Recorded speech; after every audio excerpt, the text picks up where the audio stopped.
white space. So if We you're wanna close show enough to the area, near or in We restricted wanna areas, show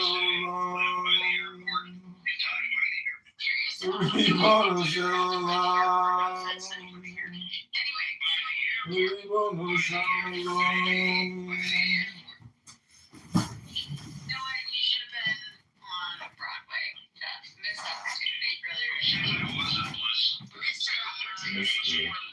You fucking weren't. You would have told me. It would be like. It would have come up already. Trust me. It would be out there. I'm a very humble man. I don't want to tell you all of my accomplishments, all of my accolades. Gotta keep something for the Holy Spirit. Right. I said you sound like Huey Lewis in the news talking, but not singing. Jeff, just so you know, it's all capacity. The whole thing was all about capacity. He didn't have enough paper space to make an accommodation to the foreign airports. Yep. Seems like they gotta resolve that. Sounds like they have kind of resolved it. Yeah, it's interesting. I wonder how they did that. What are you gonna do? Ooh, I thankfully picked up some cough drops. Although eucalyptus. Now the question is there any room to build anything onto that airport? Why do people get cough drops? Because I'm sick. Like your throat is sore? Everything's wrong right now. Actually, I'm not suffering that much, comparatively. But my biggest issue is my nose and stuff. There's actually quite a bit of room for that airport to grow. Which one? Ben Gurion. The city airport? Or wait, what are you talking about? Tel Aviv, Ben Gurion. Oh. Whatever. I think part of what may be informing that is, they opened Ramon Airport in the south, and they just decided, apparently, to open another airport in the middle. So I think they're thinking that they can push off some of those, some of the activity at Ben Gurion will be deferred to a different airport. Yeah, absolutely. Yeah, that's a lot of ways this stuff works. What are you doing, Philip? Where are you? Are you home? Let's go to the gym. Fuck Yeah, that shit. until tomorrow night. Finally. Are you sad, Philip? No, I love working. It's very funny. Like I really do like my job, so it's not hard at all to get ready for it. I don't know, like I don't know how to describe it, guys. Like I show up at work, the worst things happen, make facilities that I don't get one more time. Beyond that, like I think recurrent training is kind of stressful, but. Do you ever fly to Arizona? Yeah. Did you happen to fly during the waste management? That's a whole shit show, by the way. Because there was a woman that was like, For being strong man, and then said that other men these days have too much estrogen. Never be putting names on it. Brother. Oh, it was something like, let's be very clear. But that's not a complete surprise. Lisa was talking about how men these days have too much estrogen. Too many men have too much estrogen, and was because you have addiction.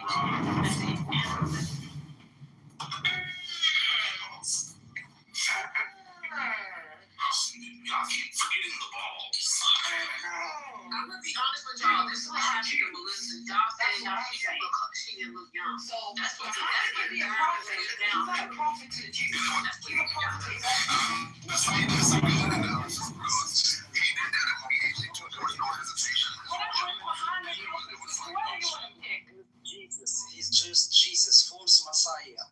He's a false prophet. I'm actually somewhat surprised. Red flag is just like No, I'm not Muslim. I'm more skip off the flag. Okay.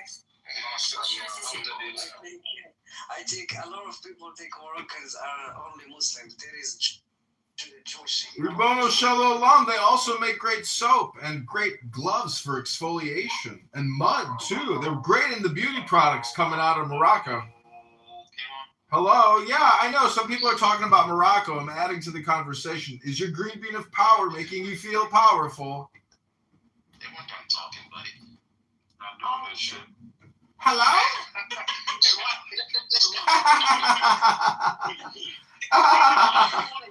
Hello? Hello? We need some of that poetry. Yeah. Yeah, I would just like to add a proprietary comment because I see you're now trademarking the rooms. And I just want to say that everyone's opinion is proprietary. And Megatron pointed out one time that no one's perspective is identical. That's just impossible. So we're never going to have total agreement. And what we're doing is we're not meditating. These rooms should be a meditation of peace, not friction. Hello? Hello, guys.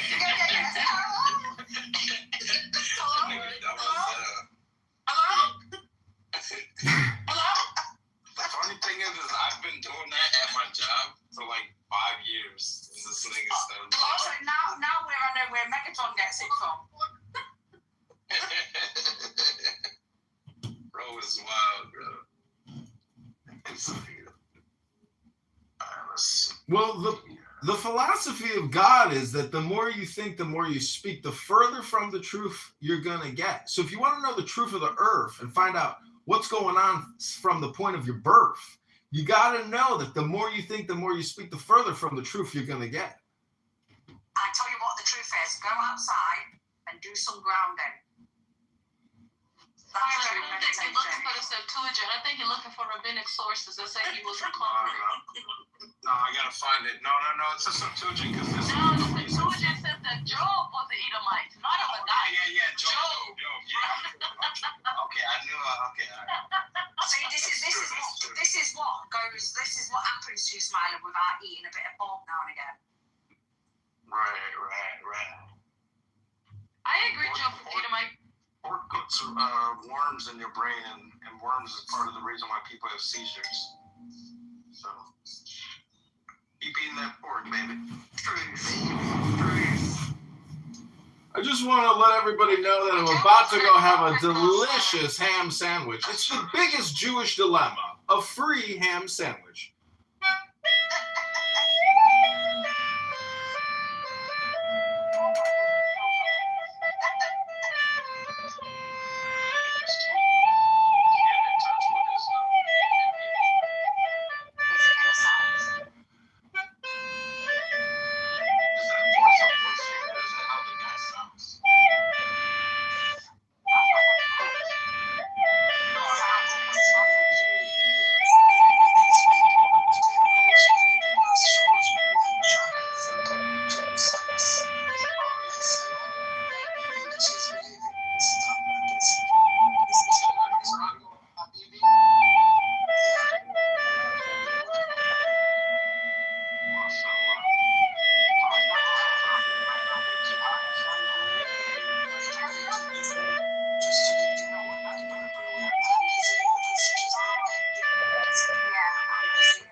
Hello? Never had one lesson. Hello? Hello? Oh, I didn't know that. I'm sorry.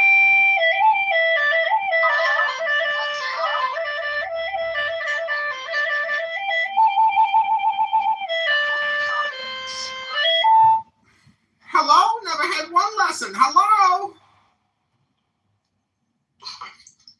Has anybody ever been to like a live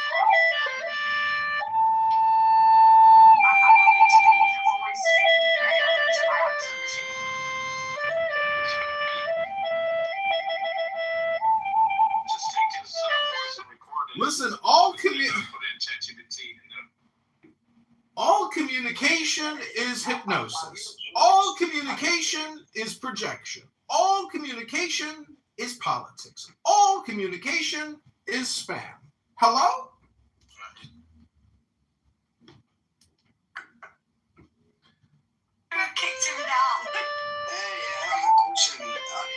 Jewish?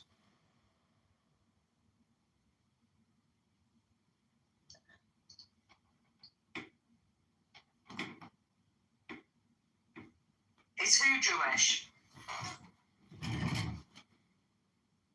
Sorry, I was busy. No, I'm not Jewish. Like, if you're asking my ethnicity, no, I'm not Jewish. Yeah, because we have a lot of Jewish cities in Morocco, and it's part of our identities and culture as well, because there is a lot of Jewish people in Morocco. Yeah, that's true. And Meknes, and also the royalty that.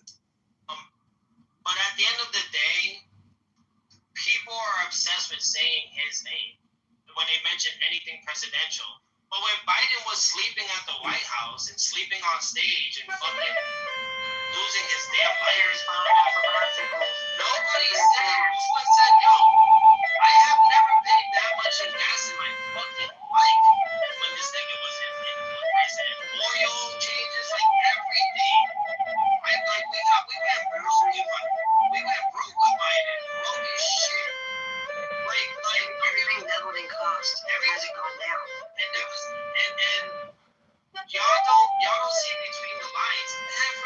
Like Obama did the worst shit. There's an interview with Obama telling us, hey, if you guys put Trump in house, Hello? Is this a Black History class? Hello? Hi, sir. Yes, it is. I wanted to say that Jeremy the Talking Ape, his real name is Jeremy Hill, and he's the CEO of Cloaked Wireless. And I've notified his investor that he comes on here 100 hours a week and makes hypersexual, hyper-racist, horrible anti-Trump, anti-American rhetoric. And I've reported him to his investors as well as his employees. His name is Jeremy Hill, and he's the CEO of Cloaked Wireless, otherwise known as a fat, disgusting, white piece of shit out of Canada, aka white trash, and he has run his mouth long enough in the Talking Apes, and finally, a silverback in Illinois, in Chicago, in America, is fighting back against the tyranny of that fat, disgusting, loudmouth piece of shit CEO, Jeremy Hill, of Wireless, Canadian piece of shit CEO of Cloaked Wireless. And again, we've notified him about his stinky legs. He's got stinky legs. He needs to wash his legs. And we've notified his primary investor, Mr. Back, who he loves to tout, who was an early crypto enthusiast, just like Jeremy. So again, Jeremy, CEO of Cloaked Wireless, we've officially doxed him. We've officially put him on every platform. We have filmed him. We have made an ass of him, but it's really himself who is a giant ass who sits here and runs his big, fat, disgusting mouth. And America is sick of it. And we are fighting back against the CEO of Cloaked Wireless, a talking ape piece of shit named Jeremy Hill. Hello? Yep. Oh, wow. What's going on here? Yeah, we're aware of all that stuff, sir. Was that like a public announcement, or was that propaganda? You tell me. You tell me. Public So announcement. yeah, back to the shit we were talking about. When it comes to political conversations, people love saying Trump, man. Kind of want to get a Cloaked Wireless phone now. And as soon as you curve the conversation to another president, everybody gets quiet. Our politics are all fucked. We know that. And in all honesty, when we sit here and want to talk about politics, talk about religion, you guys need to be happy. That is the overall goal in your life. Make sure your family is happy and well. Make sure that you are happy and well. Make sure that when you come up on this app, you actually have time to be on the app. Make sure that before you come onto this app, your kids are taken care of, your spouse, your family, everybody's cool. Yeah, it's called the theory of joy. Does anyone here ever talk about the theory of joy or bliss? No. CEO of Cloaked Wireless, Jeremy Hill, all he does is run his fucking mouth and slobbers all over the place, all messy. He's getting messy. I'm about to get messy here, boys. Jeremy Hill is a disgusting human being, and he should be censored, and he should be limited from even being in the Talking Apes. You need to get rid of his privileged status. Get rid of his ability to make rooms. We've had enough. Enough anti-American anti-Trump rhetoric out of his disgusting mouth. He's got a family. He's on here 100 hours a week. He's taking money, millions of dollars from investors. He's got 2 YouTube videos up, and the guy is on here lecturing us all day long. No, resist. Jeremy Hill, CEO of Cloaked Ventures, aka Cloaked Wireless, is a human piece of shit. Everybody knows it. He's got the biggest, most disgusting mouth on the platform in the house. We're pushing back. This is a public service announcement. Jeremy Hill, CEO, Cloaked Wireless. He has been put on notice, and I challenge him to a Talking Apes trial by combat! Fatality. So he actually had people vote him off the island. And they said no. So he removed his title. He's no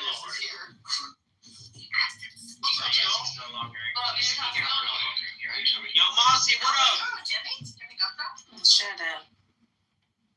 Oh, God. His sister's here.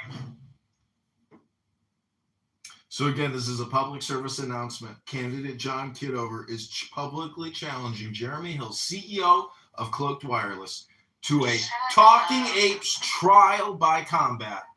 Who here is strong enough to judge and moderate the trial? Hello? Mountain. Kaiser. Top. Hello? I would actually request that Day adjudicate. Day can splurge out, sometimes spurg out, crash out. Were you not your own father? Is that a projection? Are you projecting onto me your own fucked up relationship with your father? Hello? Hello? You're projecting. Because all communication is projection and conditioning. Hello?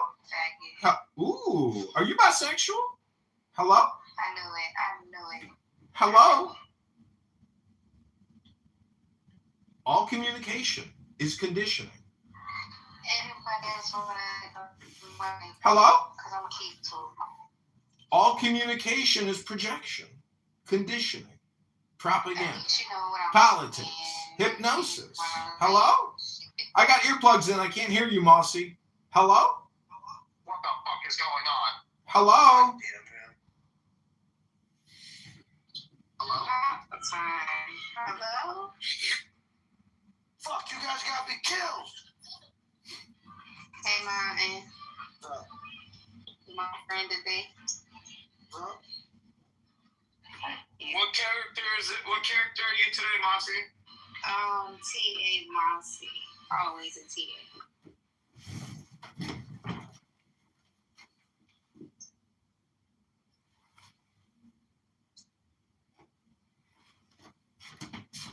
Are you gonna be in today?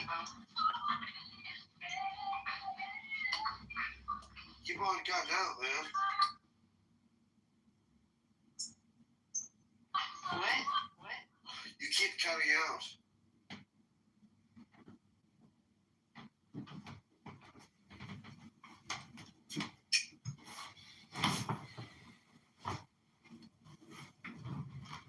Who was that individual that came on here saying that about Jeremy? That was John Kitover. He's a Magoo. He gave his name. I think you should have had a chance.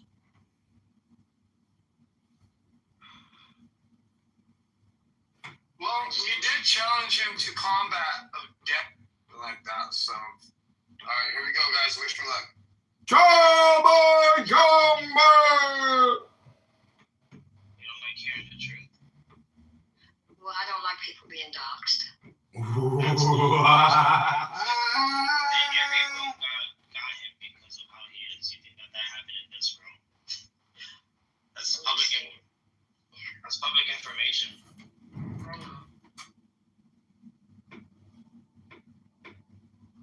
regardless if he's a good person or a bad person.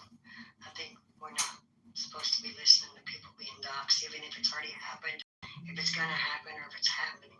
Well, as a fucking green bean here, you fucked up. Nope. Yeah. Exactly. I noticed that too, honey. I was like, oh wow, he really was getting doxxed out right now, and then you know what I mean, it is what it is. But it's not. I mean, don't get me wrong. It's not something that we all didn't know already. You know what I'm saying? But it didn't make it right. I'm just saying it's not like we didn't know all of that, anyways. Yeah, both of y'all sound like some losers right now. I guess I'm a loser then. I have a heart for people. I don't give a. But you know, whether you like me or you hate me, I still care about you.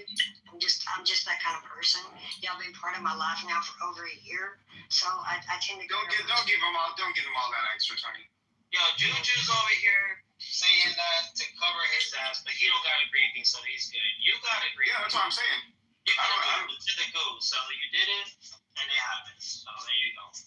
There's no point in backpedaling to the fact that it was allowed. Why are you giving me a green bean now? What the fuck? Well, I think Kyle was being a fucking asshole. It was allowed to be done. Hold that. Ooh. You know what? Well, give me a green bean. Jeremy got doxxed right now again. Honey was upset that he put out information everyone already knows. Oh yeah, that's right. It wasn't new information. I just don't like to hear it. And I was trying to move him to the audience, but I didn't have the option to move him down. I moved him a couple times, but he ain't saying nothing new. Yeah, exactly. We already heard. I didn't even hear what he said. I didn't even hear what he said. So. Yeah, everybody is. I always tune him out because he always kind of says the same shit. So I like John, but he just. You can't be. Ain't shit you can do is this nigga out here fucking getting beef everywhere he goes and shit. Right. That's in every room. That's. So John does, yeah. Well, yeah.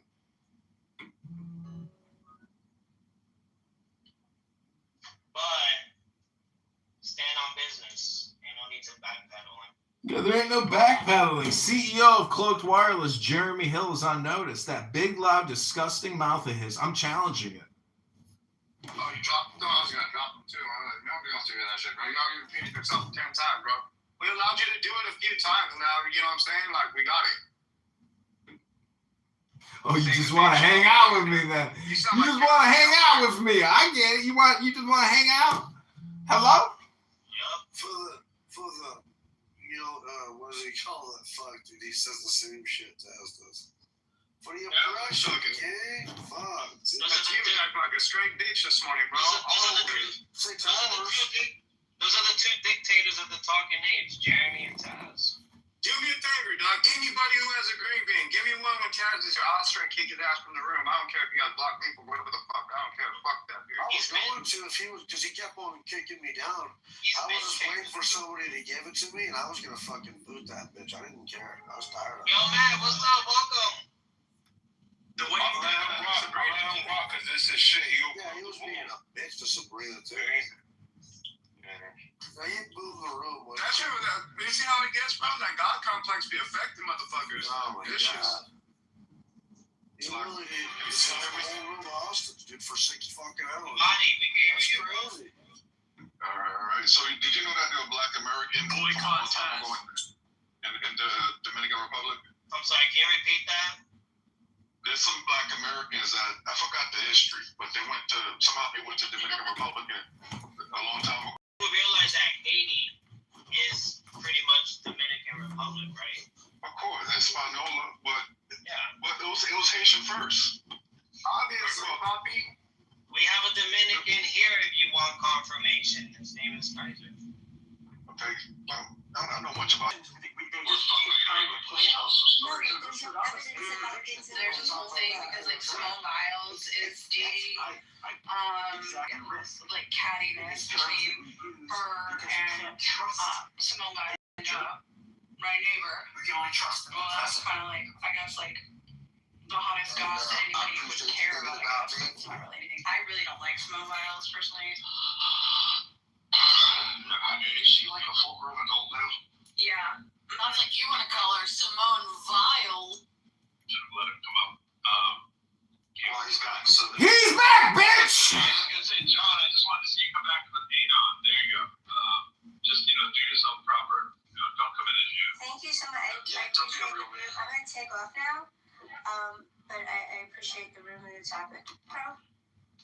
Absolutely. All right. Bye.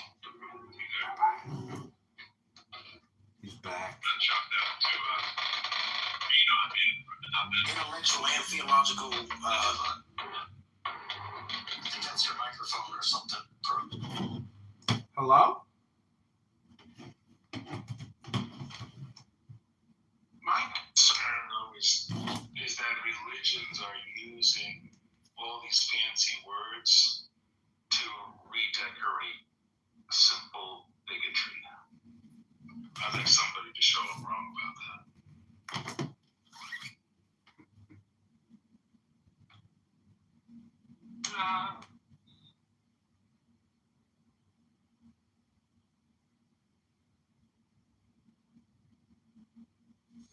Yeah, well, I think that the God of the gaps should have been shrinking over time because we need faith to explain fewer phenomena over time. That doesn't make people more reliable. That doesn't make trust part of human nature. That doesn't make people good. Just an understanding of the mechanics is a little. It requires baking in fewer mythologies and superstitions and magic. Hello?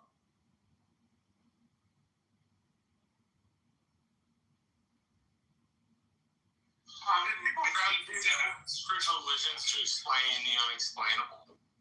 Right, as you said, David, there are fewer and fewer things that are unexplainable, which would make sense if there's a lack of religiosity in the country, or like a growing lack of religiosity. Well, I think the faith sucks up the rest of the oxygen in the room when people don't understand statistics and probability, and something low probability happens. They want to believe. Maybe they fear. Hello? Other bad outcomes. So Hello? The most convenient architecture to them might be that they were told to have faith. That Hello? plan for it, and it continues to fuel the egoistic society. Hello? What would you say, David, to an alternative view, which is that religion stopped explaining science alone? Evolution is true. That physics explains these things. And then take on fewer assumptions that you shouldn't make claims about the future because it's not knowable. You shouldn't make claims about pre-consciousness. I don't have any memories in utero. I kind of understand why certain things don't come online, like theory of mind, having a memory, the substrate you would form a memory on. But I also looked into the math of souls and what they say in church versus what science says about souls. And maybe I hit the fork in the road like you did and chose the path that had more explanatory power. But that was, I mean, I think some of that stuff touched on like eternal life and I don't know what soul is in a moral sense, but I feel like it's language. Science is not touching. They're placeholders. Science is not touching morals. Do you think, or am I wrong? What touches morals? That's a social thing. Science doesn't touch social things. Almost. I mean, you probably agree that economics is not the same kind of science. It's a hard science. Like I don't believe economics is a science. Right. So when you, I don't know where the membrane is. Am I stepping outside of science when you take a scientific language like math and explore finance? That's not economics, but how would you use science though to solve a moral difficulty? It's not a moral claim that science can address. That scientists need to go on the ledge for.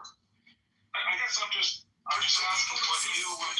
Look, when I go pick up my kids from school, am I using science to say hello? No. Like, science isn't used for. Hello? Hello? The social life. I'm just asking, what would you say to somebody who thinks that their religion remains necessary because Hello? moral loads? Well, then I would just ask them what else informs their moral Hello? perspective. is the right thing to do about buying Bitcoin? That can't actually be in the Bible. Hello? Because they're not. So I would step as far away from talking religion with them and see what they say about moral things. The trolley problem and prisoner's dilemma. You can talk about hypotheticals without bringing up religion. If you do that too early with somebody, you're probably going to get them to not exactly tell you what they believe. Hello? Because they're going to be so defensive that you're looking up their constitutional skirt too much. Hello? Trying to use case studies. I mean, it just, I don't think I interviewed people about their money and started what is their moral point of view from religion. Those things either happen naturally and people want to share them with you, or you're trying to interrogate somebody and they're not at church. They're not where they would share that kind of thing with you. Until they feel more comfortable. Now you're running the room now. So I don't know. I don't know what informs people's moral. I gotta get to the gym. This grown man has got to leave. We finally found the perfect content for you. I hope you enjoy. I hope it brings you contentment. He's talking about the skirting around the concept of God. That's all an atheist does is they swirl like a turd. Swirling around the toilet, facing the inevitable suction and demise. We've kind of are largely outsourced people's Desolation. To talk on these topics. Oblivion. Down the toilet. An atheist is a swirler. When people bitch about their taxes, we're like, are proud that they pay their taxes. Ooh. Hello? Hello?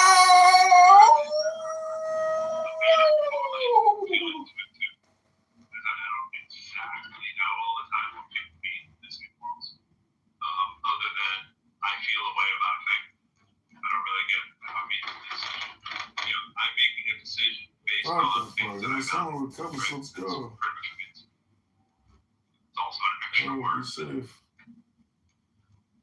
Fun. You usually get when people Joy. in context, but the idea that there's objective morals and all that stuff goes way off the range.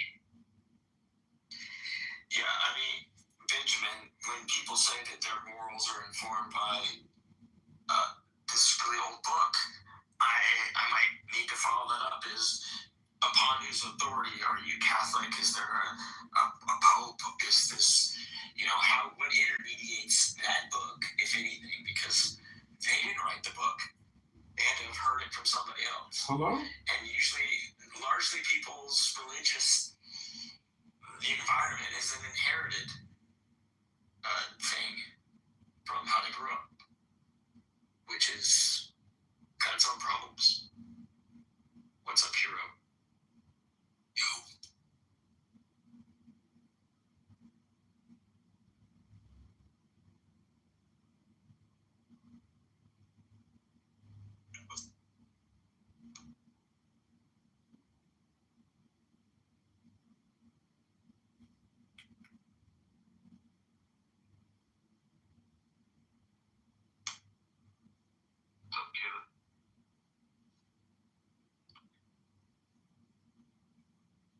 Yeah, I think that moral discussions are largely private, things that are usually not even addressed by,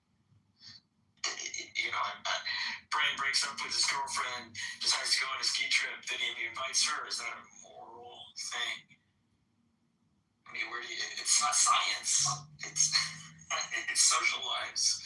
People's social lives are messy, so I think the desire for morality, it feels like there's some rule book, and for science is a procedure book, and most people's lives are the collisions of other kind of particles. Where would you put this one? So I was speaking and performing at a conference, and my previous girlfriend came with me 2 years ago, because I was the speaker 2 years in a row, but for the second one, they added her to the conference. She had she was a journalist at the time, so maybe you, as a grad student. So anyways, they brought her to like, oh, she'd be great to add to it. And we broke up in between, coming up in like a month at the point in which I was already dating my current wife. And she wanted to do it because they were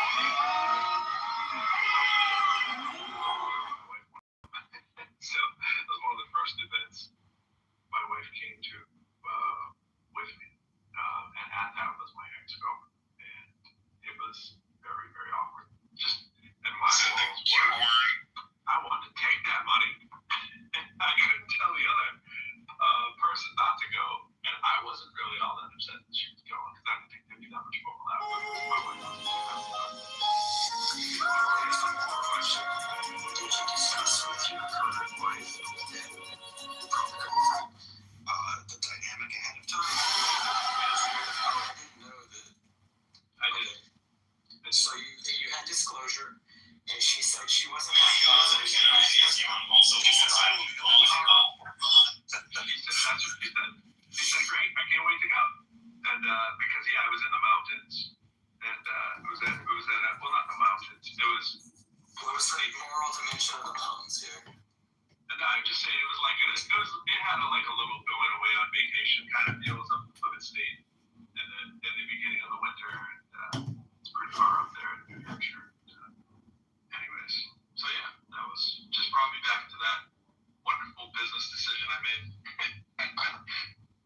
That was not a good decision, and I have paid dividends of that ever since.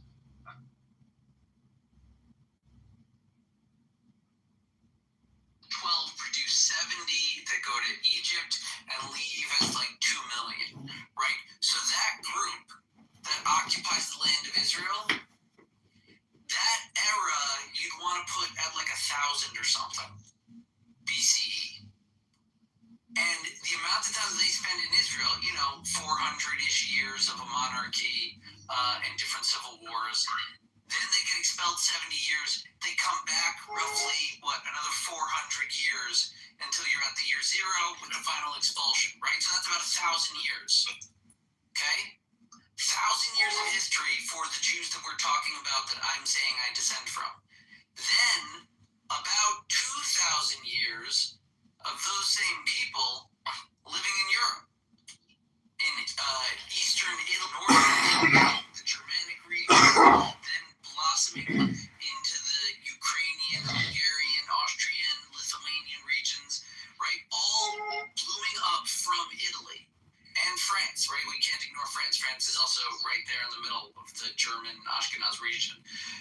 They were in Europe, my ancestors were in Europe for 2,000 years and claimed to be from the era of Jews that were in Israel for 1,000 years. So yeah, I am very European of the past 2,000 years. I know me, I'm a nigger Jew. I'm proud of it.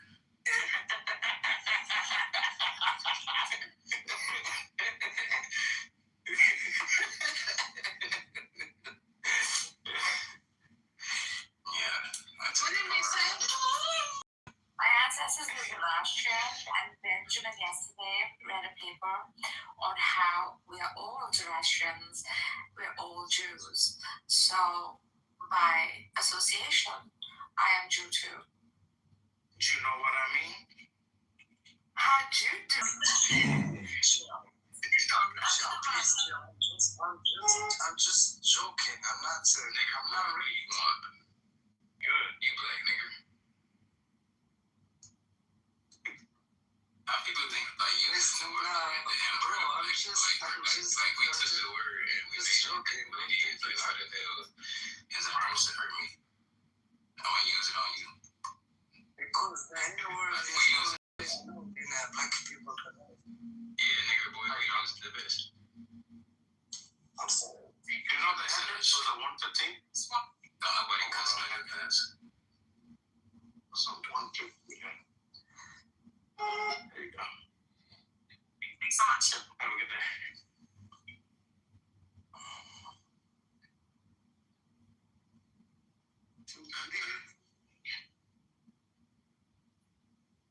Is that the To Jew or not They to Jew? smiling. That is the question. What kind of shoes this nigga boy got on in this picture?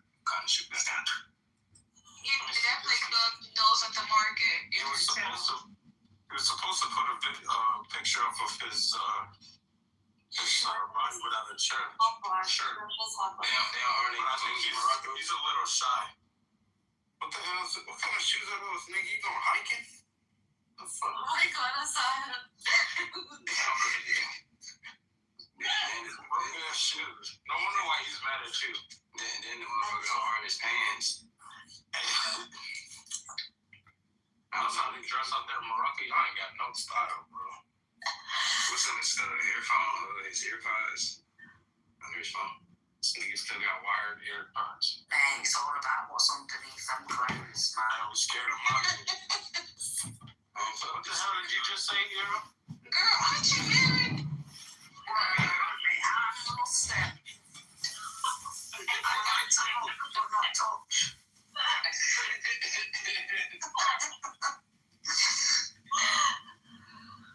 Wait, what do you got?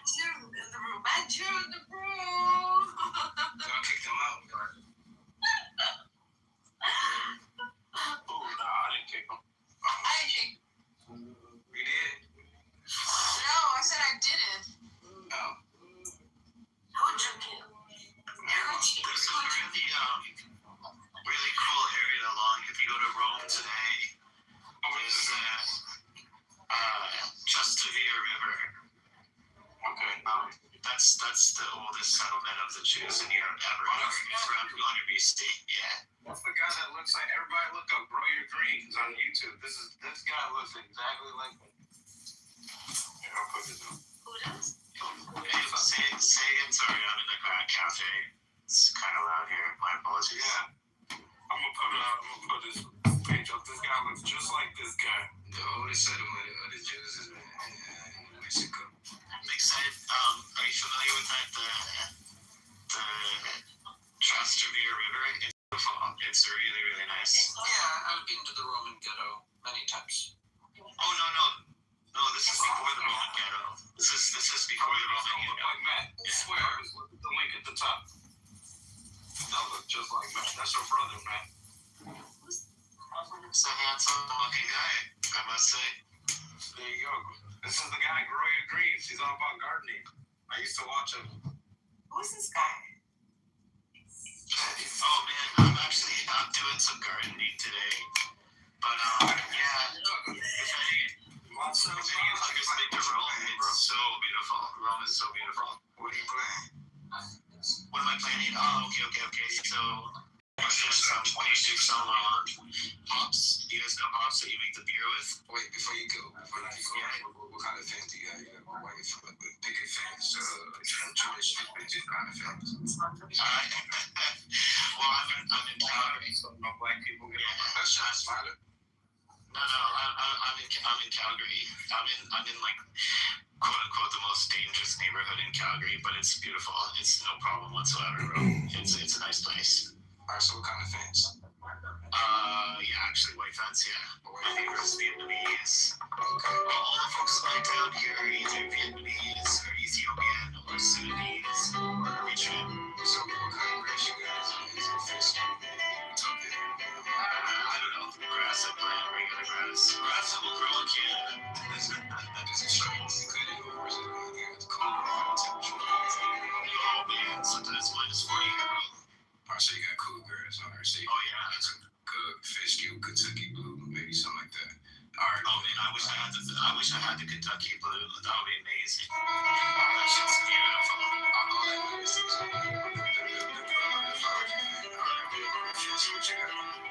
Yeah. So that's why we do some planting here, but yeah.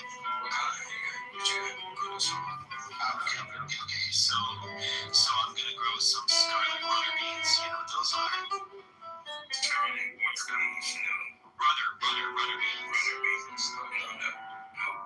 Okay, so they can grow like 12 feet tall along a fence. They're like little red flowers, but you can also eat the beans.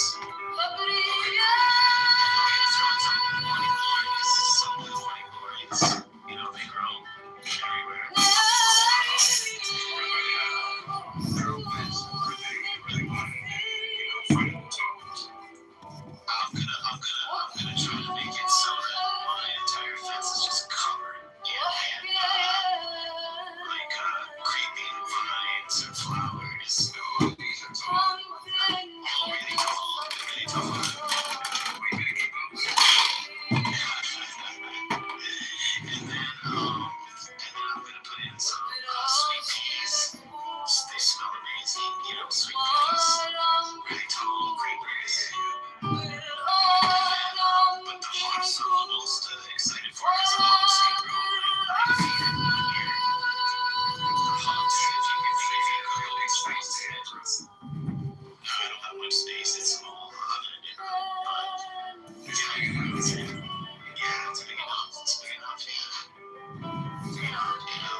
this is the guy. Yeah, this guy's cool as fuck. He was over there. He was telling. Yeah, he was over there. He was mixing stuff, doing custom fragrances and shit. Yeah, this guy's cool, man. I remember talking to him early in the morning on my way to work for me. Yeah, about how the culture's so different. You know. It was I like travel conversation. But I think the Italians have the best soil in the world. I remember people, bro. Yeah, the sweet peas, I'm excited for that. I really hope to grow them well. Yeah, I mean, I don't know. I guess you can say that. Yeah. Yeah.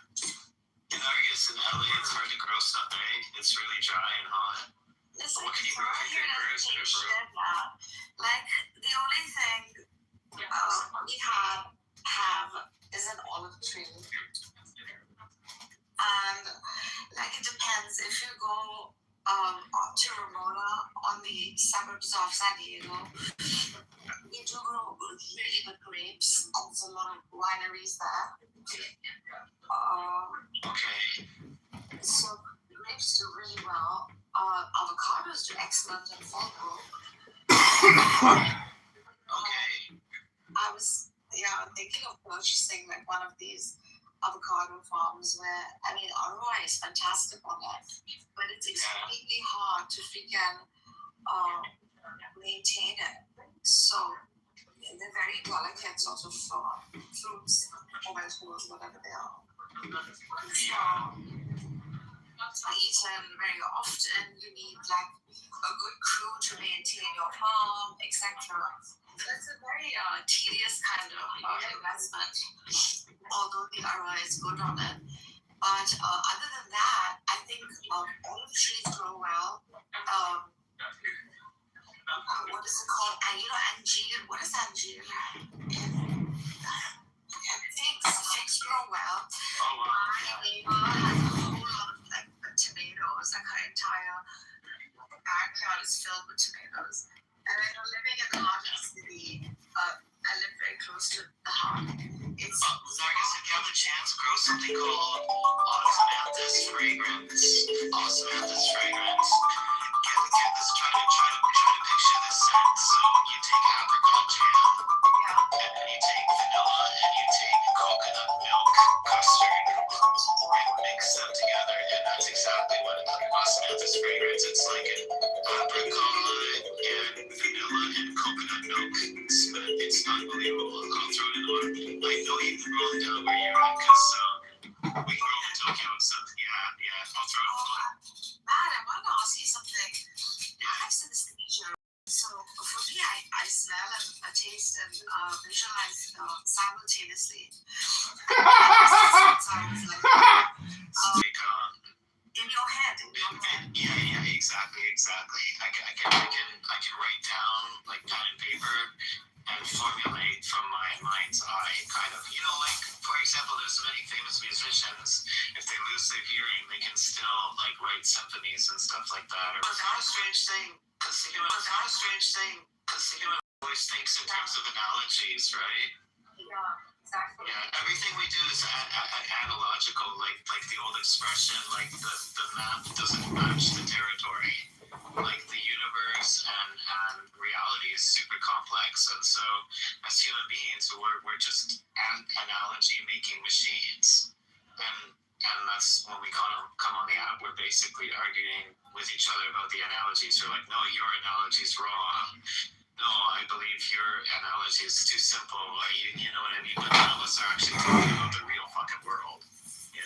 Right. Also, it's too complicated. I agree. Also, in the Eastern world, like you see that how they came up with pictorial depictions of demigods, goddesses, etc., was simply because language was not that prominent at the time. Right? It wasn't as formulated, as sophisticated. And so, like, attributes, etc., were shown in the form of, like, the very ornate deities, etc. Yeah. So symbolism is very innate, I think, within us humans. And figures and forms.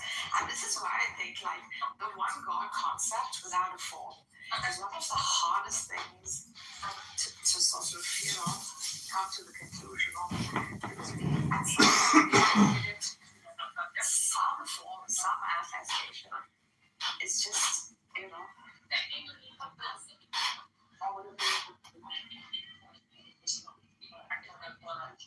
Yeah, I threw that flower down there, guys. If any of you guys live in a place that's kind of warm or hot, you have to check out this flower. I swear to God, it smells like better than anything in the world.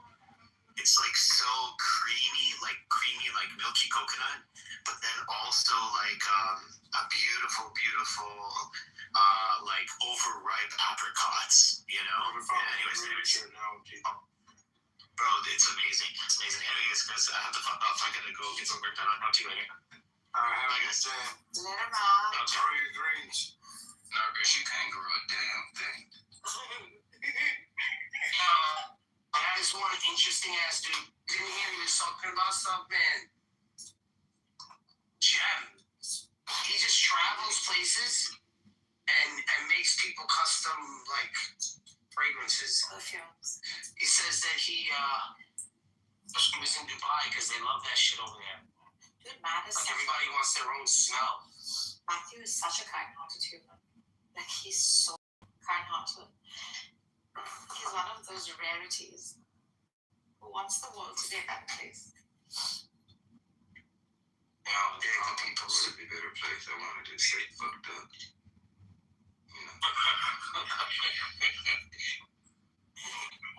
Look at this Jew boy. That's so black. Then we can't understand how good, how good it is, give me some fucked up shit here and there. Yeah, that's true.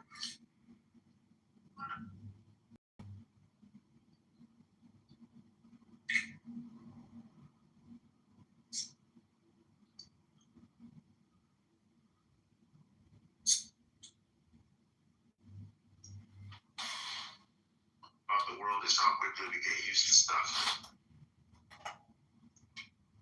I do drone delivery now. The first time I did a drone delivery, I went out with my son. We're like, wow, this is so convenient. We just ordered it. It only took 5 minutes. And I'm like, man, where are my pretzels, man? Ridiculous, man. It took 5 minutes, 30 seconds. Say drone delivery? How do you go in and drone delivery? That's an option, or is that just doing it in your neighborhood? Yeah, we in Texas, man. Wait, hold on. Wait, what is this? Drone delivery. Like, you got a drone, and you pick the shit up with a drone and you deliver it to the house. What that be? So, depending on the state, Like the drone delivers it? yeah, the drone delivers it straight to your house. Wait, so welcome to this. You wake up in the morning, you brush your teeth, you pray and shit. You say, in the name of Jesus, and our Father, who are in heaven. You finish the prayer, and then you say, good morning, son. You give some cereal, then you do what? It's like this. Oh, man, I forgot to get eggs. Oh, shit. I forgot the fucking eggs. Drive for 30 minutes. All right. I'm going to push the button, and it comes to me at 5. Which one would you do? Shit, man. I'd rather take a trip. What the heck? It's not laziness. All right, look, fast forward. It's not laziness. You gotta be laziness. Because then you're using gas, right? So it costs more. And look, fast forward. Yeah, go ahead. You do all that shit, you get the eggs or whatever, you make the pancakes or whatever. And then you go to work. All right, what happens now? I'm still stuck on the fact that people complain after they've had that done for them. I mean, you won't get it because you're not thinking about the grandmother, right? Who has disability issues, who this is changing their life. You're not thinking about it. This is going left. So why are you straightening the system once you let them Yes, use it? bitches. Why are you not thinking about those who I'm protecting it. You need people to onboard so it's Skittles. How do you think you're on Clubhouse? I'm all for you, Freeman. It is what? All for convenience, comfortable life. I just want to know how this drone shit work.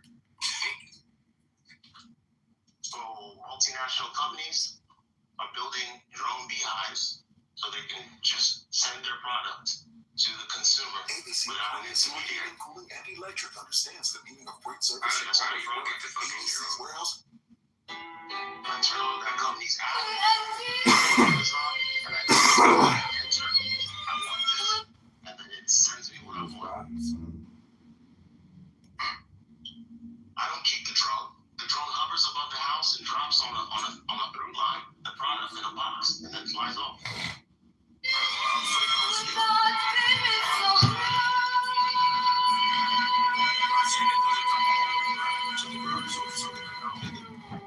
Oh no. It's coming to a city near you.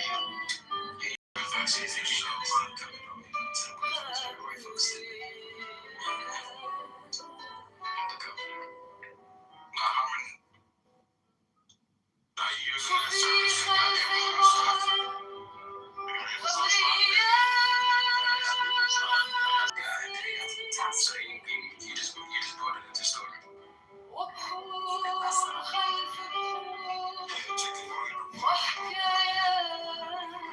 That's very convenient.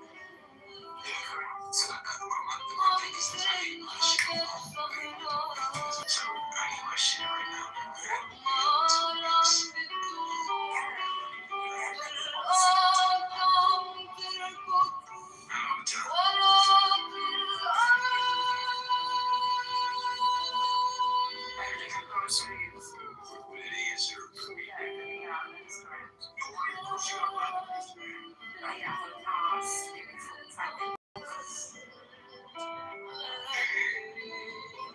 Because it's very traumatizing to do grocery shopping, and one must protect their mind because of the amount of options that you have, and because the interactions you have. So, I think sometimes it's good. yeah, but they give you some bad vegetables, most of them. That's correct, Keith. That's true. So then, listen to the retarded. It's just trade-offs. Even if you go to the grocery store now, you're checking yourself out, which I don't like. You were talking about the right person. I buy the material. I gotta check myself out. And then there's somebody to make sure I can steal.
These companies are greedy. Like, I do like the drone thing because I was a delivery driver for years. I know how dangerous it is to almost get hit by a car and you're like, man, I'm taking food to someone's house. I almost just died, you know? Right. So they can eliminate people on the road, that's great. But some other technologies... That's all like being a mailman. I'm walking in the neighborhood. I'm on the sidewalk. You know? I think drone delivery would be great for USPS. What if they drop it at other people's home? Oh, there's all sorts of horrible things can happen. I mean, it's an FAA. It takes a lot of coordination. That's why it's not in every state. Because it takes a lot of coordination if you have these things in the air. What if someone dies and falls on someone's head? What if you ordered something super expensive? Right. I'll run right under that motherfucker and give me a lot. It's true. You know people doing that shit.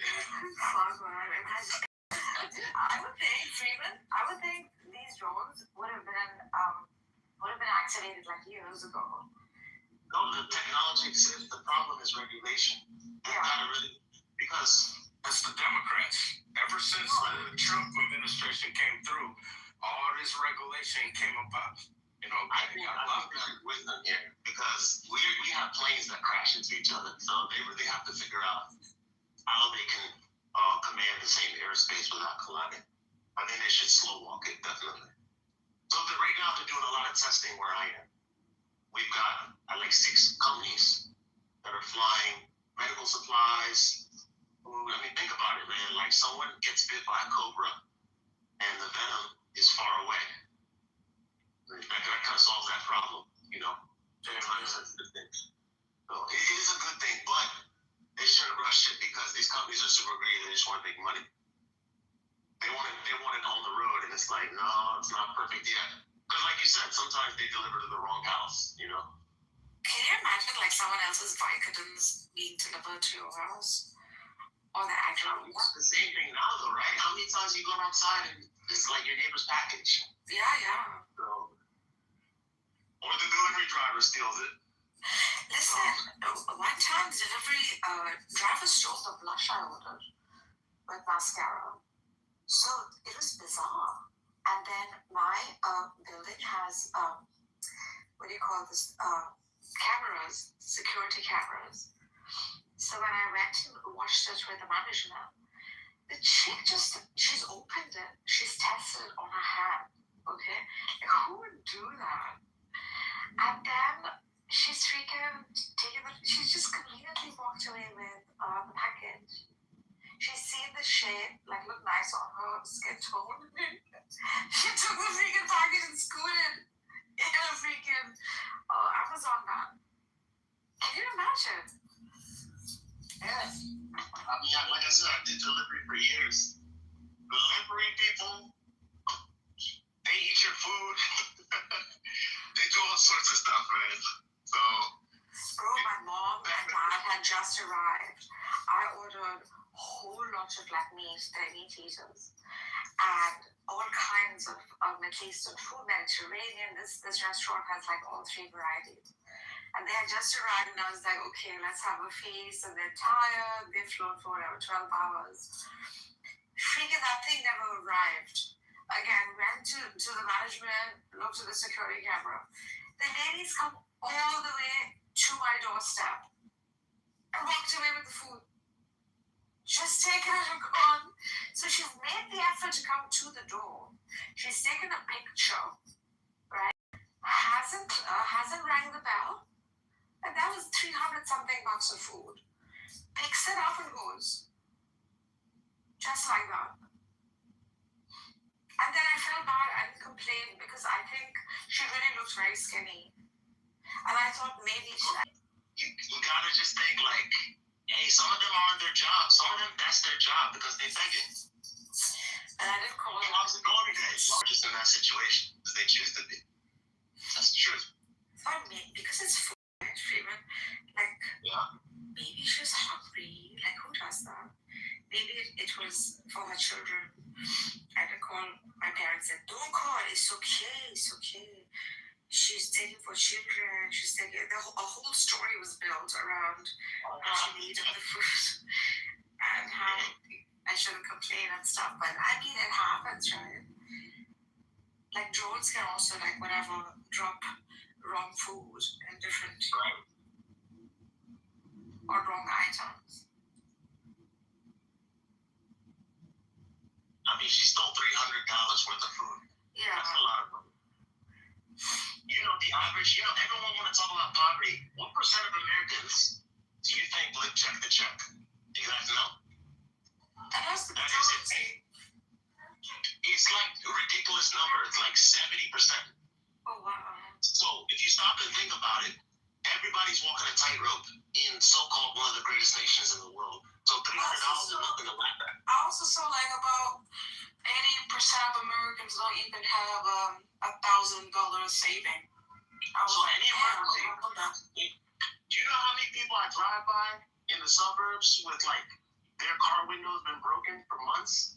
They don't have the money to fix it, So yeah, I think I get mad when I see people steal it because it's like you don't know what we're going through.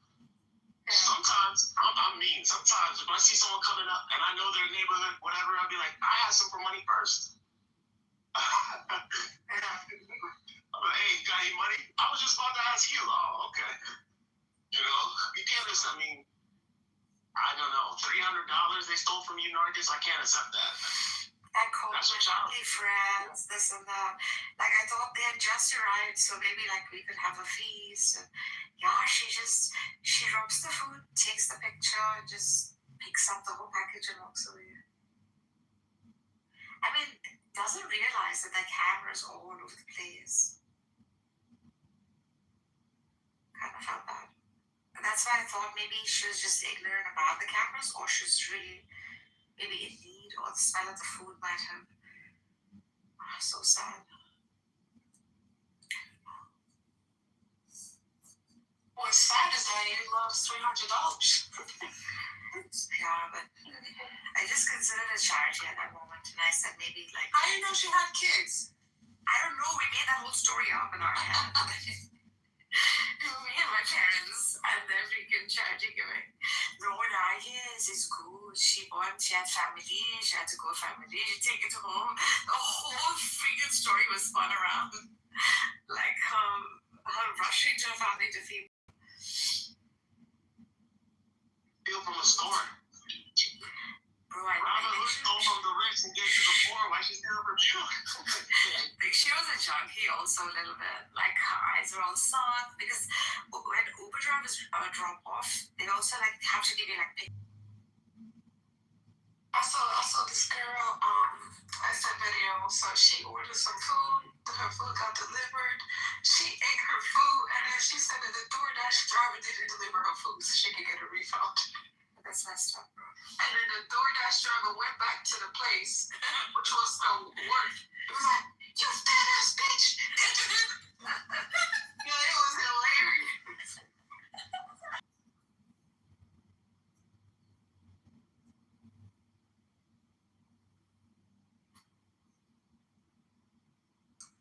Yeah, she was really mad because you know, that will give them like a bad review. Yeah. She was like, this is my job. You over here lying so your fat bitch can't eat. Did they have this on video? Is this real? Yeah, I'll put it in the chat. Hold on, let me see it. Let me just make, because my daughter crashing out.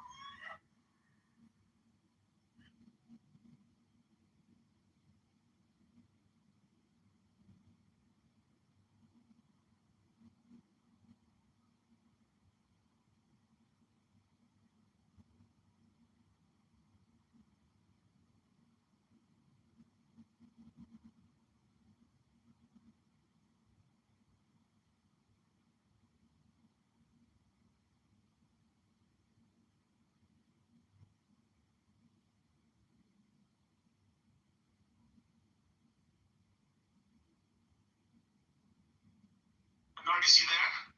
Yeah, Freeman. Yeah, so I was doing delivery in DC. Yeah, I'm going fast. I just finished doing the delivery, is getting back on my scooter. So I'm gonna grab my shoulder, pull me off, put a gun on my ribs. Now let me ask you, what story do I need to construct in my mind for why he needed to do that? You know what I'm saying? Because the good thing is, because I know that's what he wants, right? The charges he tried to place on the credit cards were all from a company called Burberry. $600. I grew up in that same city, so I know what the game is. I didn't even waste my time calling the police first. I called to get my cards canceled.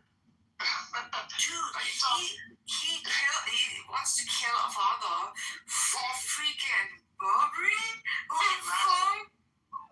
So when someone it's not even a good brand. There's like a thin line between stealing and killing. If you steal, you kill. It's the truth. So, like, my mind is like, yeah, you know, you're in dire straits, but stuff like that, I could give you so many more stories. These things happen, and there's people who comply with people who do that and get killed. You know, so this is the world we live in. It's hard for me to build sympathy for someone who's willing to do that, you know, and then you're stealing from. So, I think I'm scarred. That's what that is.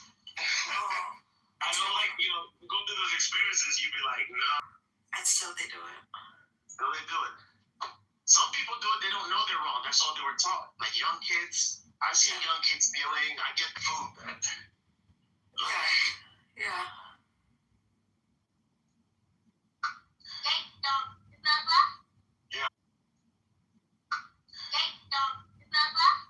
Yeah.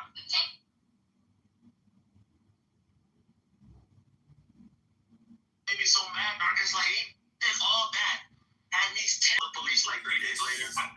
Here's what happened. Here's the street it happened on. Here are the transactions. Here's where he tried to draw the money. You know what I'm saying? And they're like, oh, you didn't die? No, we're not gonna waste time on this case. Like, so the criteria is, do you die? You know, well, how are they gonna help me if I die or get shot? You know what I'm saying? Oh my God.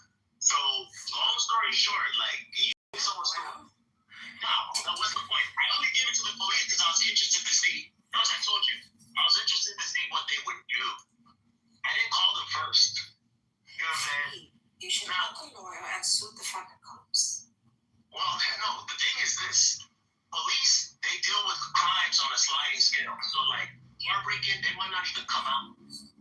They might just tell you, you know, call your insurance. Where I live, where I lived, I should say. It's not the same in Texas. There's less car break-ins here because then everyone's got a gun.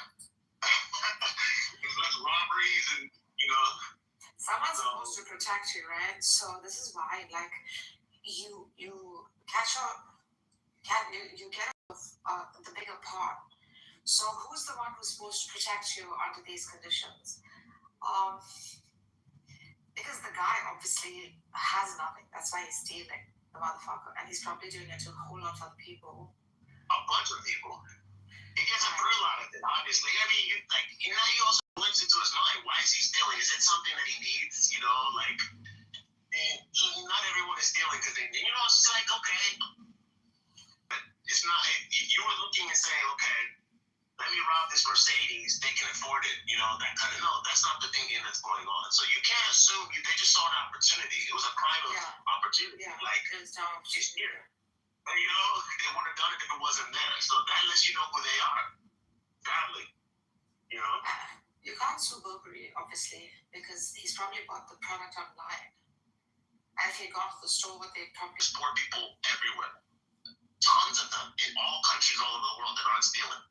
There's people in Iran who don't know where they're, or Nigeria, or wherever. They don't know where their next meal's coming from, literally.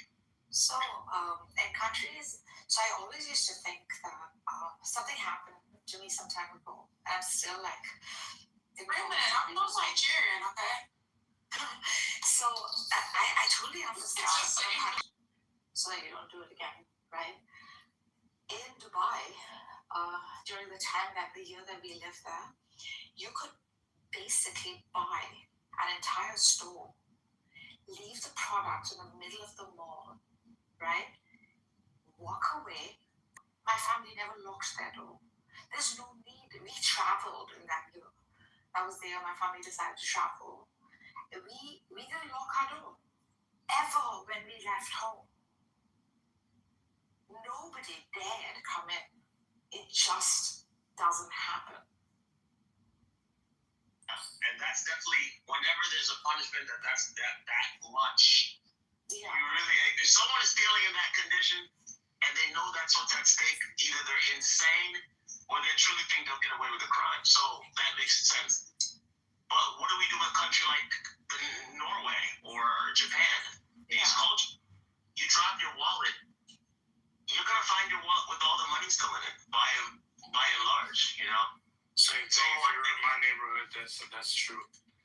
I live in a good white neighborhood and we don't steal.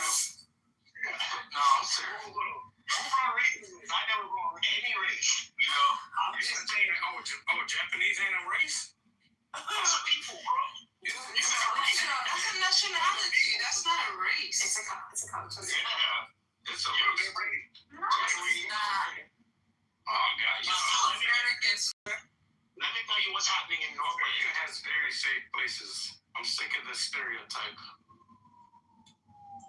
Yeah, my neighborhood is safe. America has safe places, definitely. And guess what? People move to safe places on purpose. Like I never. Well, I'm saying it's so American because only Americans will say something like that. Smiler, I live in a very, very safe neighborhood, and this still happens, like every now and then.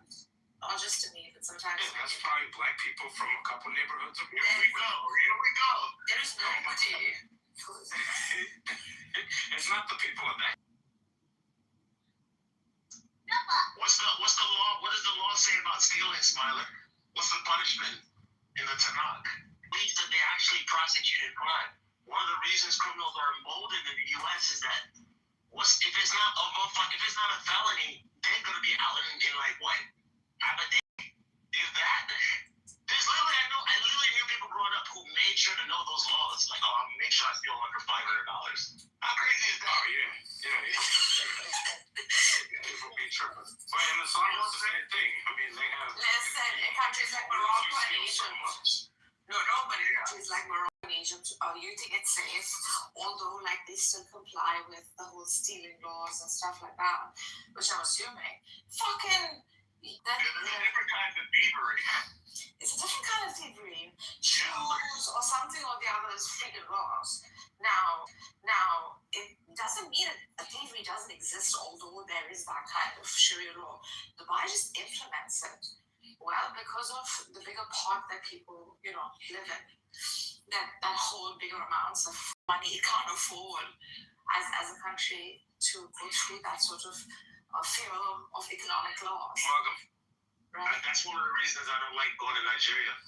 I tell people straight out, like, oh, I don't like it because, no, man, like, the police will stop you and be like, oh, God, hey, come on for some money. Like, what is going on, yo? I'm not paying you money to drive on the road. They will set up roadblocks and be like, oh, we haven't been paid. I'm like, yo, this is insane, and my family be like, you just gotta keep a little money, you got to break them off a little something. I'm like, in principle, this is insane. Yes. I'm driving on the road, In India, Saturday night, when we go like clubbing or we go to a concert, on the way back, if like there's it's like a cop toll to move around Nigeria. So I don't like that at all. That's for me. That's stealing also. That's stealing. That's bribery and stealing. I mean, yeah. That's stealing life of the person that this fucking drunkard is gonna hit and die.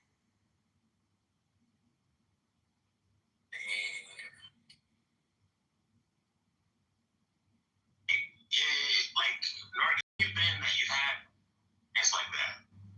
India, you've been to India, Yeah, I've seen it. That's crazy. Yeah, I've seen it. It's not good to stick out. Like, when I go to Nigeria, they hear my accent, oh no. All of a sudden the price went up. You know what I'm saying? Absolutely. And you're freaking fair-skinned, you're sitting in an auto rickshaw for the experience of it, or you're just riding the three-wheeler freaking taxi. First thing he'll ask is, madam, where you're from? And then he like, yeah, and then I speak back in their local language because I learned it. No, but where you're really from? And then like, when you're off the rickshaw, every single time I've paid 3 times more than what everyone else gets charged. Just because I'm a foreigner in the land. Fucking rip off foreigners like anything. It's messed up. Man. I'm not smiling. You thought you were going to go to the motherland and it would be all love. You can't even get your, like, in Nigeria, though, one time they tried to hold my luggage hostage. I was like, in the airport? Damn. The handler was like, yeah, oh God, I'm like, no, don't give me that, oh God. That means boss. I'm not your boss. You know what I'm saying? Give me my luggage. So what I do is I play dumb. That's like the best thing to do. Like, I play like I have no understanding of that, like, because they're speaking Asian English to you, like the Creole. I'm like, no, I don't know what you're saying, boss. I need my luggage, though. Let's not forget you always carry some amount of cash in your pocket, Smiler, because you never know who you need to bribe when. Yeah, that's exactly how it is. I guarantee you. Because if you're pulling out money and you like peeling it off, then you're done. You know it. Try that. Like you're done. So have the little cubes in your pocket. pocket. That's right. Whatever it is. This way you do the little cube thing. You just give them, like a drug exchange or whatever it is. Yes. Thank you so much. Thank you so much. Nobody sees anything. You put your hand on the shoulder. Nobody sees anything. Exactly. You put your hand on Don't the you try to peel off money. Of course I do. Of course I do. Yeah. They can rob you, but you got the money folded up in the leather belt with the That's right. That's right. They don't know about that in our I don't know. That's my translation. Sometimes you fold it like a rocket, right? The thing is, you put your hand on the shoulder. We still do that in the jewelry trade. It's all like just a handshake. So you put your hand on the shoulder, you get close to the band. Yeah, then people want to be nice to you. You know what I'm saying? That's when people want to be nice to you. But if you try to be a cool guy, peel off money like that, they're like, oh, no, fuck this guy. Always lay low. Always lay low. I would give them some funny hadiths instead, and they'll find some funny. They're not going to know them. They're going to like, what the fuck are you talking about? They don't know what's hadiths. They don't know these hadiths, bro. What hadith? They're going to look at you like the people in the back.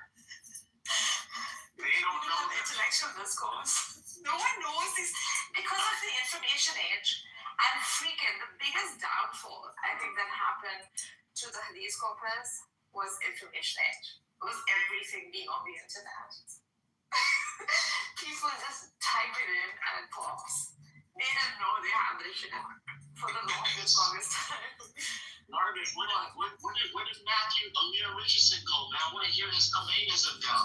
I want to hear what he... Bro, Freeman, they're on TikTok. They're still they're on TikTok still preaching it? Still preaching it. They're bold. They're doing very well too. They've developed a fan following. Well, so how are they framing? There ain't nobody on TikTok, bro. Stop saying that. Nobody on TikTok. They told me they are following people. They told me they are like. I gotta say on the live. I have to say on the live. If I gotta say, then I don't belong in that fucking site. Yeah. So they were telling me like, why don't you join TikTok? We're doing so well on it. I said I don't want to support your political ideology.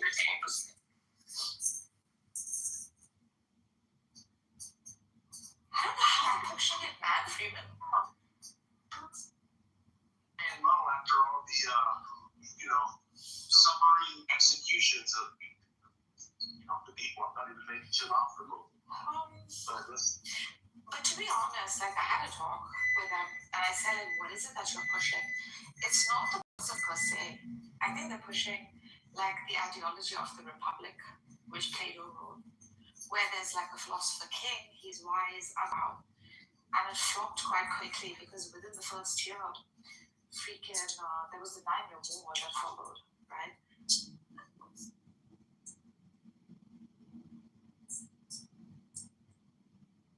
Hey, so Yeah. you work for it.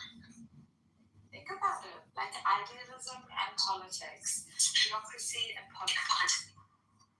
There's two things that cannot be married, unless the ruler is a Jesus, a prophet, or someone extremely pure with like high level of compassion, justice, etc. Otherwise, this philosophy king will always fail because of human condition. All jaded right now with philosophy in general, when they see the outworking of, if Khomeini falls in that category, they're going right, I'm going left. That's how people are looking at it. Freeman, if you read his work, or at least his mysticism, right? He was a big fan of Aquinas, a big fan of Ibn Arabi, and within the first year, he was like feared, mostly by all like traditionalist Muslims in his own country and outside of it. So it seems like he did come with some sort of revolutionary thinking in order to better the world. In fact, he did initially start to extend his hand out to the Arab countries around him who were already like pretty much subjugated by the West and were booty clapping for it. So it didn't work. This thing just didn't work out for him. Now, did he go cray after that? Yeah, I think not just he, but his cabinet. it was something that never ever came to fruition for whatever reason, right? But I think the brethren are saying that he intended for such a thing, and such a thing is possible, and it's called a noocracy. So this system of noocracy is what they hold to, like, politically. Now, whether it works or not, bro. I think the biggest part, I can't speak. Persons have to speak for themselves, but I don't like the idea of, who I am being swallowed by an ideology that maybe is not necessarily foundational. You know what I'm saying? There was something called Persia before there was Islam. I'm not saying that religion or truth doesn't speak to even who you are. It does. I'm just saying it doesn't destroy it either. I agree. It's hard to see Persians today. They don't even use the word anymore, right? Maybe they do in passing. We do, very much we do. Like, we use it in California a lot. Like, I introduce myself as a Persian. I don't introduce myself as an Iranian for the longest time, right? Simply because I don't want to show, like, solidarity with the freaking government. However, like, if you look at our history, from the very beginning, whoever came and invaded and overtook us, we embraced it. Like, there was a very interesting girl on one of these Iranian groups that I go, who was saying we took everyone's culture, religions, philosophies, we eat it up, we chew it up, and what we do, this sort of inclusivity allowed for the Persian Empire to expand the way it did. Because including language, like, here the Afghans speak Dari, which is the original Farsi. And here, like, someone like me or Sela, for example, speak Farsi. It sounds friendly, it sounds German, and it's simply because of the inclusivity and the freaking intake, which we don't have any problems with. Marcus, that's a good thing, but you met the final boss. Islam is the final boss that, right, deals the least amount of ground. So, like, look, let me give a concrete example. My Persian friend, who was my best man in my wedding, right? He told me one time, oh, yeah, God is Khuda, But he said, now when he travels to Iran, he said he slowly noticed over time people would be like, Greek with Allah instead of Khuda. It never was an issue when he was younger, It's so, like, there's like, and then me also speaking another language, I don't think God, yes, we know who the name God is in Christianity, but, like, people are going to call out to God from within a cultural context, Correct. Like in Yoruba, like, the creator of the universe is known as Eleda, and we had no problem when Christianity came. In fact, the missionaries were very careful to say that creator is,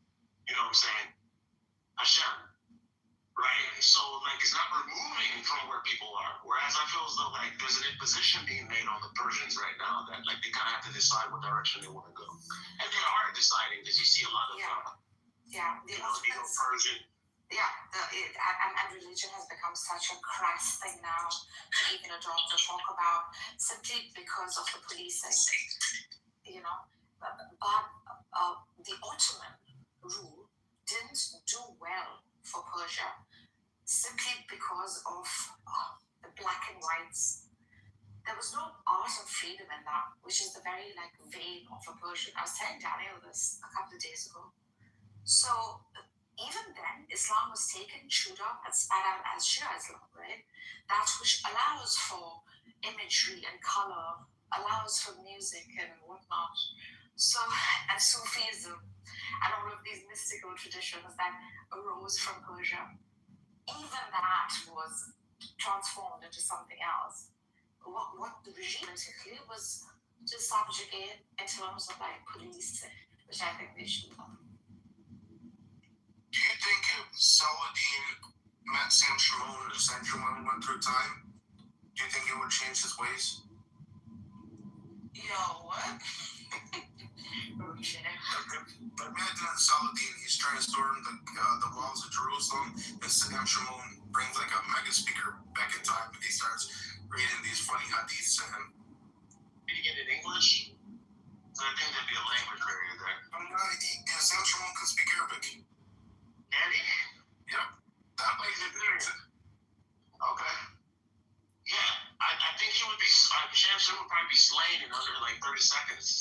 Saladin really didn't play that much. You know what I'm saying? We got a nice, gentle image of Saladin. He didn't play that much. But coming back to Persia for a second, Vargas, I 100% agree with you. Let me get now we're talking about hadiths, right? I think, correct me if I'm wrong there, I have a question. Was Farsi a written language when Islam came, or was it the writing system? Yeah, I think so. It's hard to know, right? It's hard to know. Because I know the Shia Muslims, their hadiths.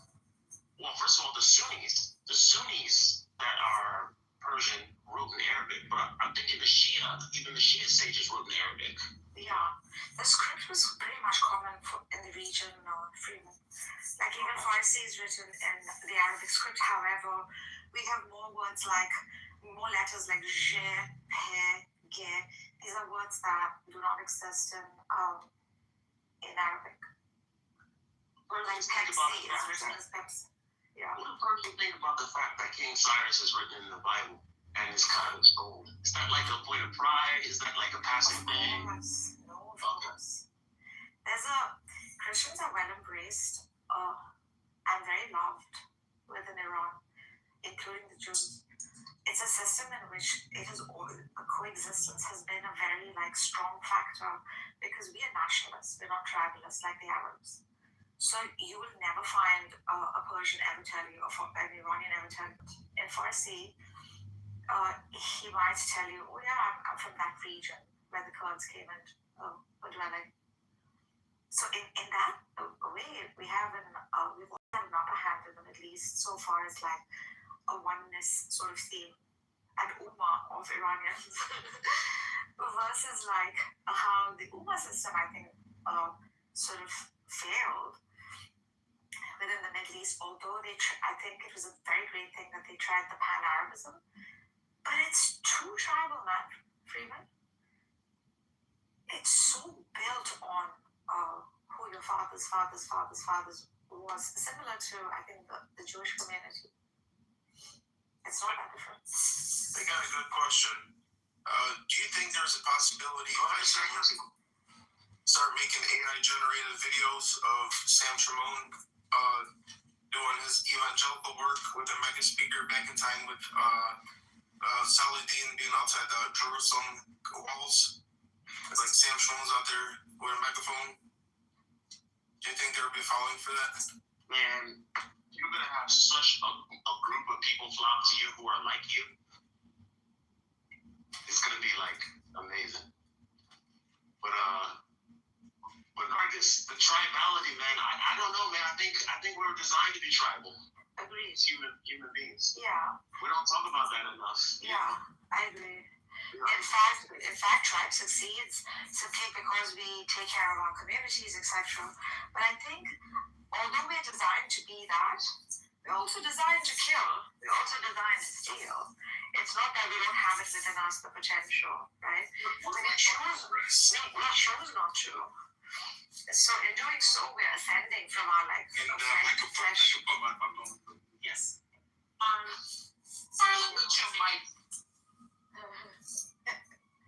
When I say design, Marcus, I mean that obviously there's the Yoruba tribe or Kurdish tribe. That's from God. There's no doubt about it, you know? The question is, what do we do with it? How do we live amongst each other? I think Islam is one of the reasons why Islam makes more incursions as a religion than any other religion is that it's like tribalism that religion, you know, because there are physical, what makes someone a tribe? The way you speak, the way you dress, right? But Islam has all that, you know.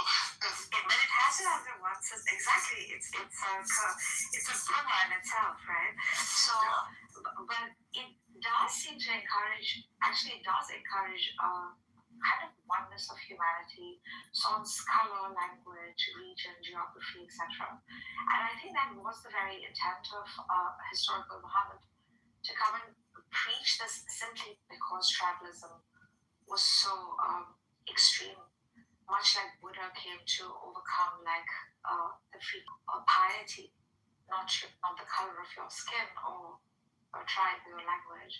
And I think this is a great advantage and an attractive point. There are pros and cons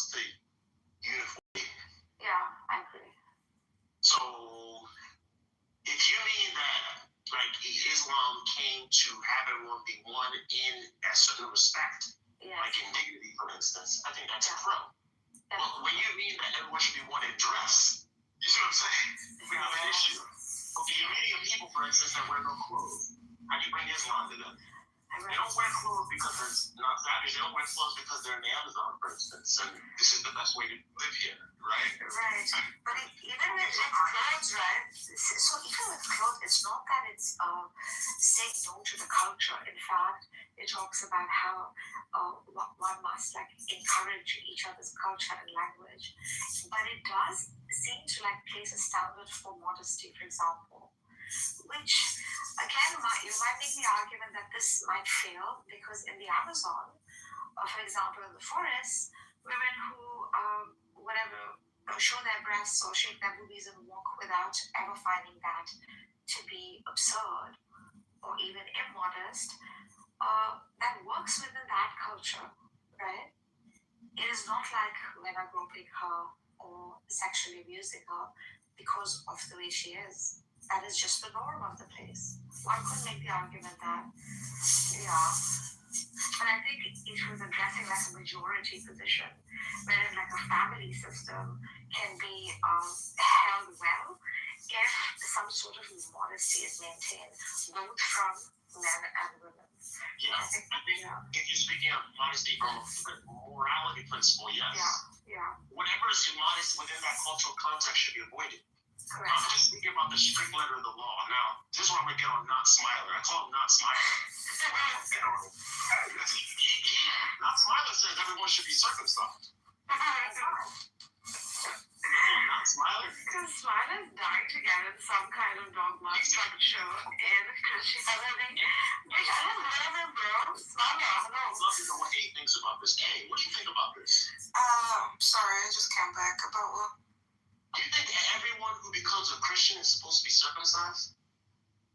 Like a grown man? Look, I'm just speaking about the law y'all say y'all keep. I'm keeping it real. So from what my understanding of what the New Testament is saying is that you don't have to be circumcised unto Christ because the law of circumcision is on the 8th day anyway. So you can't even keep that law if you're grown. Do you put circumcision in that same category? That's what I'm saying. So if someone is already grown, they can't keep that law because the law says to be circumcised on the 8th day anyway. So if you're like 30, you know. Yeah. We're not talking about 8 days. 100%.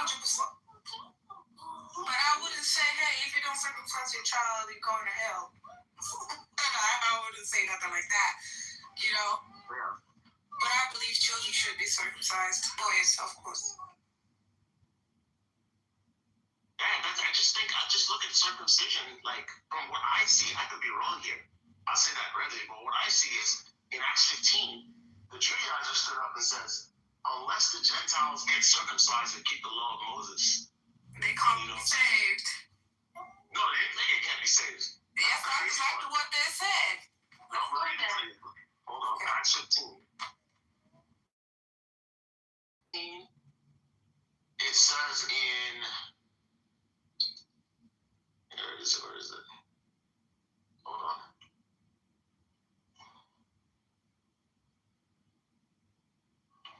Okay. Verse 5. The Gentiles must be circumcised and required to keep the law of Moses. See that? Read verse 1. Yeah, I know. Okay. Verse 1 says that unless you are circumcised according to the custom of Moses, you cannot be saved. But the people who are saying that in verse 1 are not the same people talking in verse 5. 1 second, let me open the chapter. Yeah. This is where I jammed Not Smiler up the other day. Yeah, what are you reading, Freeman? We're at Acts 15. We're jamming up the Judaizers today. What's up, Exam? Snaps.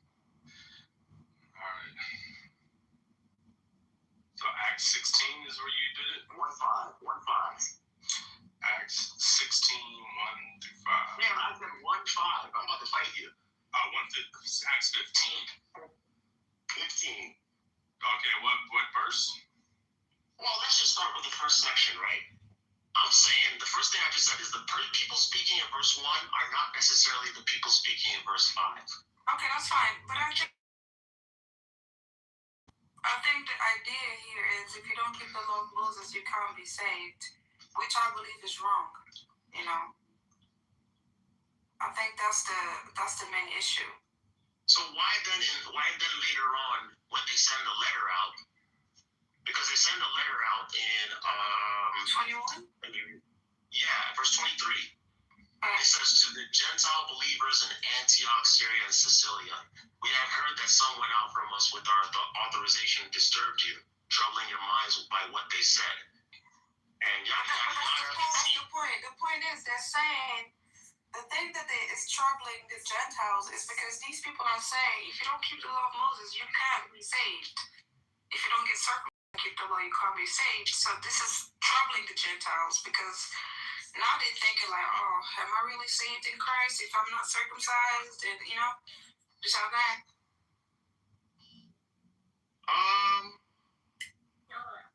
You see this in Galatians too. Verse, it says this brought Paul and Barnabas into sharp dispute and debate with them. What were they disputing and debating? They were disputing and debating if the Gentiles need to be circumcised to be saved because the covenant is that circumcision was absolutely necessary to enter the covenant, right? So if you wasn't circumcised, you was not part of the covenant at all. So if you were a Gentile and you try to come and serve the God of Israel, you had to be circumcised, right? So I think that's what they're discussing because they're like, well, are they really in the covenant of Christ? If these people, the letter doesn't address salvation. It does in the first verse. This is the claim. That's the claim. If you don't get circumcised and keep the law of Moses, you can't be saved. So are you saying that when it says you are to abstain from food sacrificed to idols, from blood, from the meat of strangled animals, this is what you need to do to be saved? No. What I'm saying to you, wait, give me that verse. Let me read that verse. So verse 29 tells them what they need to do.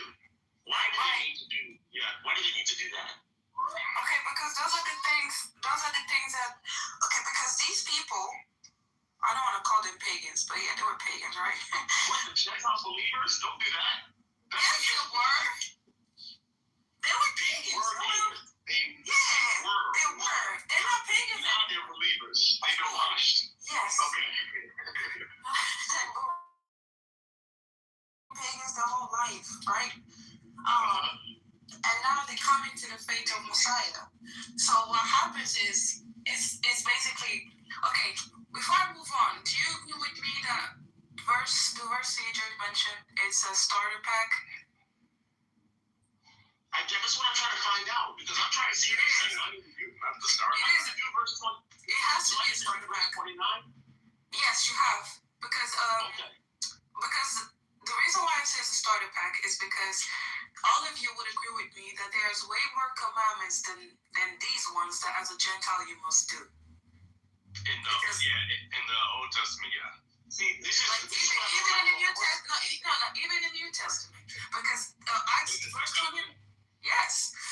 Unless you go on. Hold on. I want to be clear on something.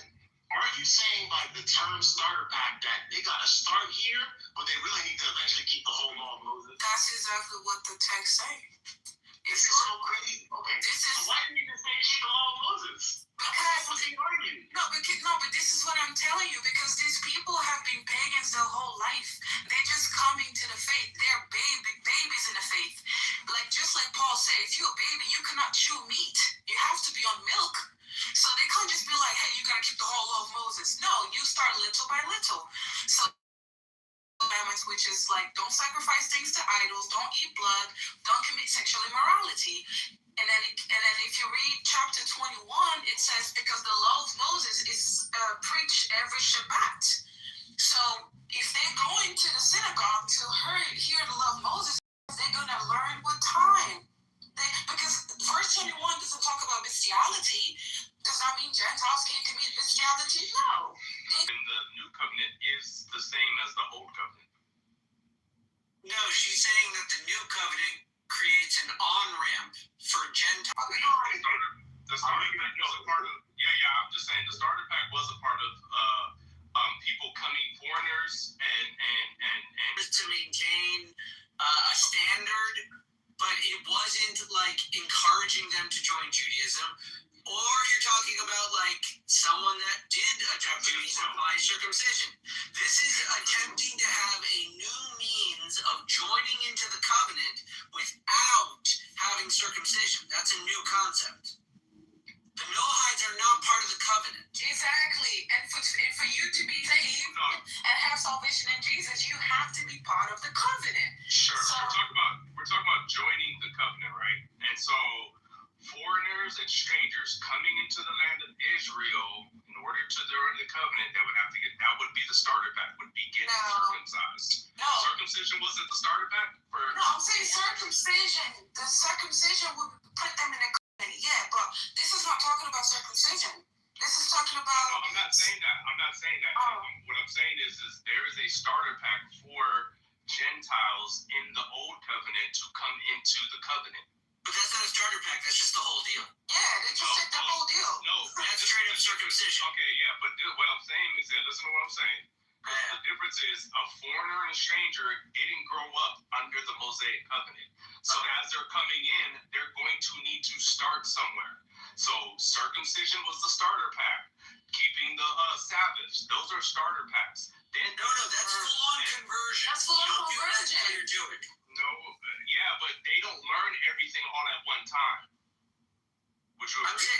Listen, what I'm trying to say is that a non-Jew that lives in Israel under the Mosaic Code, he is expected to obey the 7 laws. He has to follow those. Anything else he does is optional until he decides to get circumcised, keep the Sabbath, and be a full-on Jew, at which point he is.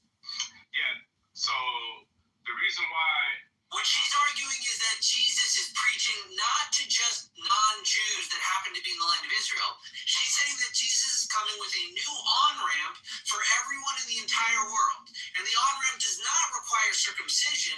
Instead, it requires refraining from sacrificing to idols, no eating of blood, and then you're going to eventually get to full-on Mosaic law, but you're going to be in the covenant before you even do the circumcision. That's her understanding, and it's a fair read.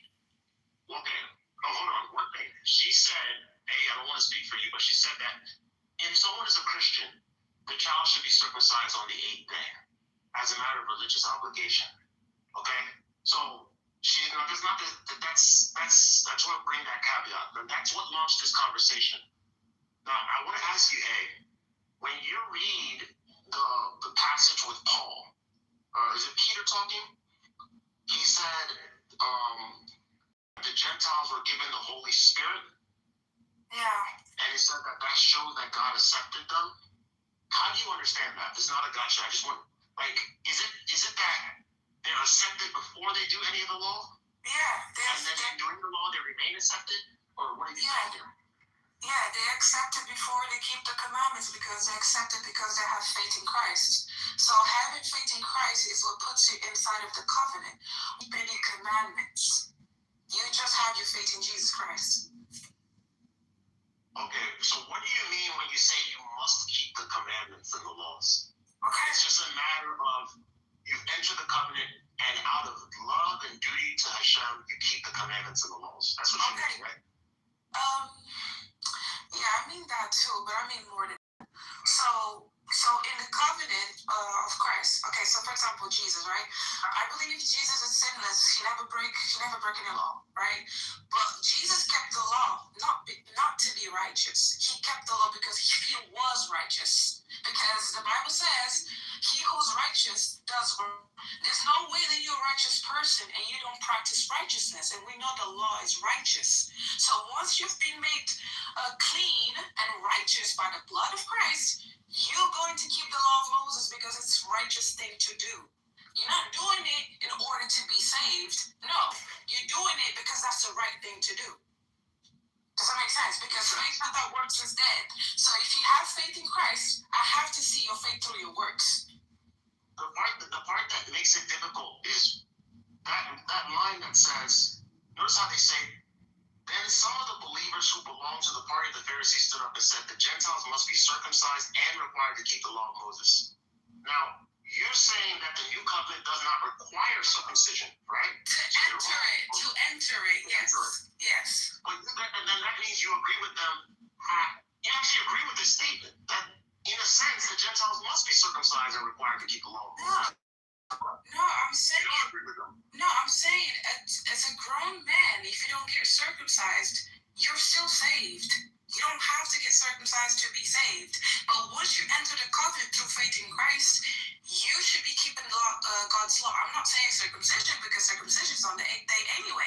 So you're not going to keep that law. However, you should get your children circumcised because that's the right thing to do. When your children are circumcised, are they keeping the law or are you keeping the law? We are keeping the law, and that's the reason why when you get baptized, you have godparents. And your godparents. Who said I don't know. It was a smiling. It was smiling. So you have godparents that's supposed to make sure that you keep up.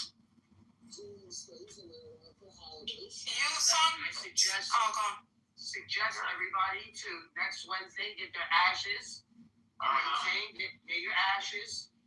You can go at night if you don't want to walk around with ashes on your head all day, right? Can you explain to us the whole ritual from the beginning? No. So the ashes.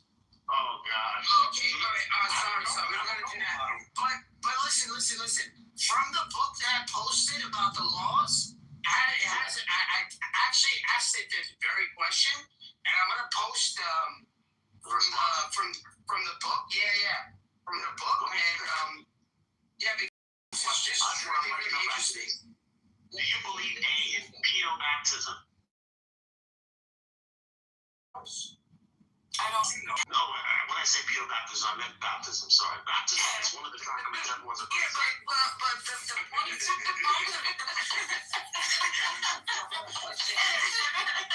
I just want to say the word pedo here. Yeah, but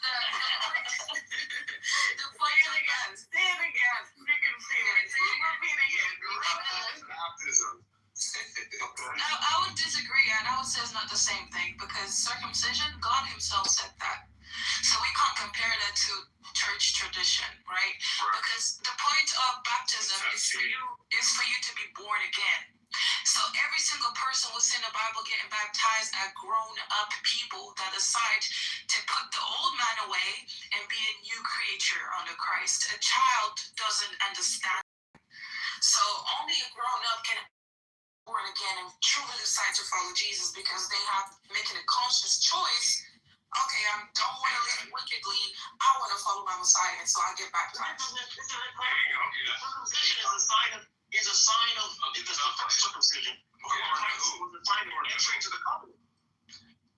Circumcision was the sign of the Abrahamic covenant. Oh, I see what they say. They're trying to say that baptism is also a sign, so even babies should get it. Well, if that's the case, we should see a book, chapter, verse. It's really that simple. It is. Well, I mean, if you're saying, so if we're going to be hypocrites and use the Tanakh, then yeah, we do that. Stop it. What we're saying is, Smiley being polemical again, man. We're not Muslims. Oh, sorry. He only is Muslim code. He just can't help himself. So we see. You know how it be like, they want to eat that pork, so I want to keep that law, man. So I want to keep that law. But if you believe in the Bible like that, bro. I'm not saying keep it. Sorry, Justin. I want Jesus a liar. He's all right. Because I asked her 7 liars. That's what I want you to do. I want to hear A's question. Because I asked her 7. Where you at? I was going to ask. Oh, yeah, but Jason wanted to say something first. Sorry, go on. Oh my God, Jason. Well, I gotta find the verse, but there is a verse that states that baptism is the new circumcision of the covenant. Yeah, that still wouldn't make your point. The thing is bringing up the So you're basically saying that children can sin. You can't impute sin on a child. So baptizing a child doesn't make any sense because the child doesn't sin. We're not saying, well, you don't get baptized because you're a sinner. You're baptized because you're entering into the covenant. Why do you enter the covenant? Because you're not in the covenant. Hey, that's what we're saying. Then why did you confident? That's the point. Because you believe. Well, you're not kids. You believe in Christ. Yeah, And Christ preaches righteousness. But hey, similarly to when Abraham had to get sacrificed and everybody in his house because they weren't in covenant at that moment until he gets the circumcision, then he enters the covenant with God. Can you be saved without baptism? Yeah, absolutely. So it's not what's defined in the covenant then. Yeah, can you be saved without circumcision?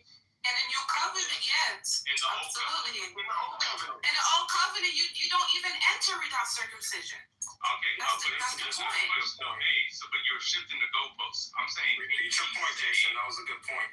Can you be saved without being circumcised or being in the covenant? 1 second. You're asking in the covenant of Christ? I'm saying in the old covenant. There's no salvation in the old covenant.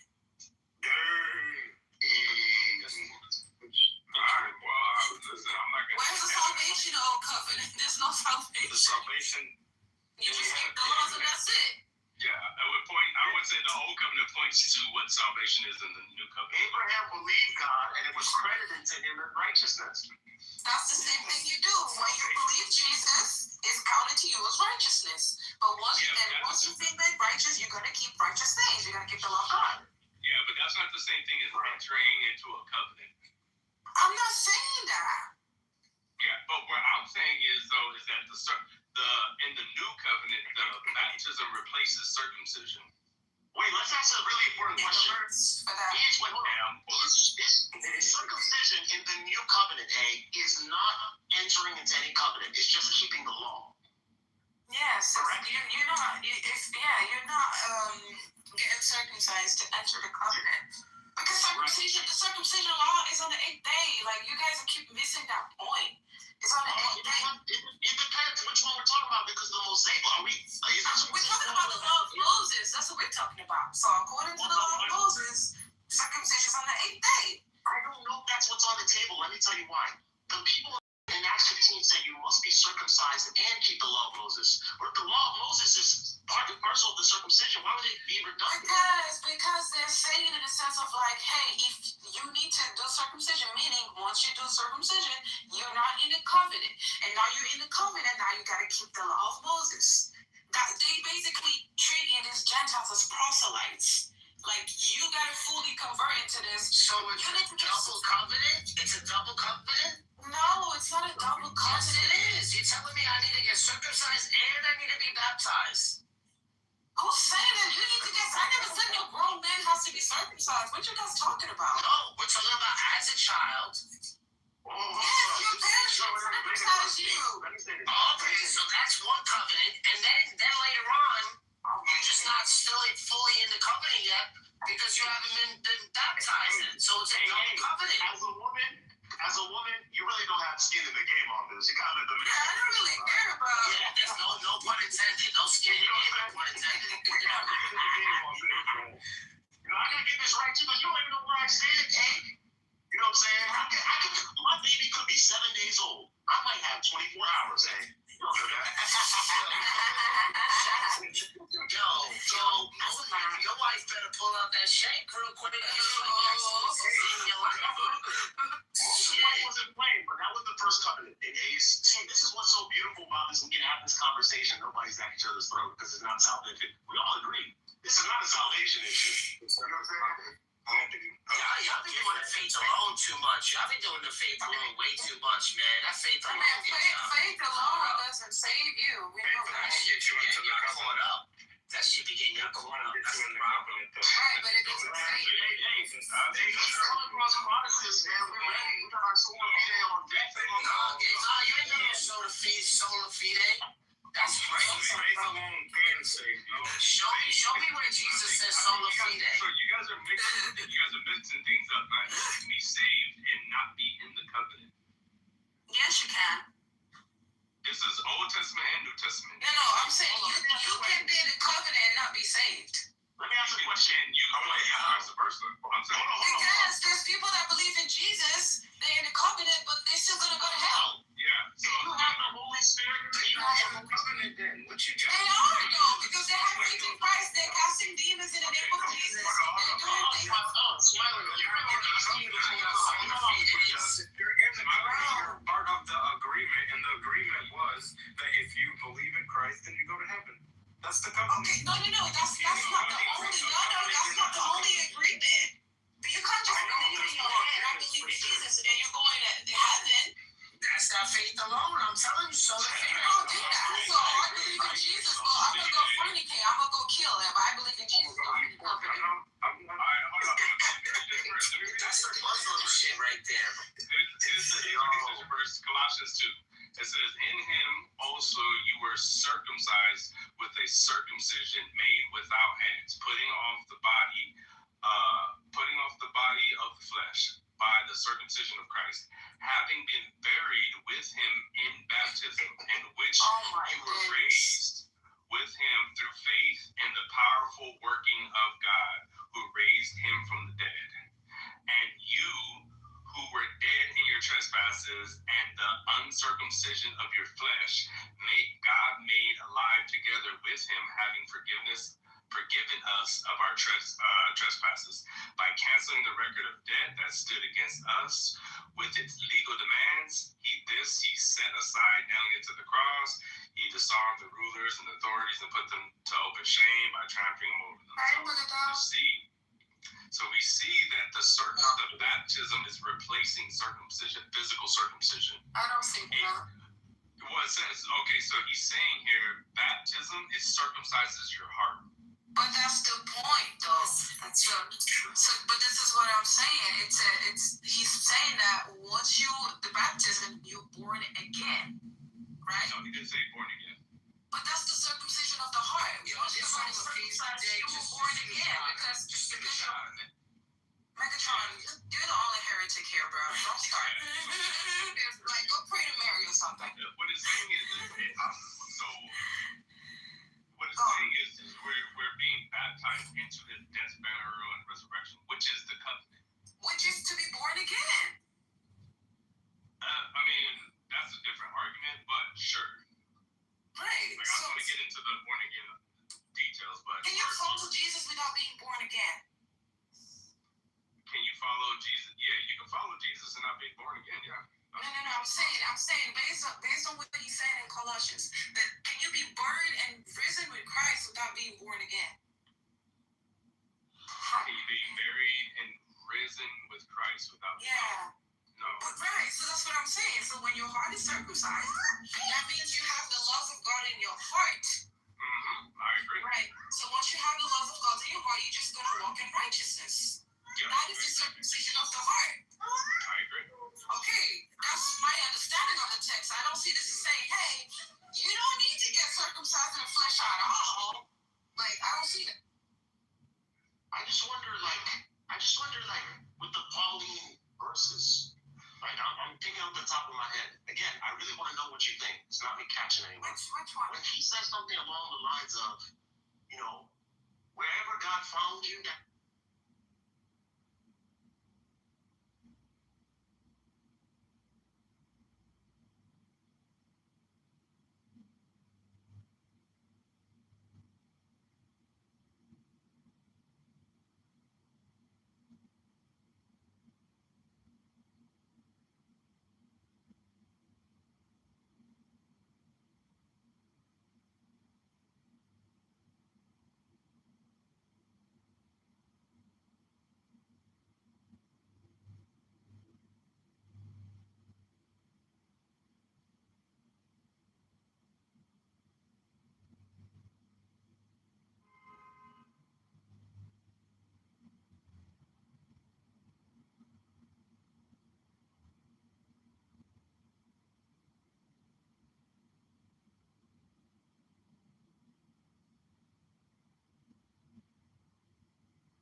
sometimes the lane tracing is fucked up, and like my car will try to. I don't have a Tesla, but my car will try to kill me. So I don't know how I feel about.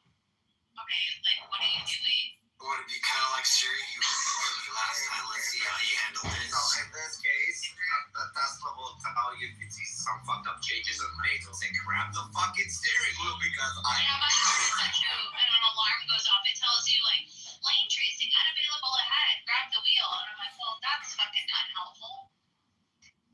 Yeah, but it's only for a short period, and it just catches it again. So dumb.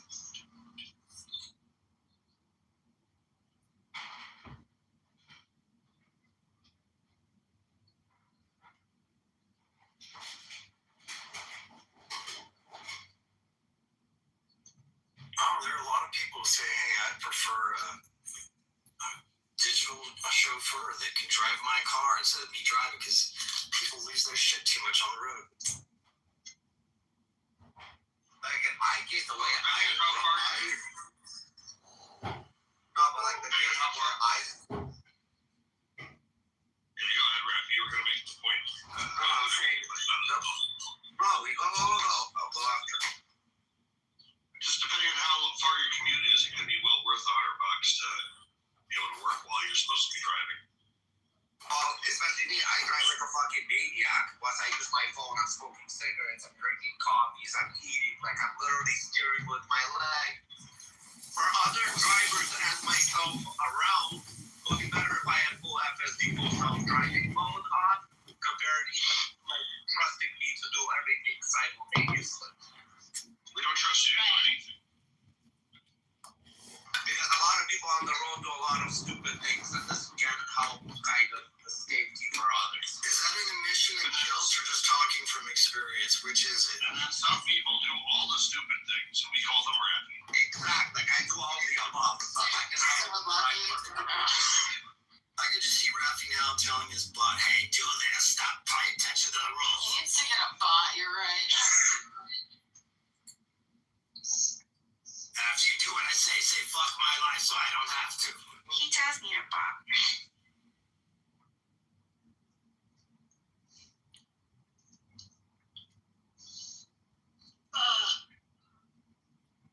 Hello? Hello?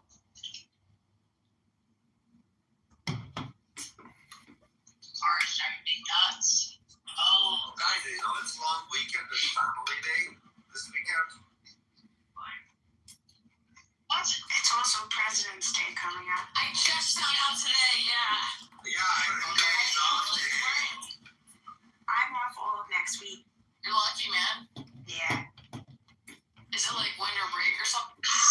Yeah, they have a break. And my birthday falls during that week. So Oh, shit. When's your happy birthday, really? the 20th. Okay, well, happy birthday, girl. Hey. We'll have to do something. It's gonna be legal. Oh, Are you a legal beagle? Just making sure you're of age now. It's always a big deal. Yeah, the great show Barnum. Are you afraid that Heather's underage, Ruben? Is that what it is? She might be too old for you. I am too old. Yeah. Everyone hates you now.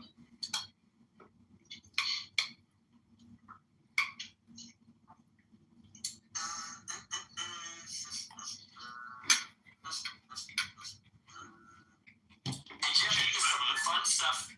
Sorry. What fun stuff? Well, it's been a little while since I've seen you, and I was going to say that I'm about to start construction on part of my house, which you've been witness to. Its formations, and Catherine is taking a slightly different job in her company and getting a house in San Francisco, and that's what's going on. Nice. Yeah. So my slightly different job, it's like 5% less responsibility. It doesn't. She would have an office in San Francisco where she would be expected to go and not travel, and that's already radical. That's a radical shift. Yeah. So instead of being stuck in all the other cities you're not in, she's she's just going to be stuck in one city or not. Yes, but it's a city I want to go to, and she'd have a place that I would want to be in. Yeah. That's improvement. I mean, it's improvement. This is really my point. Isn't that if I've reached the goal, because she does continue moving the goals, and I'm a pussy about it. But There is hope. she is definitely making. There is progress being made, and I've insisted on continuous progress, and she's up for it. She thinks that she could do that. So. I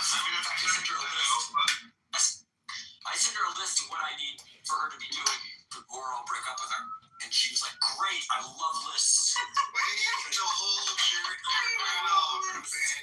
Way to hold your ground. I like that. It's a very fluid city, okay? But yeah. Ruben, did you send it by email?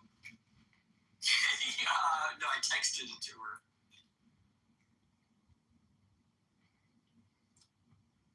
In society, because my tweet. We choose to trust you. In Jesus' name, we pray. Amen. Earlier this week, I received a text and asked me if I would take the time to speak tonight, and if I would like to. And I'm always honored to speak to you women. I'm always honored to get the opportunity, but I'm also always nervous because I don't ever know what the Lord is going to say, what he's going to do. And when I got the title, I was so... Your games. So never think that NBA scout is going to come by your game and put you in. Because it could happen at any time. Where did Carlin is an interesting story. Where did that start? Does anyone every time we having to Google? I think you have to Google. I do not know. I'm not following it enough, but I do know that the headquarters, I was watching quite a bit of Olympics here and there, but the headquarters of curling in the United States is in Duluth, Minnesota. So you know that all of those athletes have something to say about their home state. Because, or not their home state necessarily, but that's where they train. This is crazy, bro. Let me clarify. It actually tells you that God instructed him which animals were clean and weren't clean. So he didn't know. God instructed him when he was loading up the ark. But that's not point. He ended up finding out, right? Yeah, he just. But does what the text doesn't say? But it doesn't say what purposes they're clean and unclean. Okay, that's fine. Right, this is fine. But the point is, because he was instructed to bring 5 of the clean animals, right? Yes. Yeah. Okay. For example, when you look at Moses' father, did his sin for marrying his auntie? You said, say that again? Did Moses' father sin for marrying his auntie? Did Moses' father sin for marrying his aunt? Yeah. I don't even know the story. This is before the Mosaic Law given, so no. That's the point. Oh, you're making our point. No way. You're making our point. I don't know what point you're making. What's the point? The point is today, you cannot marry your auntie today because the law tells you not to do that. So if you do that today, that is a sin. If you today marry your sister, like Abraham did, that is a sin. But in the time of Abraham, it was not a sin. When Jacob married 2 sisters, that is a sin today. You cannot marry 2 sisters today. It's sin. But it wasn't back then. Because there wasn't no law to tell them. She's not saying that sin is the transgression of the law. So please, A, tell us what law they transgressed in the latter case you just gave.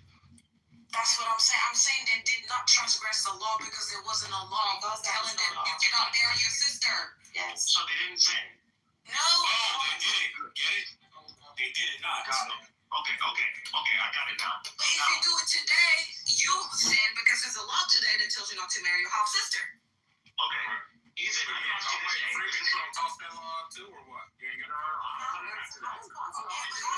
Acts 15, free man. If God is impeachable.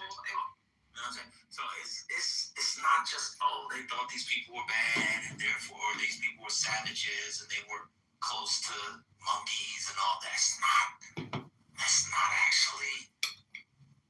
not really the case. Or they were subhuman. Like, people get that wrong about Kant too. Kant, even though he had horrible things to say about the African and the Negro. It's a couple things. It's practically a historic day. Parks and Rec. I mean, it's time that lady is celebrating ladies with frittatas. So I'm gonna tell my Valentine to go celebrate with another lady. Yep. On the 13th.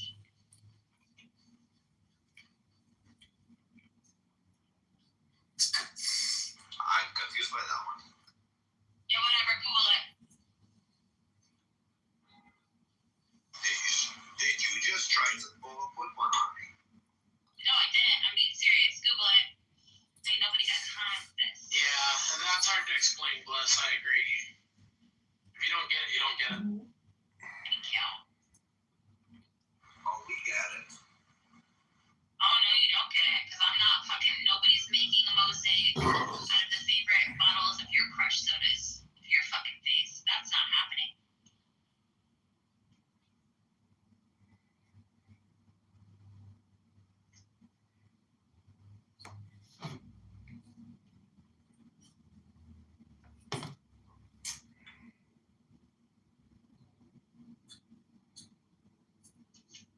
Yeah, can I have some money? What? What? I don't know. You just want some random money? Yeah, why the fuck not? Yeah, where do I send the Monopoly dollars? You gotta have something to do with it. I mean, no one's gonna give you money if you... Example, the Virginians have to change, or maybe they have to add on to the slave codes, because blacks enslaved persons, and blacks got baptized, so I should be free. And it becomes very, very complicated because enslaved Africans and Indians in America start to press on that. He also, in the interview, he said, and I didn't know this, which is actually kind of interesting. He says that they, began to treat wars within Christendom as civil wars. So if you had a war between nations, it could justify enslaving, either get either enslaved or executed if you were like what we now call prison, a captive in a war or whatever. But what they began to do was they began to see nations as sort of subordinate to Christendom, right? And so if I was in France and you were in England, the reason why, even though we were in different nations, we were still under Christendom. And the African wasn't, or the Indian wasn't, or the Asian wasn't. And so he talks about, the book is obviously more detailed than the interviews I've heard, but I'll read it in the book. So it's very, very interesting stuff, at least to me. But the turn to Rome is fascinating, and the fact, there's this new book I didn't know about you, Miles, about to share with us. I look forward to reading that too, because Rome is at the center of a lot of this stuff. It's called The Origins of the Just War by Rory Cox. Origins. Thank you. I will order that right now.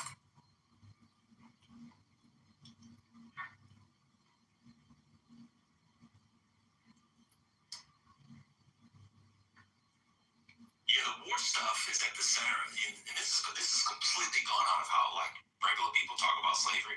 But the question of war, ethics of war, just war, that stuff is at the center of all the justifications of slavery before 1750. Let's say 1725. But we don't really talk about those things anymore.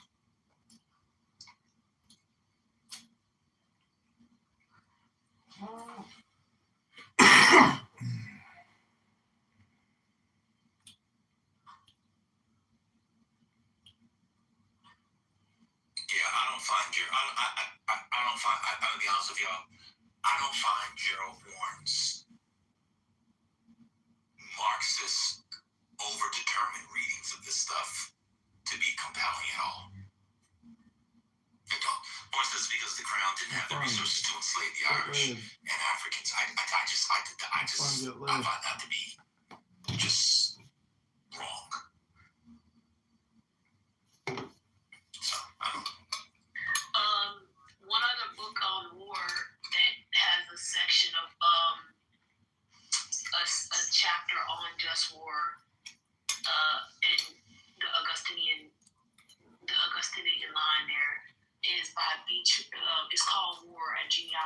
Western Ideas and Practices by Beatrice Hauser, Heuser.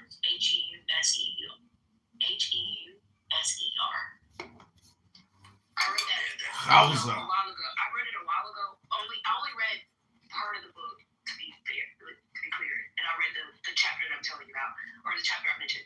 But I since heard her do an interview, and I thought the way in which she tried to approach war as an intellectual rather than a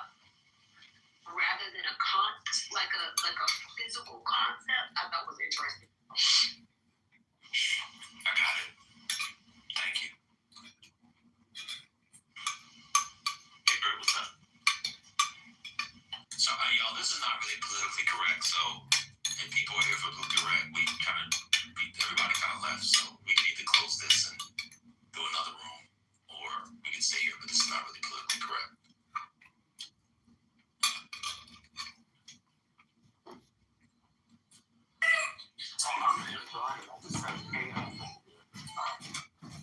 Same here. I'm actually listening to it. I'm just heading to the No, I was just for anybody relevant that was coming in. I mean, I know you and Brother Messi. I know you guys don't have anywhere else to go.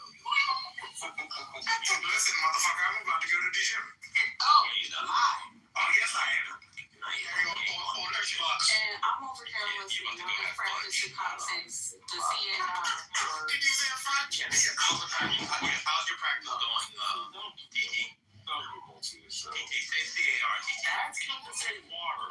Okay, let's not do that. You know what I'm obsessed on, y'all? The way people say worship. Oh my God, I'm obsessed. Y'all listen with how people talk about worship. Oh my God, it's so weird.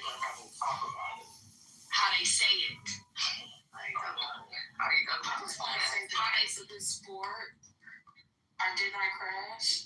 And I was thrown into the boat. That was bad. I sent you a nice car. I sent you a nice car. TT, you need to act like a TT. And get him for that one. Because that was disrespectful. Oh, let me respond to Nathaniel. Nathaniel, this has everything to do with slavery. It has nothing to do with political rights. I mean, the reason why they didn't do it, that's because it was a huge, there were religious-based civil wars. Remember the fate of Charles and his son, nephew come in, Charles II, then James II. CBS News I saw the other day called King Charles II. That's insane. I know it's a typo. Oh my God. They're pretty famous king. Yeah, Lord. But yeah, those things. And Charles, don't tell him Charles II wasn't English, but anyway. Oh, not this. And everything he brought when he was in exile, he brought all that shit back from France. Yeah, I mean, it was a whole Catholic Protestant war. So but they didn't enslave each other. That's the thing. Yeah. So the thing with slavery, I'll just say it again. So what's his name? What Harpham lays out is how the English adopt Roman law around slavery, essentially. And instead of the idea that persons who are captured from foreign nations can be enslaved, they and other nations in Europe as part of Christendom. And therefore, they don't enslave them because they're all part of Christendom. Which is why, as I was saying, in the early colonies, say in Virginia, say 1630, you have Africans getting baptized and saying, well, I'm not baptized, I should be free. So they have to change the slave code. I think it's 1660, someone can grab to look it up. They change the slave code to justify the fact you get baptized, you shouldn't be free. That's part of that broader European idea that you shouldn't enslaved people in Christendom. What they see in Africa is that the wars that the Africans are having, because the Africans also enslave captives from their warring nations and tribes, they say, oh shit, there's the Roman model right there. And so they use that, they sort of map on Roman law to their reading of Africa as a way of justifying. Because remember, the English come late. They kind of start a little bit, they're exploring. Elizabeth gives some guy, I forget his name offhand, a charter. It's like, and they take the time. Of course, they have their own civil stuff. They have the Civil War. They have Charles I executed. And then after the Restoration, you get, when is the Restoration? 1660?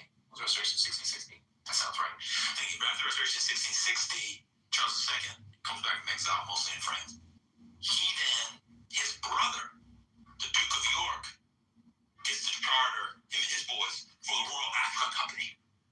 And all of a sudden, he gets Royal Africa Company. And what Harper is sort of laying out here in detail is how how Roman law gives them the justification. A lot of people, when they know a couple of things here, they go back to Aristotle.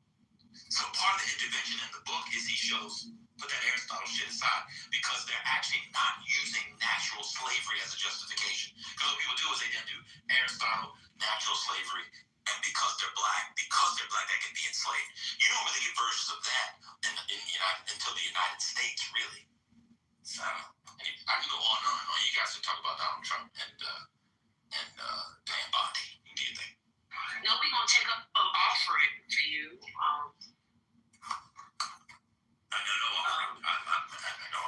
I'm not Baptist. I'm fine. I was gonna say, because God loves a cheerful giver. I was really gonna roll out the A&E style offering. What's going on? Just give it to your local black woman so she can continue to be the most educated demographic in America. I thought you were in the NOI. Oh, I can't be pinned down. I'm all over the place. NOI is nasty. I remember, I have to go and look at Orn's. I don't remember Orn's documentation offhand, how he argues and sustains the argument that the reason there was anything on Horn. I said, I don't remember Horn's idea that the crown couldn't enslave the Irish, so they went to the Africans. I think that might be in his book or the origin. If I'm accurate on this might be in the origin of his capitalism book. His origin of capitalism, is that the book? I don't know. I think it's the Counter-Revolution. Oh, the Counter-Revolution. Oh, what? Okay. No, it would be no. This would be slavery. The origins. Yes. It would be on the apocalypse of settler colonialism, the roots of slavery, white supremacy, and capitalism in the 17th. Yes, you're exactly right. Yeah. I'll go back and look it up. So the reason why I was off mute said because this is the critique of Horn, right? He moves too fast. Yeah. Yeah, I mean, it's a lot. I mean, I didn't know Horn had the languages for this either. How many languages does he speak? Does he speak Dutch? Can he read Dutch? I mean, you have to work through Dutch.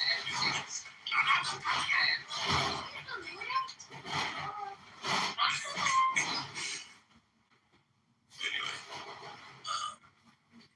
but yeah, the race thing is really, ironically enough, it's an enlightenment thing in many ways. It really is. These ideas, if you read Hegel's philosophy of history, it's a really good encapsulation, a kind of an endpoint of enlightenment. That's later, it's 50 years after Kant, 40 years after Kant, something like that. But that's not how people in England, the way Kant and Hegel see the African, is not at all how the English, for example, saw the African and African civilization in the 17th century. It's just not at all. I'll be honest with you, I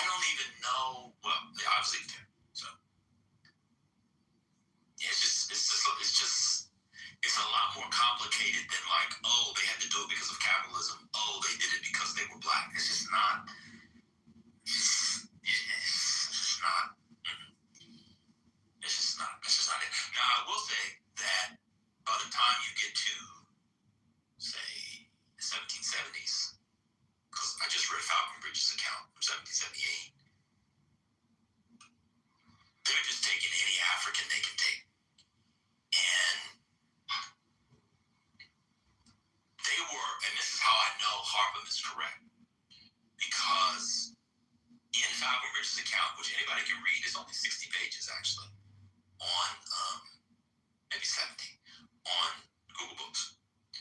He spends some time disabusing people, disabusing his readers of the notion that that African captives were begotten because they were prisoners of war, or they were captives from other nations. I think he does that because that was the common understanding, that the people who are being enslaved, that are being sold into slavery in the Gulf of Guinea and Senegambia, et cetera, these are people who were captives from war, and therefore, in the English imagination, that justifies their enslavement. He spends a lot of time in a short book saying that's actually not why they're enslaved. He says what's happening is that the kings and the merchants under them of African kingdoms are quite literally stealing people. And that when we're not here, he says, there's no strife. It's actually us who bring the strife, because we're the ones that are feeding the strife, because slave trading with us has become core of their economy. It's quite deep. I mean, you really have to get into this stuff to really understand what it is. Now, it is true that he says that another way they got slaves, although fewer slaves, was through what they call boating. And boating is when, the big slave ship comes, they have the canoes, whatever, and they will go along the coastline of the Gulf of Guinea and get people who live in coastal areas. They would get some of them. But generally, then these people are kidnapped. They're not actually captives or prisoners of war. That only makes sense in 1778 if you believe that these people are prisoners of war. That's why Hartman's book is so interesting, because his book stops 1700. So that means that justification in the broader popular English imagination was, these people are prisoners of war. We all believe if you're a prisoner of war, you can be enslaved. So that whole they did it because they didn't have the money to slip out. So I don't see that. It also depends on the monarch. Some of the monarchs were Catholic even after the Restoration. I think Charles II was like a crypto-Catholic. I think James II was an actual Catholic. Of course, they deposed him in the Irish Revolution of 1688, 1689. It's just a lot going on. It's just a lot going on. These are. I have to go back. I'll go back and read this book, this Horn book, but it's just not compelling to me. The economic arguments are not overly compelling to me.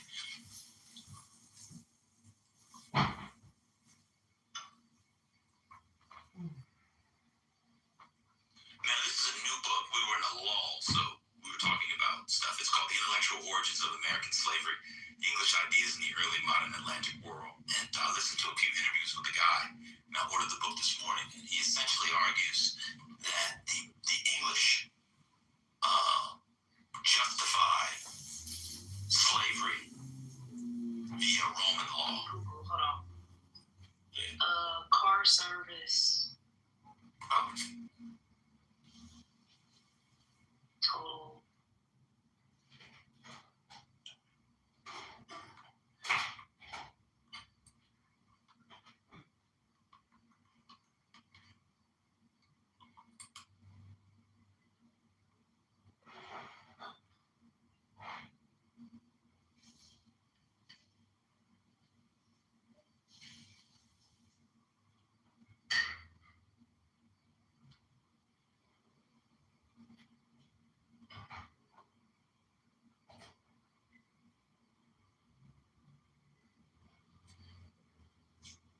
Some of the Jacobite Rebellion. The Jacobite Rebellion. Yeah, that comes after they tried to put James' son back on the throne.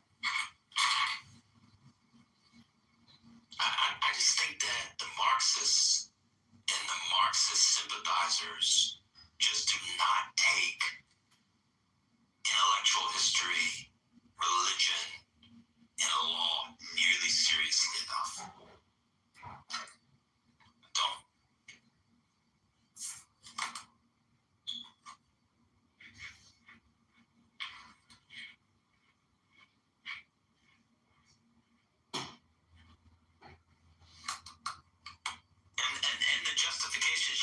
over time too. Like they're black, they should be enslaved. It's changed over time. It also depends on who the enslaving power is. The Dutch have to, it's very complex. People, as Kimberly Foster would say, people should be very wary of a single story. But anyway, I've talked enough. You guys can go ahead and talk about how, go ahead and break it down, how Chuck Schumer and John Thune need to come together on the SAVE Act. No,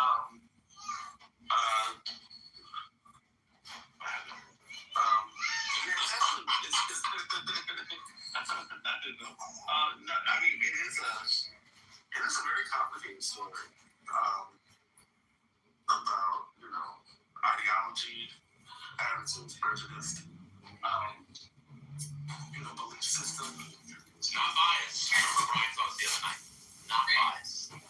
Oh, not biased. You remember that? No. Well, never mind. Y'all get the joke. Keep going. Never mind. Don't worry about it. But yeah, it's a very complicated story, and I was in another room when they were talking about do people truly believe as far as they move people? Some parts it doesn't really matter. Bring the and other food. parts, what people believed and what they used to justify was evolved. I mean, we're talking about ideologies that morphed over hundreds of years. Like, this wasn't just like even a 50-year period of time. We're talking about generations, centuries worth of logic, and making this shit up as they went along. And so it's not and then one place was different than other places. So even whether you're talking about the colonies, whether you're talking about differences in colonies, whether you're talking about the Americas or the Europe, or the Caribbean or the South Americas, all those ideologies were different. There's different ways that you engage sort of actualizing those beliefs. Yep.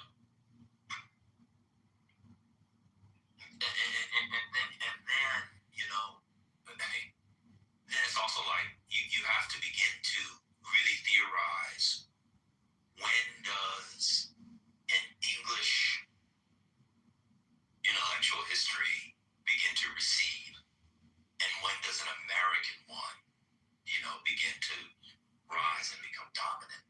You know what I mean? It's like they're British for a long time. And depending on how you read it and what you're talking about, say in this case the view on slavery, when do they become American? That is to say something that's not British. The royal governors are there, people going back and forth, posts going back and forth, laws being set by the crown and by parliament, trade being set that way, newspapers and periodicals that circulate through the young empire find their way, in the House of, what do they call it in Virginia? The House of Burgess, whatever it's called. It's just like, when does it become an American thing? Then you get class, and then you get sort of revolutionary sentiment, you get the loyalist versus the patriot. It's just very, very complicated. And these sort of, it was for capitalism, it was for profit. Or, and by the way, it wasn't always profitable. That's the first thing. But then, this stuff was for, it's the gang. And then stuff, this is for, because, they saw the African as less than and therefore enslavable. That's not always the case. Right, because wait a minute, like, if we think about the timeline, we have the British in control of the West Indies, but they're fighting black people in America. They're fighting West black people in America in 1812, sending them to different areas where slavery is still on the books, but not being enforced on Charity work never ends. everyone, because you have like people being sent to Trinidad, right? But this is before the 1830s, right? They're being sent there as free landowning men, right? They're also being, they're also escaping to Canada, right? So it's kind of like, but then Jamaica still got slavery going on. You know what I mean? So yeah, it's real. Like that timeline is real crazy. Like they were just basically, not just basically, because I don't actually want to simplify it. I mean, I want to keep it to the point of how much more complicated it actually is. Oh, show a lot.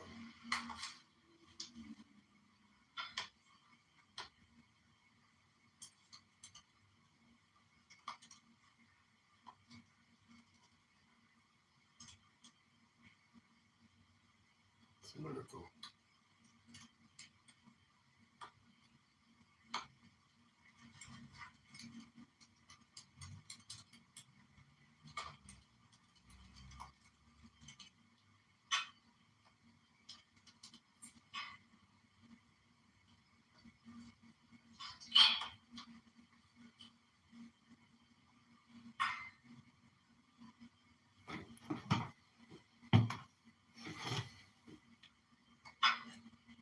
Hold on, y'all can hear me? Hello?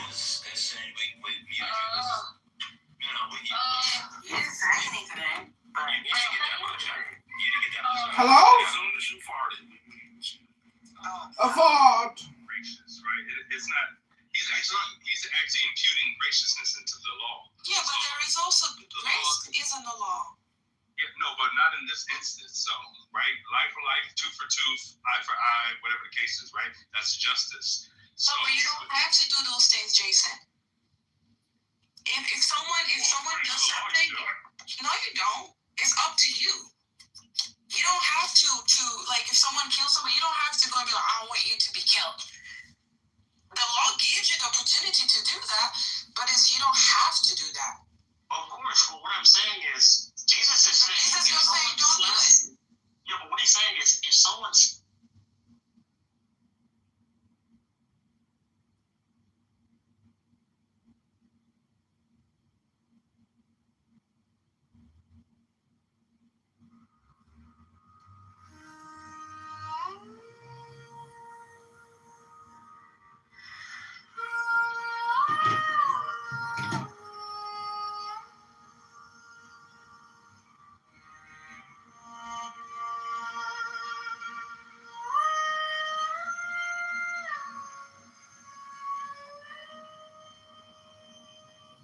Bare feet on the circle, ash and salt and rain. I breathe in the thunder, exhale a silver stream. Eyes close to the chaos, palms lit with steady glow.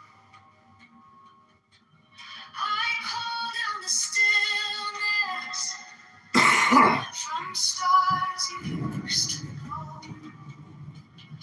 This is my meditation on the quiet fire on my brow. I turn every shadow into soft golden brown.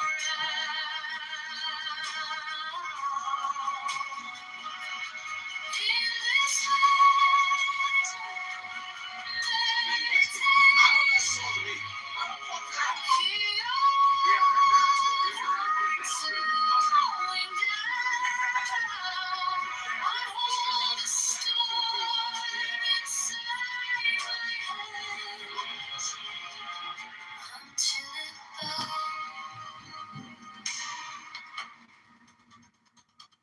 old words on my tongue tip,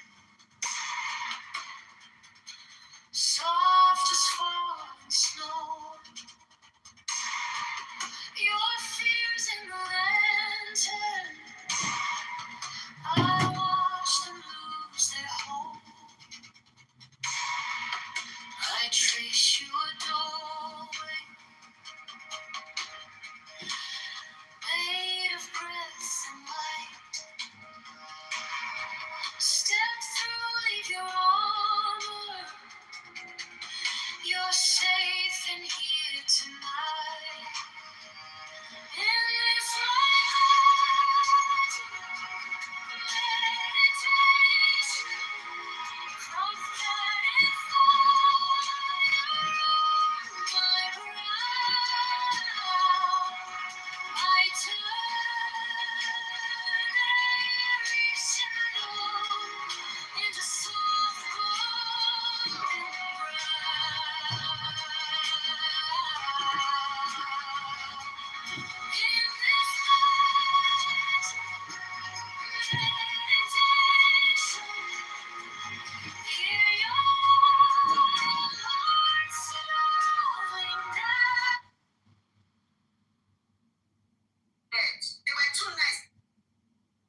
I think is God.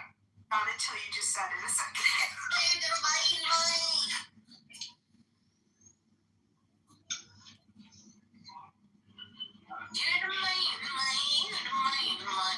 At the pole vault in the Summer Olympics. Yeah, go ahead, Sia. You want to tell everyone about it? I don't know, but I'm thinking somebody was gonna say it. Oh, women are very well aware of all the penis episodes that happen, especially in Olympics. I see. I learned something. Now you need to, AJ. You are now assigned the penis assignment of the day, which is go find out what happened in the pole vault at the Olympics with a penis. I'm assuming they really wear short shorts. Oh, no. Track and field. We can see everything in track and field.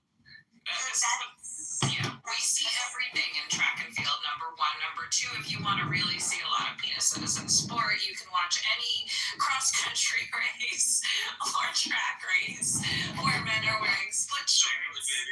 Yeah, that happens at the gym sometimes. I don't know if anybody's ever seen that. OP shorts or high-cut shorts from the 70s. It's down and then it's like on the court.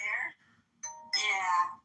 I've seen my share of just members at the gym. I'm sorry for making you Google, but I'm not sorry. But you are the person who comes back. I don't want my algorithm to get messed up, so let me do it.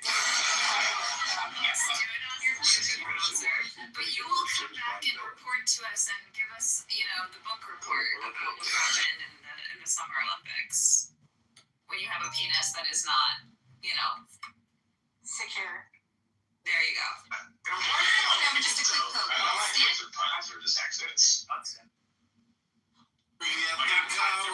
I was done, the pole went on the guy's nutsack, and all you heard was like a short Everything into it. Yeah. I think the best way to describe for people that have never experienced what the pain is like, it's like, in a movie and you watch someone get sliced really bad with a knife or they get cut, however, and it's not really cut right in the penis. No. My point is they don't even know if they got cut, right? There's no getting hit in the nuts is like what the pain should be getting stabbed, but really doesn't, right? That's what it actually feels like when you get stabbed. It's just for some reason getting stabbed is somewhat not that painful if it doesn't hit an organ. You know what I'm saying? So, oh my God, am I bleeding? Because it was so clean. But when you get kicked in the nuts, that's exactly where the programming should have been in the human body to feel the pain of when you get cut. It should have been like that. And that's what you feel. You feel exactly the way that it looks like it's going to feel.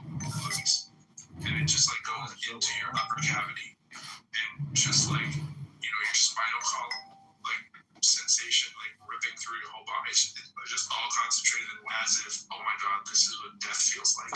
Right? That's it. I like to compare it to childbirth. Because we know that well too. Well, I'm glad I have this. I don't want any nuts sticks. I'm good. I don't want to feel that pain. It's a clerical law. This is Ian. I raised a son, and there was a lot of boys in the house, so there's all kinds of stuff about getting injured. Down below. So, and my son lost a motor. And the great part about it, is after the 2 to 3 minutes are up, it drifts away into nothingness, and then by 4 minutes, it's like nothing ever happened. There's no sustained injury. It's just like, hey, wow, I made it. The sun shines out again. Yeah, well, defense class, they tell you if you can get them in the nuts, that's the best place to get them. And then, there's other techniques, but that's the first thing to try to kick them in. There's nothing you can do for at least a minute, if not 2 to 4 minutes. Yeah, you got a minute to escape once you've done it. So, I guess now isn't the time to go into all that I learned about circumcision, pain, and penis. No. And you used a quota on saying the P word. I I know you love saying that word, but like we all have an aversion to that word too, like saying it too much. It's just went over the quota. Just say cock or dick. Yeah, say something else. Yeah. Or erectile tissue. Like, at least make it funny. You really want me to say erectile tissue? How about like? I mean, kind of, yeah. Say it one more time. Like you can't tell the anatomically. I can't tell the anatomically correct word. Like this is Maybe very. just use a funny accent. Maybe just call it penis or something. No, it's anatomically correct. It's official names are not that great. Like vagina. Vagina is terrible. Penis. Penis is terrible. You don't need to be accurate. You don't need to be accurate. No. And some of the bad names are bad too. Like the C word for woman is this. Oh no, that's a great run. Caretaker? I like all the dirtiest ones. Those are my favorite. You're just some dirty doctor over there. I am. No, I was about to say, aren't you in psych? Just like Freud. Just like Freud. He's the rapist. He's not that kind of doctor. Cocaine and ass. Is it your mom you're thinking of at this moment? No, you gross fart.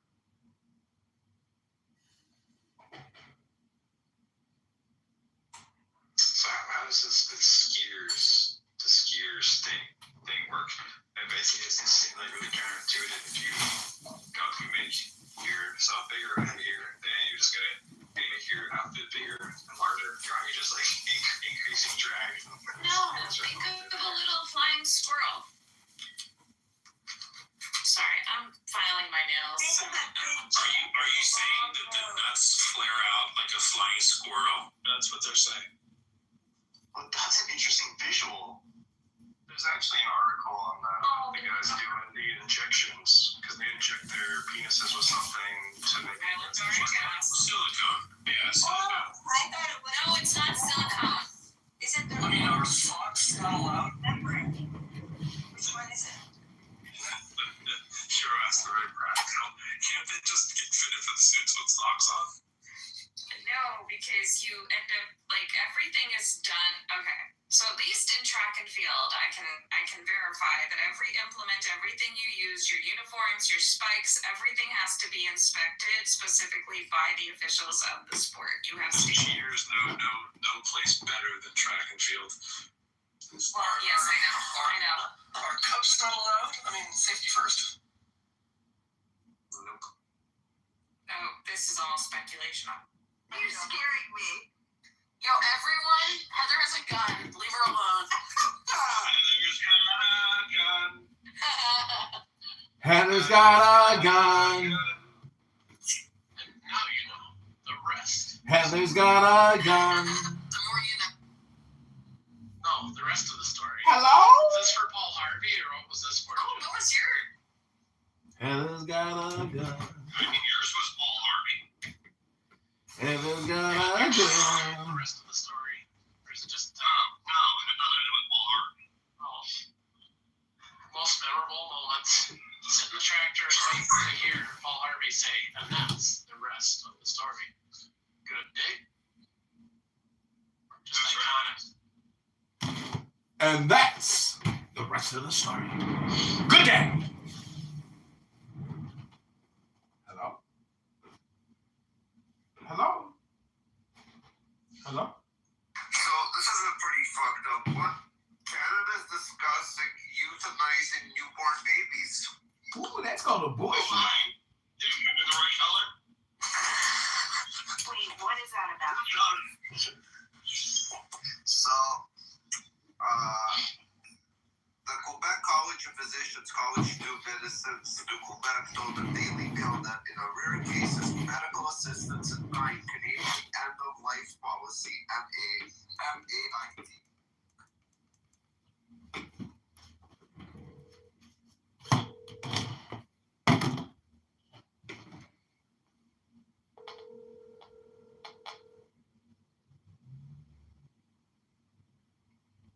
Johnny! Hello? Hello? How's your day? It's just had dinner. I just was at the gym working out, and now I took all the garbage out. I'm gonna clean up a little bit, take a hot bath, sipping some coffee. I took a hot bath, gave myself a pedicure, manicure, polished, and had this like itch around my ankle. Yeah. It's been going on for a couple of weeks. I put some triple antibiotic on it. And you know what? It's soothing it. Oh. Must be a little fungus there. Try warm compresses and then ice it. Why? You thinking it's something arthritic? It's just amazing what icing does, because it draws the blood to the area.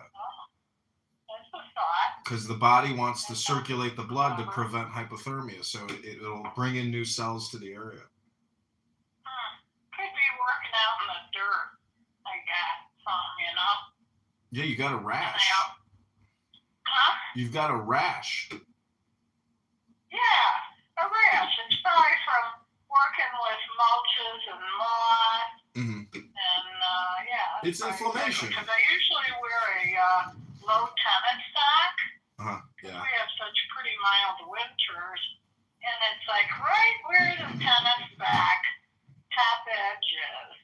Well, try the ice. I think you'll be surprised. Yeah, I feel really good on it. So, Sam showed her birthday picture. You probably got it too, 11 years ago. Yeah. So, you were living in California, if I recall. Yep, I was living in Hermosa Beach. And you drove to her house. Yep. And you brought a dog. Yep.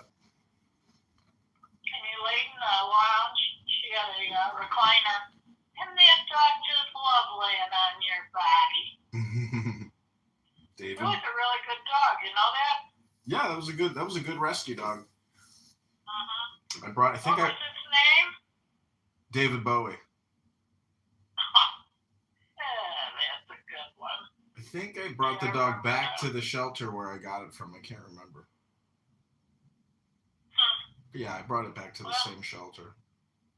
Sometimes people pull a fast one over landlords and say, they get caught finally, and then the landlord says it's you or the dog. Yeah. Were you renting at that? Yeah, you were renting at that time. And how long have you had that building you're in? Since 2019. Yeah, 2020 basically, December of 2019. So five years. I was thinking 6 years. Somewhere between 6 and 7 Yeah, already. 5 years, couple months. Wow, time's flying, huh? This is my burial chamber. Burial chamber. That's what somebody else says about their house. Yeah, it is. Everybody is. Mausoleum. I'm living in my mausoleum now. Who is that? It says that. Huh. Everybody anyway, is. Samantha's hometown football team cream the other team. Yeah. I didn't watch it. I didn't watch it either. I was camped out.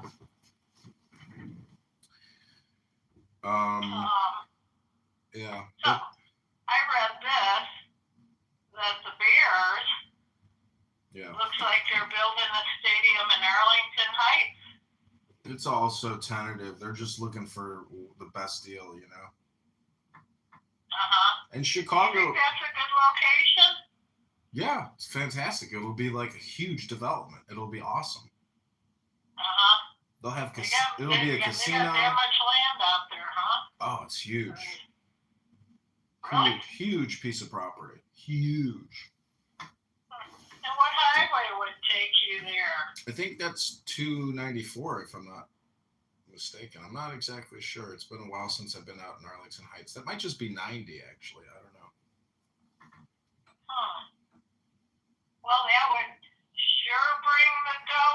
that community. Oh my gosh, that village township will make so much money from that. It's unbelievable. With the state of Illinois too. I just read today we're having elections starting early voting starts Saturday, and 4 people have been dropped off due to electoral signatures. That's what happened to me. Not enough signatures, but I've made an impact. I've definitely, my voice has been projected far and wide, and I have not gone unnoticed. So this was my first, marketing campaign, and I'm still pushing for it because I did get confirmed in some counties to be a write-in candidate. So I keep pushing, and using AI to create videos and pictures and. Oh God, I saw those you sent Samantha. They are hilarious. Yeah, they're funny, aren't they? How do you It's an app. do you engage with some kind of an outfit that does that kind of thing? It's free. It's all on your phone. It's an app. It's by Microsoft. So what do you give them? A picture, just like a straight up picture of yourself. Yep. A video. You And film what a else? video. Oh, how about your voice? It does sound like your voice. I know. Is it your voice? Yeah, you give them a voice signature, and then they use your voice in your videos. What else do you give them for that? It's just a video of yourself. You look to the left, you look to the right, you look up and down, so they scan your face and take your audio. Wow. Very cool. You're the first person I've known to do that. Yeah, I'm doing some groundbreaking stuff, and it's, it's like combining all my background into one effort. And no, it's funny, nobody likes me, but they hate the guy that I'm running against. So it's possible. Well, the primary is March 17th, and so we're going to find out how many people voted Democrat in a supposed Republican district. But everybody hates the guy, and it's going to be. What about those?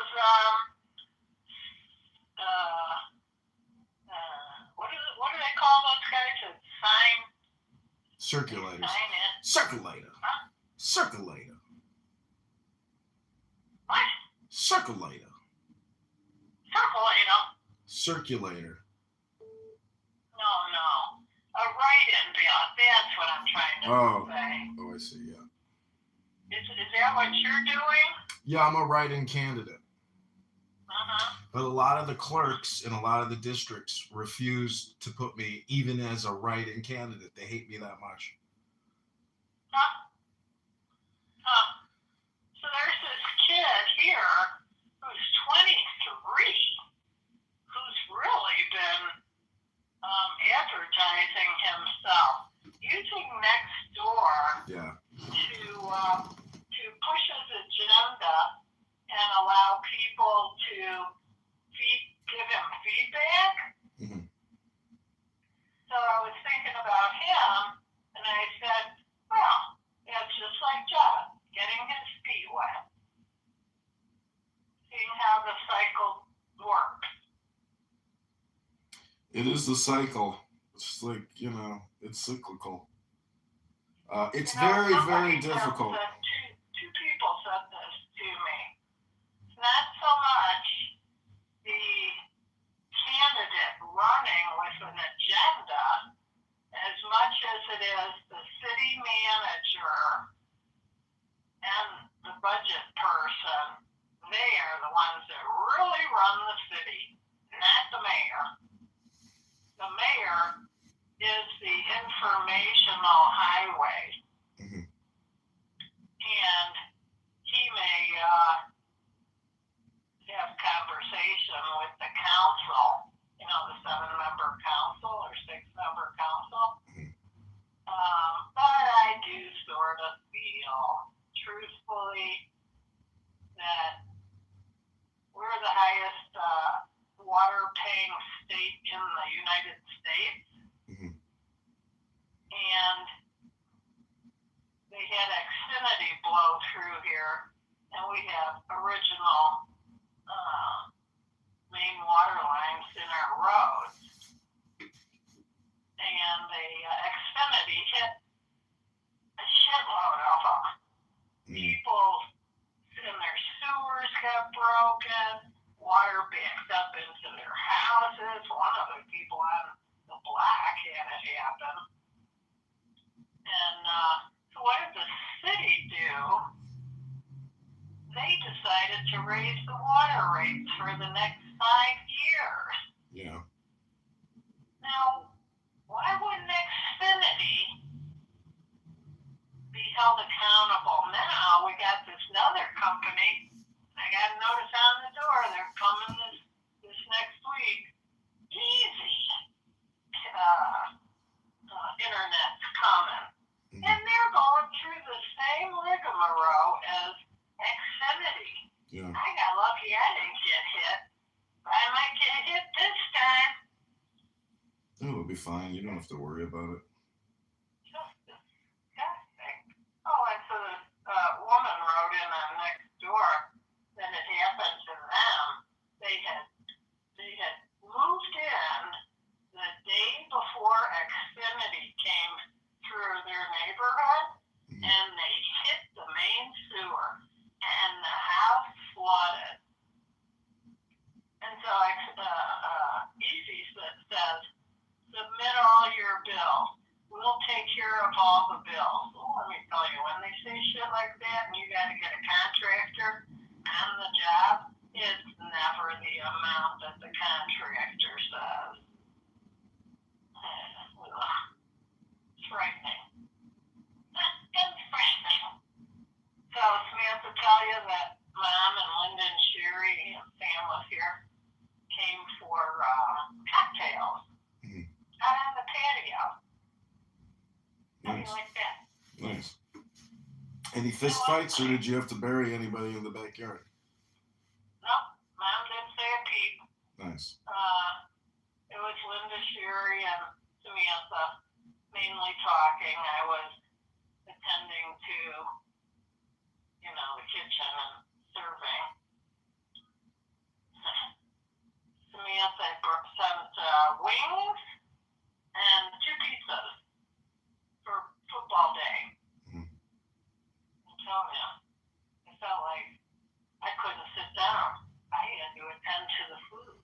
And then I was drinking while I'm cooking. Oh, I was on landscaping for about 3 hours. So I got drinks then. She told me to get a bottle of gin. Yes. I've never drank gin before. So I got a drink when I finished my landscaping. Then I got close to party time. So I started cooking. And now I have another drink. I don't know how many drinks I had. But I know I was laying in the lazy boy, not listening and not seeing.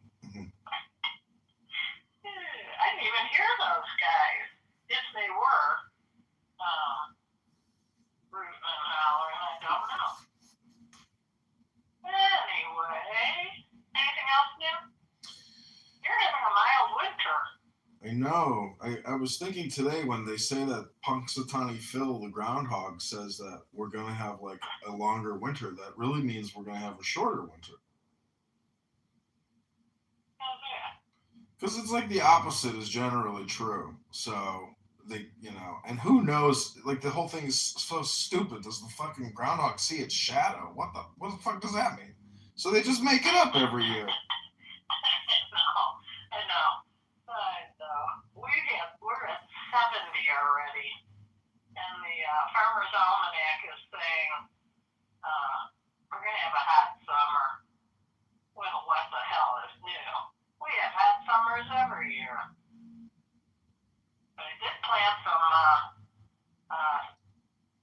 bush-type stuff, and I got lucky because I put them in October, and they're already thriving because I think of the mild winter. They didn't take a hit. Me lucky. Me very lucky. So anyway, what do you think? What kind of gummies does Samantha cannabis gummies? I don't know. Do you get buzzed on them? Do you get low key on them? It just alters your consciousness. It makes you stoned. So she was having two, going after a third in the sack. And so I was trying to grab them from her, and she wouldn't let me get at them. I think she took four. It's possible. It'll put you to sleep, basically. But she didn't really get stoned. Yeah, it's not like it's gonna change her into some, different person. She'll probably just, I was dating this girl. She was like, my boyfriend used to smoke weed, and whenever he smoked weed, he stopped talking. And I can't stand being with somebody who won't talk. I started laughing, and I was like, because it does put you in a certain state of mind where you're more focused on listening as opposed to speaking. Do you know? Well, I wouldn't say Samantha talked any more or any less. Here's a good one. So we knew what time our train was supposed to leave. So we go to the train station, and so I said, well, let's have a seat. Looks like all the same people that were on the train when we came here. So she said, no, let's go over to that store right over there. I don't want to sit in the train station. Okay, we walk over there. We're just shooting the shit with the old man that owns the he really does not have himself in a position of organization where people can really see everything he's got. Kind of like all lumped in that joint. So anyway, I'm standing there, and I don't know if it was Samantha or if it was me, said, hey, look, the train just moved up. Maybe I said, moved up? Fuck, them train's leaving!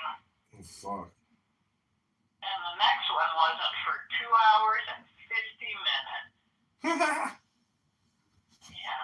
So I said, well, fucking well. Let's just go walk around some more. She said, we're taking an Uber home. I said, I'm not paying for it. She paid for it real quick.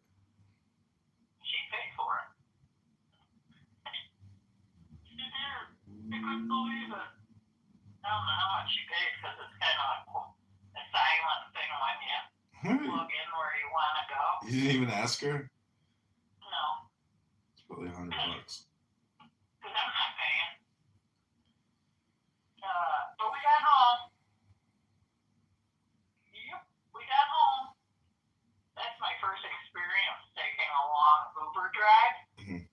So Samantha had said to me, heads up, do not say a word. Yeah. So, I don't know why, but so anyway, we're passing I-25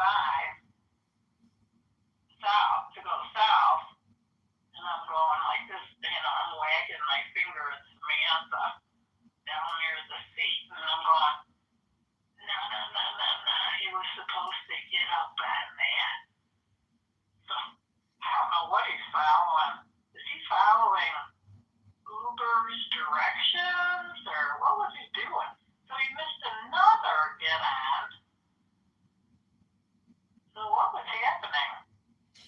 Oh, it's just like you guys, you were talking, and he probably wasn't thinking. And that's the thing, if you're not paying attention, you miss your spot. You miss your time. Yeah. I mean, can't tell you. I mean, I remember when I was young, I went up to Crystal Lake to go see Billy, and on the way back, I fell asleep on the train. I woke up downtown in an empty train by myself. That's funny. I was terrified. I was on a bus once. Where was I going? Shit, forgot where I was going. So anyway, the bus driver had a co-driver, so he says, could you sit back further? I said, yeah, I don't mind moving. So anyhow, we go past my stop, and then I said, the buses keep going right down the highway. So I said, hey, that was my stop back there.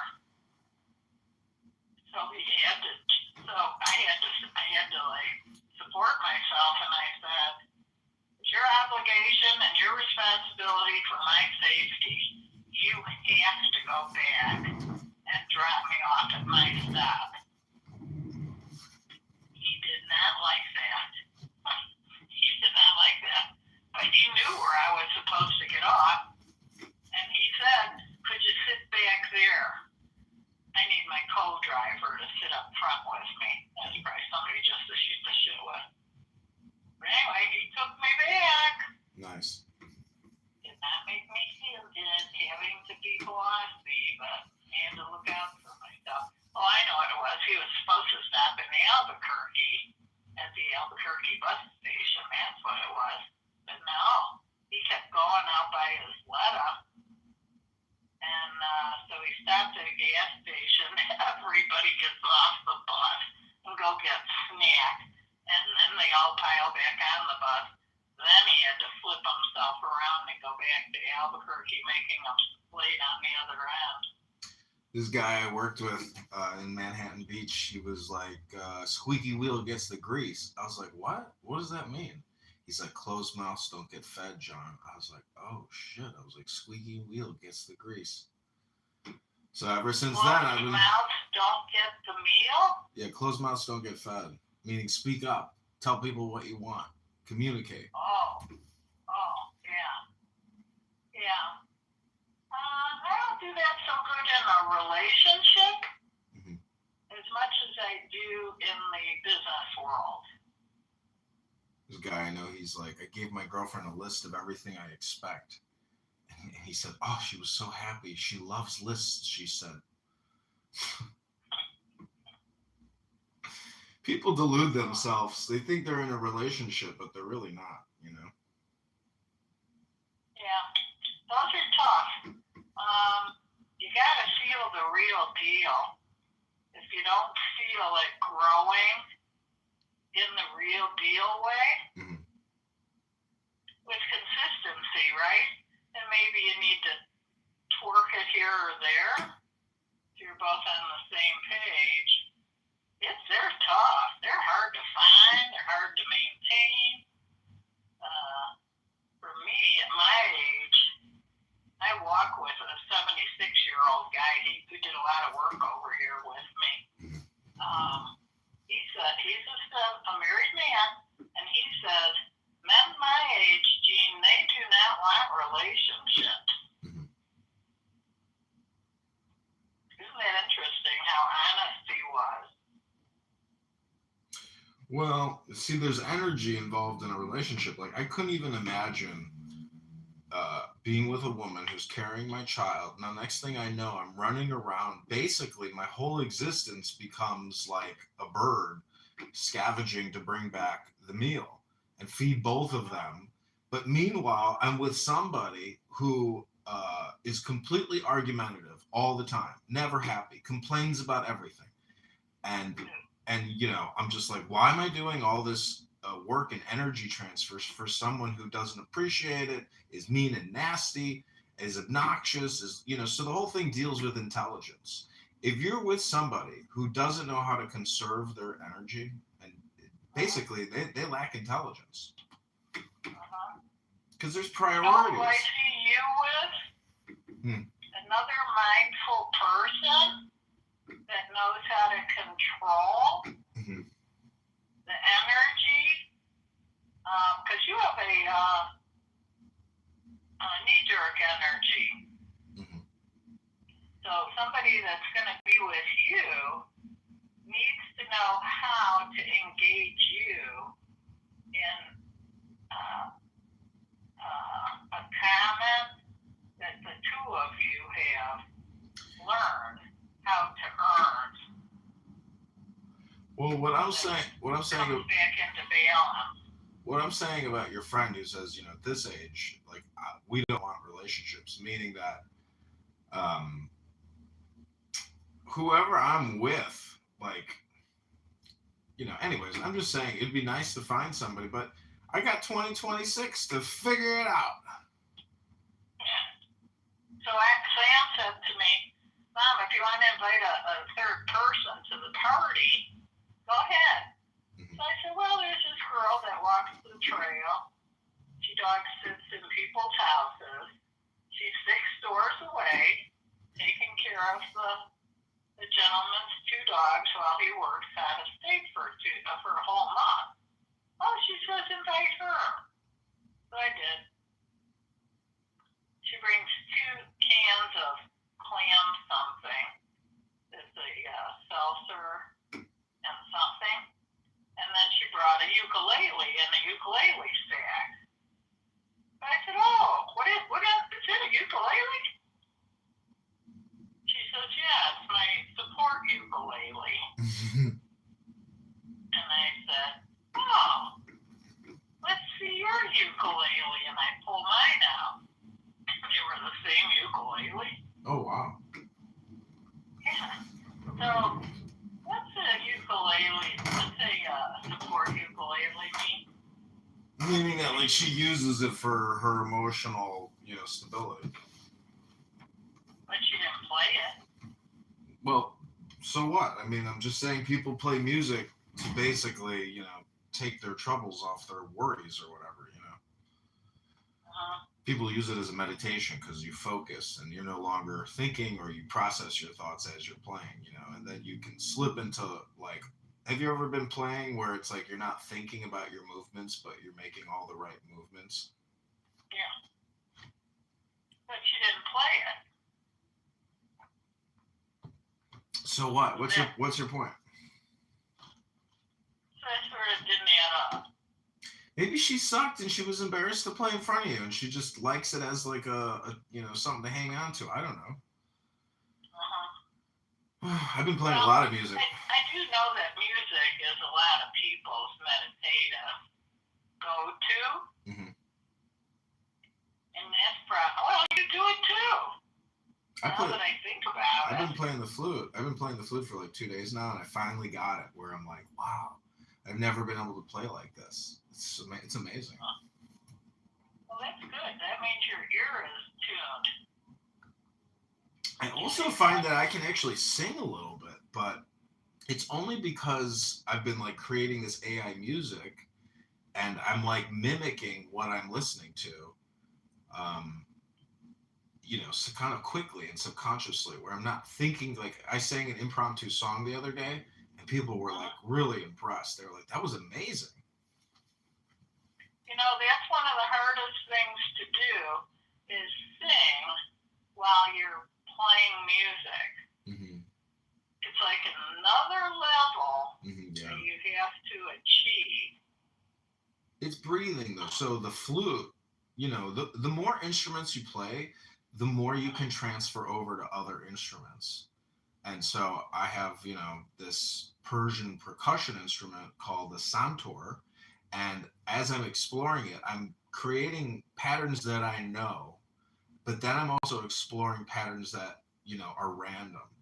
And that all that experimentation over like the course of like 2 years, maybe a year and a half or however long, I'm laying over into other instruments like the flute or my drums, or I have a violin, but it doesn't work, unfortunately. What's wrong with it? The wooden pegs at the top, they won't hold. Like, there's not enough taunt to like keep the peg from rotating, so it's like impossible to use it. But so it either needs re-drilling out and larger pegs to fit those holes or something. They fix violins, I know that. Yeah, so it's not. When you're doing a flute, mm-hmm. Are you using your mouth and your nose? I'm breathing through my mouth and nose, but part of it is, it's like in the past I was always rushing it, but now I'm just like, okay, just relax, just don't, just play with this note, play with these 2 notes, play with these 3 notes over and over and over again.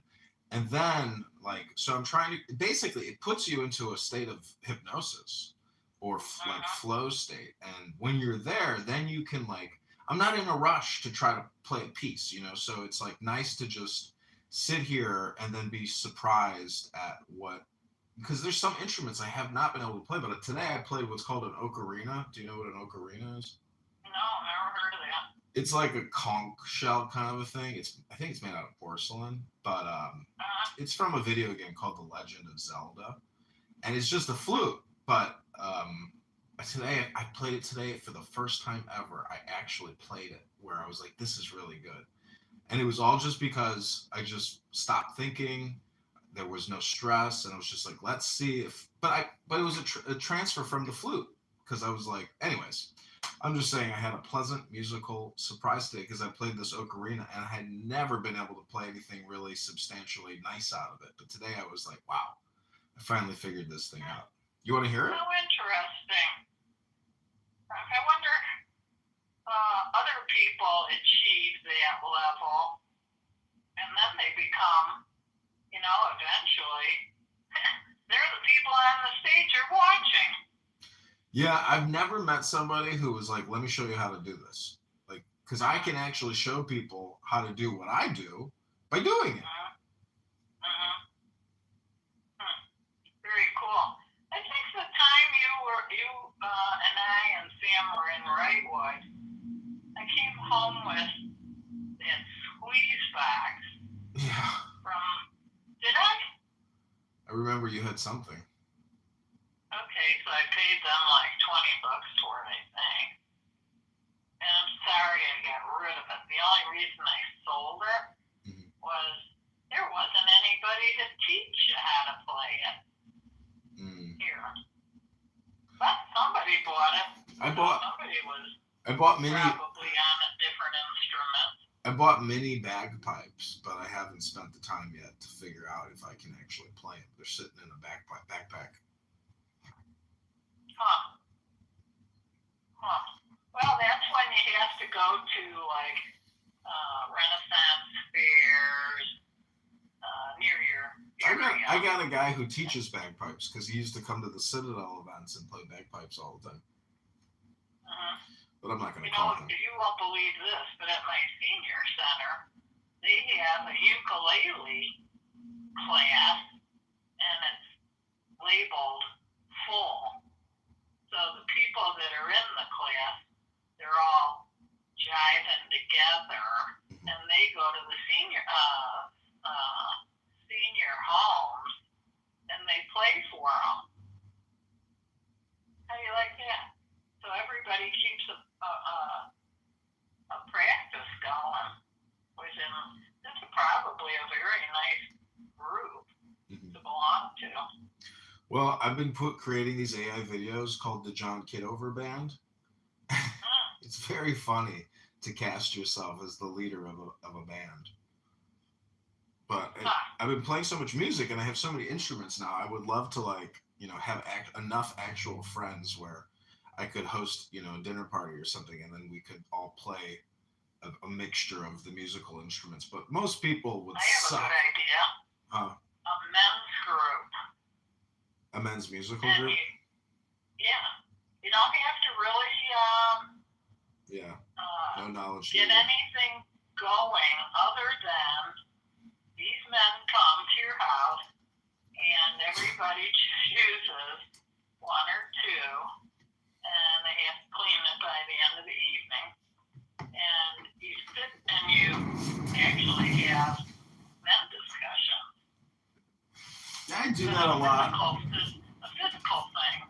I wouldn't want to invite men over to my house to have conversations. Let me just put it that way. But I will meet with you on a conference call. Well, it's just like having a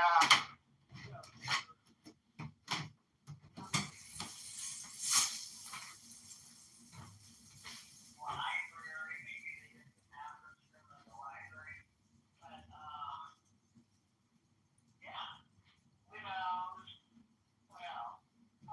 kind of like an AA group in a sense. I think that'd be very healthy.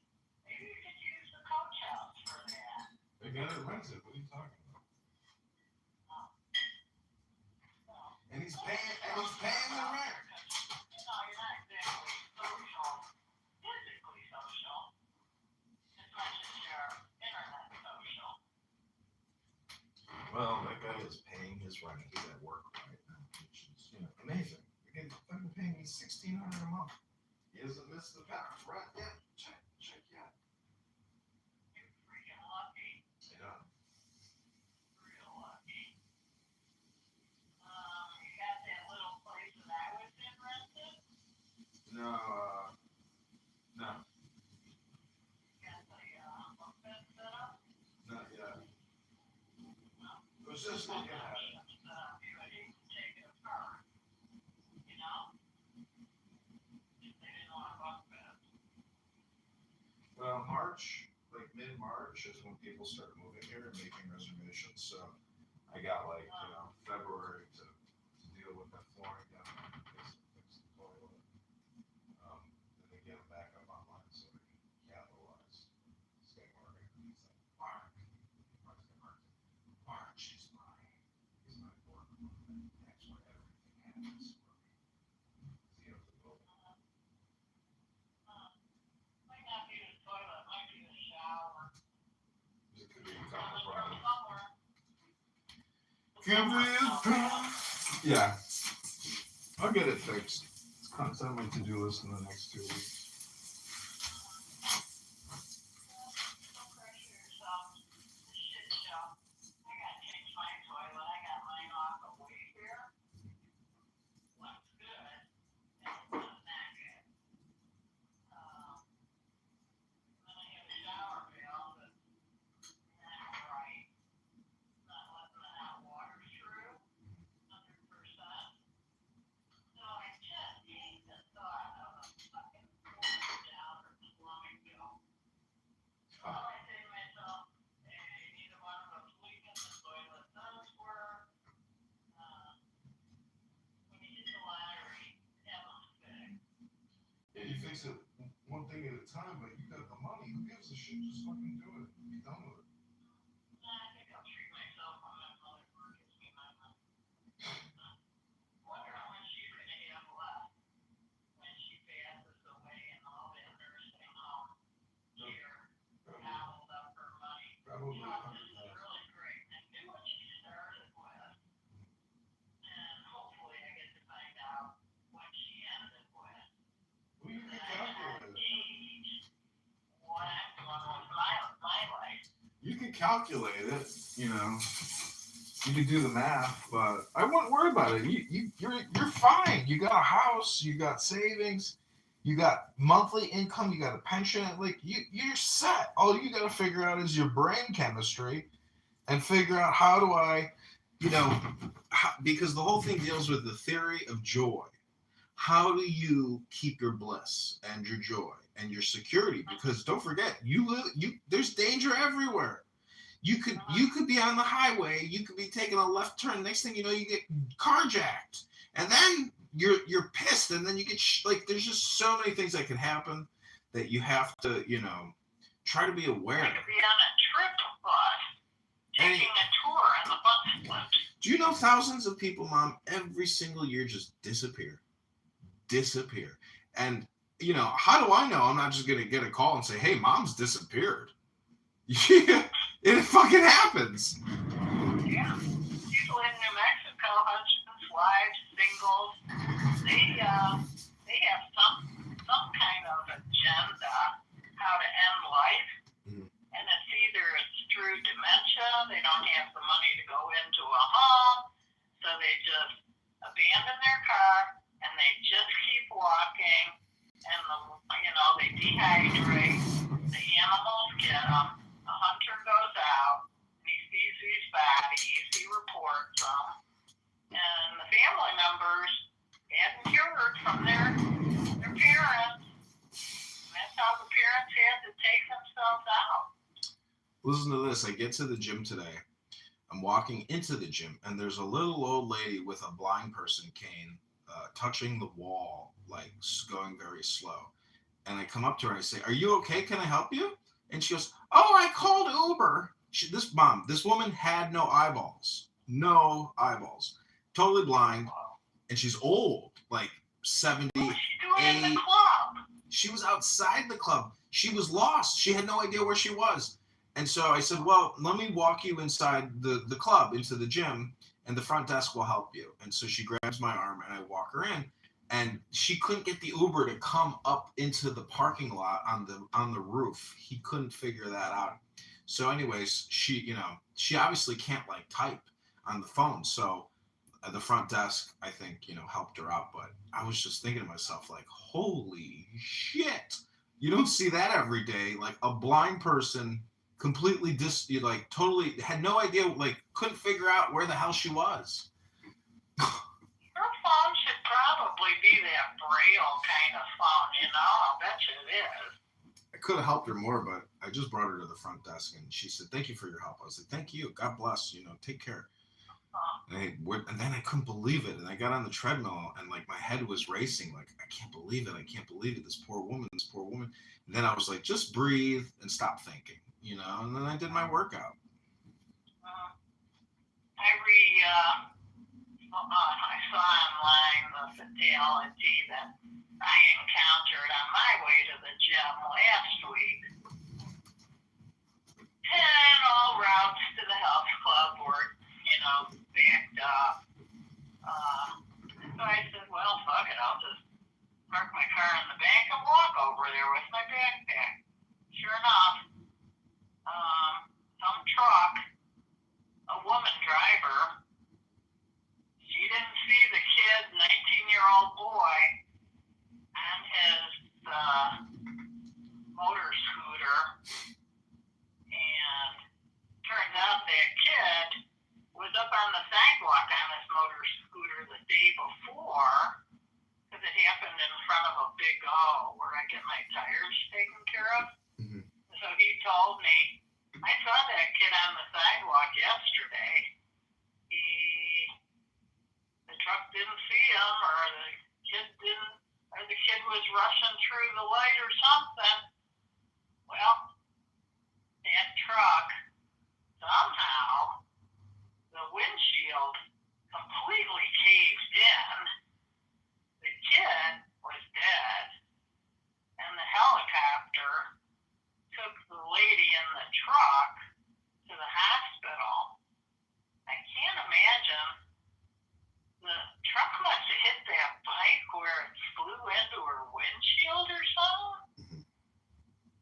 I wonder. So anyway, she might not have had it. I relived that whole thing today when I saw it on the internet. Yeah.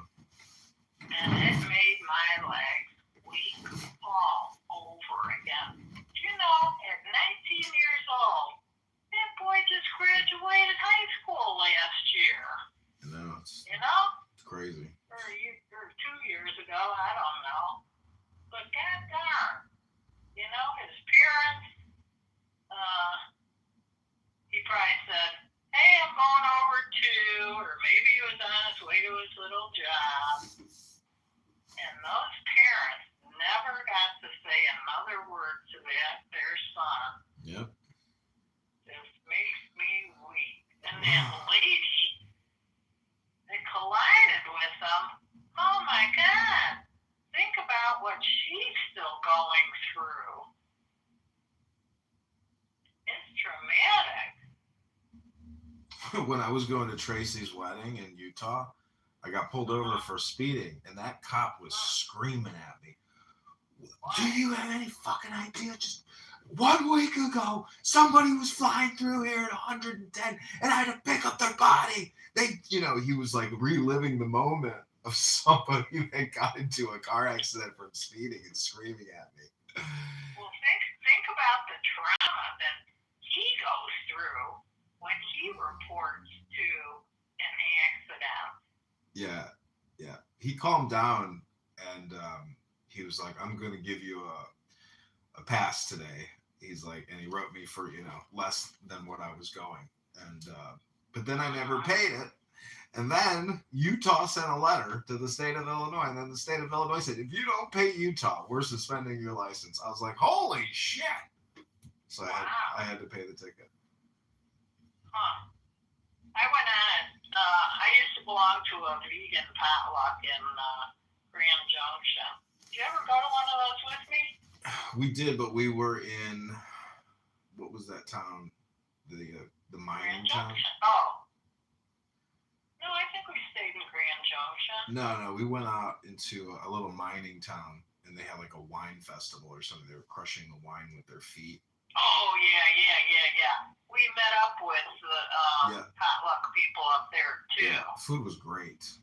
Amazing. Yeah, it was good, wasn't it? Amazing. And you would make a little card telling everybody what your ingredients were in there in case somebody had a allergy or something. I would go to that Thanksgiving every year. That was 5-star.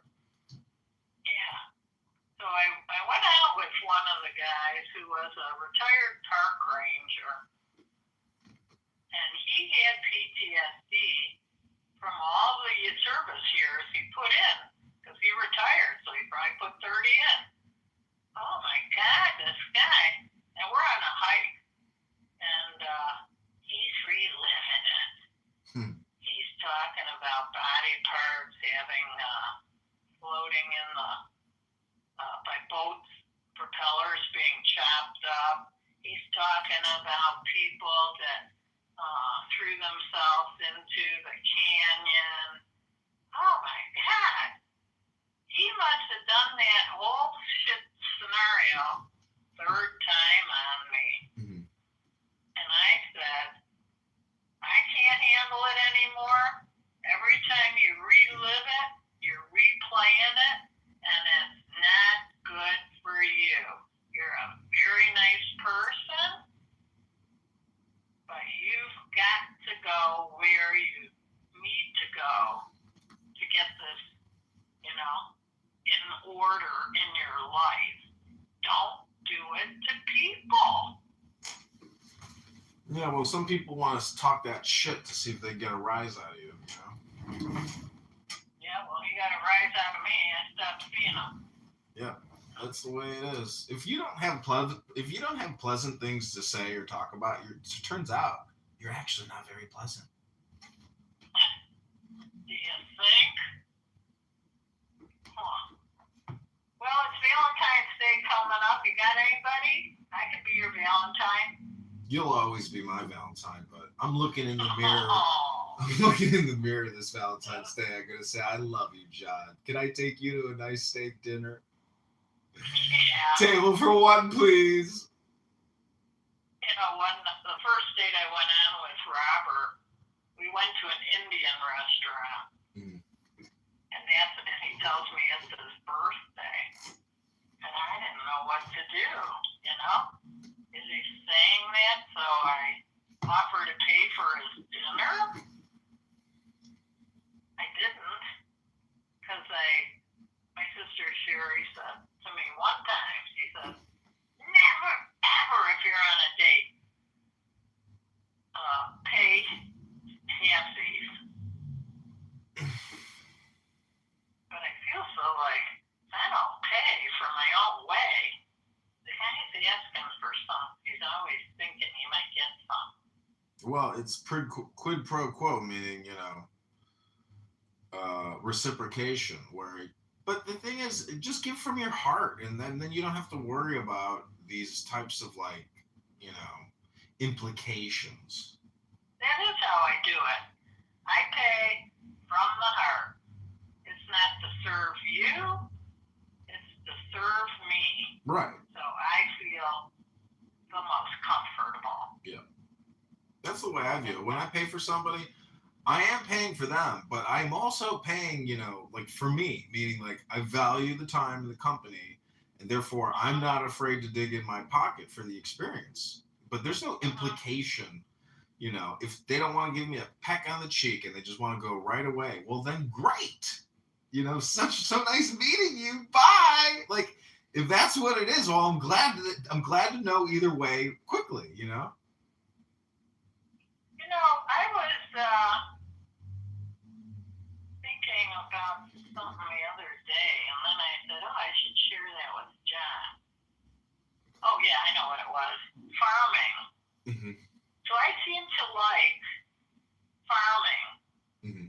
I grew up doing it, right? Well, why don't we say growing? Let's say that. And I like working outside. I like planting. I like experiencing, seeing the growth. And so I was thinking about you, and I said, okay, well, you finally tapped into who you think you would like to be with. And that would be another grower type guy. Mm. You need to tap into people that like reading, poetry, experimental, mindfulness. Mm-hmm. Those are the kind of people for you. Not these nitwits, the girls that are looking for a free meal. Nobody, free drink. I've stopped calling people stupid. I just call people fools because no one is stupid. But, people have their agenda. And, I'm just happy that I have like housing stability because then that gives me like relationship reality. Meaning, like, I'm not jumping into anything. I want to see how you behave over the course of weeks, months, and I want to, judge you. And if we're building something together or we're transparent with each other, like, great. But, and at this point, Mom, just like that older guy, I don't really care if I get into a relationship. It's not like I've been in them. And I've served in those relationships and I've loved those relationships. But at this point, I'm just like, great if it happens, but great if it doesn't happen. I'm very indifferent now towards like the neediness, or the, I guess, the fact trying that to procure someone. Not procure somebody, but the fact is we don't need the opposite sex, in a partner to be complete. I'm more complete in, my daily routines. And then if there's an addition to that, well, great. But I'm actually more focused on my daily routine and repetition, like, just gym, food, cleaning, gym, food, cleaning, and then on a Friday, Saturday night, if I go out or if I can plan a date, like, but I'm not, because I couldn't, Mom, I don't even think I could imagine having a child with a woman, especially a woman that I didn't really love. It would be very annoying to have to service a woman for the sake of a child. Let me say this to you. Samantha said it for the first time. She says, you and Dad were not compatible. Yeah. And I said, boy, are you right on that one. My big mistake. His big mistake. Yeah, but it's the flip of the coin. Ring today. And I'm like, who came to my house? My friend Mike. I've known him since the day I moved into Rio Rancho. He's a neighbor. So he says, here, I made this for you. I said, wow, Mike. So the two of us, the three of us, so it's a picture of this guy and I. He actually worked with me at the post office. He actually was my tenant. We became very good friends. The three of us took a road trip to Utah together. It's a picture of Ken Conway, who I worked with, who was my lieutenant. He died. Yep, he died. He had an embolism in his leg, just like his dad died. Went to his heart. And Mike and I had such a fondness. The three of us had such a fondness for one another. And it's funny because just yesterday, I was scrolling through my pictures on my computer, and there's Ken, Mike, and I on our road trip. We actually did psychedelic mushrooms. It was early in the morning, and I think we had our breakfast. I would imagine we had breakfast for our health. And so Mike mushrooms, and you boiled them up on a little Bunsen burner, and we all drank some, and then somebody ate the little mushroom remnants out of the little tin that boiled them up. And we went out on a hike. Mike's a photographer, so you know what I chose to do on that hike after so long? I said, you guys, I'm going to stay right here. This is where I'm going to be. And I'm sitting in a dry riverbed with all these rocks. And I'm picking up the rocks and I'm examining them and how beautiful they are. And it was a sunny day and I'm listening to the birds. And Mike keeps getting further away and he's going, Jay! And I go, yeah, he was checking at me, right? It was one of the best things I ever did. The three of us shared a hotel room that had 3 beds, or however, I can't even remember the configuration, but each one of us had our own bed, and everybody was at ease with each other. It was great. Just great. And then Mike even framed the photo that he made for me. Someday you'll see it. So those are the kind of interesting relationships that you come across in life. And I've got 5 other interesting relationships with men that are all dead. They've all died, but I had the deepest relationships of my life with those 5 males. 2 of them were gay, and the other 3 were just people that found me intriguing, interesting. I only had sex with one of them. Well, we've hit the top of the hour. I always know our conversations reach the end when we hit the top of the hour. Gotta have a hard out. I gotta get in the bathtub. So, Mother, have it, 1 hour is a good time. Anything else? Any other blessings you want to share with me? No. I've enjoyed my conversation with you. It's one of the best ones, Excellent I love session. when there's a bet. So get this, I researched this, I looked it up. Guess how many words the average person says per day? Wow. I'm not included because I live very quiet. I talk to myself. I know, but take it. Well, what do you think the AI says? 1 through 10,000. What's your guess? 1,500. Wow, exactly. That's the exact number. And then how many words? No way.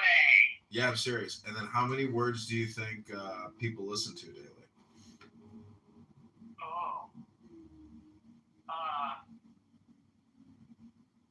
If you live alone, less than 1,500. No. Look at it this way. How many ears do you have? 2. So multiply how many words you say daily, and then you get the number of average words people listen to, which is about 3,000. 3,000. So the question. Okay, I forgot. If you're watching a movie, if you're listening to the radio while you're driving, I forgot about those. So the point is, people are gonna talk. They're gonna say whatever. Like, you see what I'm saying? Like, you can pick what you say.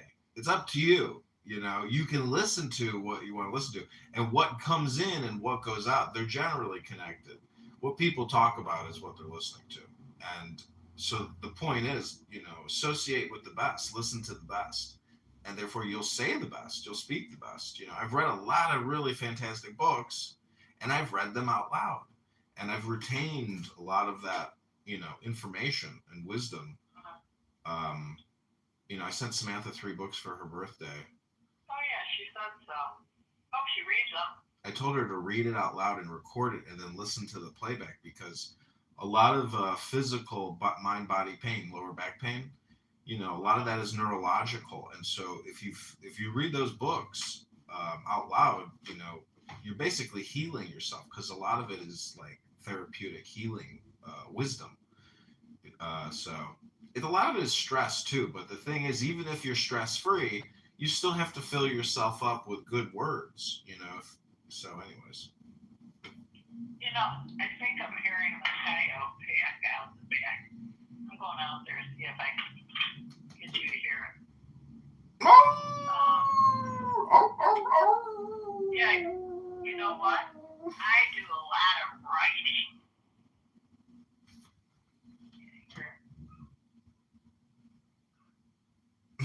Sounds like babies. Wonder if a coyote's got a hold of the dog. Well, anyway, I do a lot of writing, so I have writing and this table top. I got it on the kitchen table. I got it all over the office desk because I do my best thinking writing. Mm-hmm. Isn't that interesting? This, I don't know if you believe this or not, but if you read a book out loud, it's almost like writing it yourself. Say that again? If you read a book out loud and you record it, in a way, it's like writing it yourself, because, nobody comes back to life. But when people read your book, they're basically like recreating their spirit within your spirit, Not like, anyways, anybody can read George Washington or Abraham Lincoln and just take that story, and incorporate it into their lives. That's all I'm really saying. Well, if everybody, like they say, held people accountable to all the statutes, mm-hmm. which they don't, everybody that runs up against the law, they have to pay to get out of the statutes that we're all supposed to live by. Yeah. But the judges don't honor it. You got to have a lawyer to get you out of it. But the statutes are in place. The judge should say, yep, no statute's broken here, but it takes a lawyer in front of a judge to get you out of it. Interesting. That's considered, if you ask me, that's a fixed horse race. You know what they should do is just make everybody a lawyer after, like, high school or college, because they've created basically a caste class system with lawyers and judges. When if I run again for any position, do you realize they can knock you out just by challenging you? Because if they say this signature is not valid, you have to go get an affidavit signed by that person who randomly signed your petition. You got to drive to that effer's house, and they can do that for hundreds of these signatures and make running impossible. So, right. Their way of knocking you out. It's so absurd, and so it's very possible that's what they did to you when you think about it. I tried to do it to them, but they wouldn't honor my request. I tried to do it to them too. They only audited me, but they wouldn't audit my opponents. I couldn't believe it. I thought for once I finally maybe, I thought it was going to be a fair go around, that everybody would be subjected to the same rules. But no, unfortunately, I couldn't get them to do it. I never thought about it until you brought that up. And then you said they didn't like you, so there you have it. But anyways, it's not over. The election is March 17th, and it's early voting, as you know. And so every day I keep pushing out these messages: early vote for John Kitover.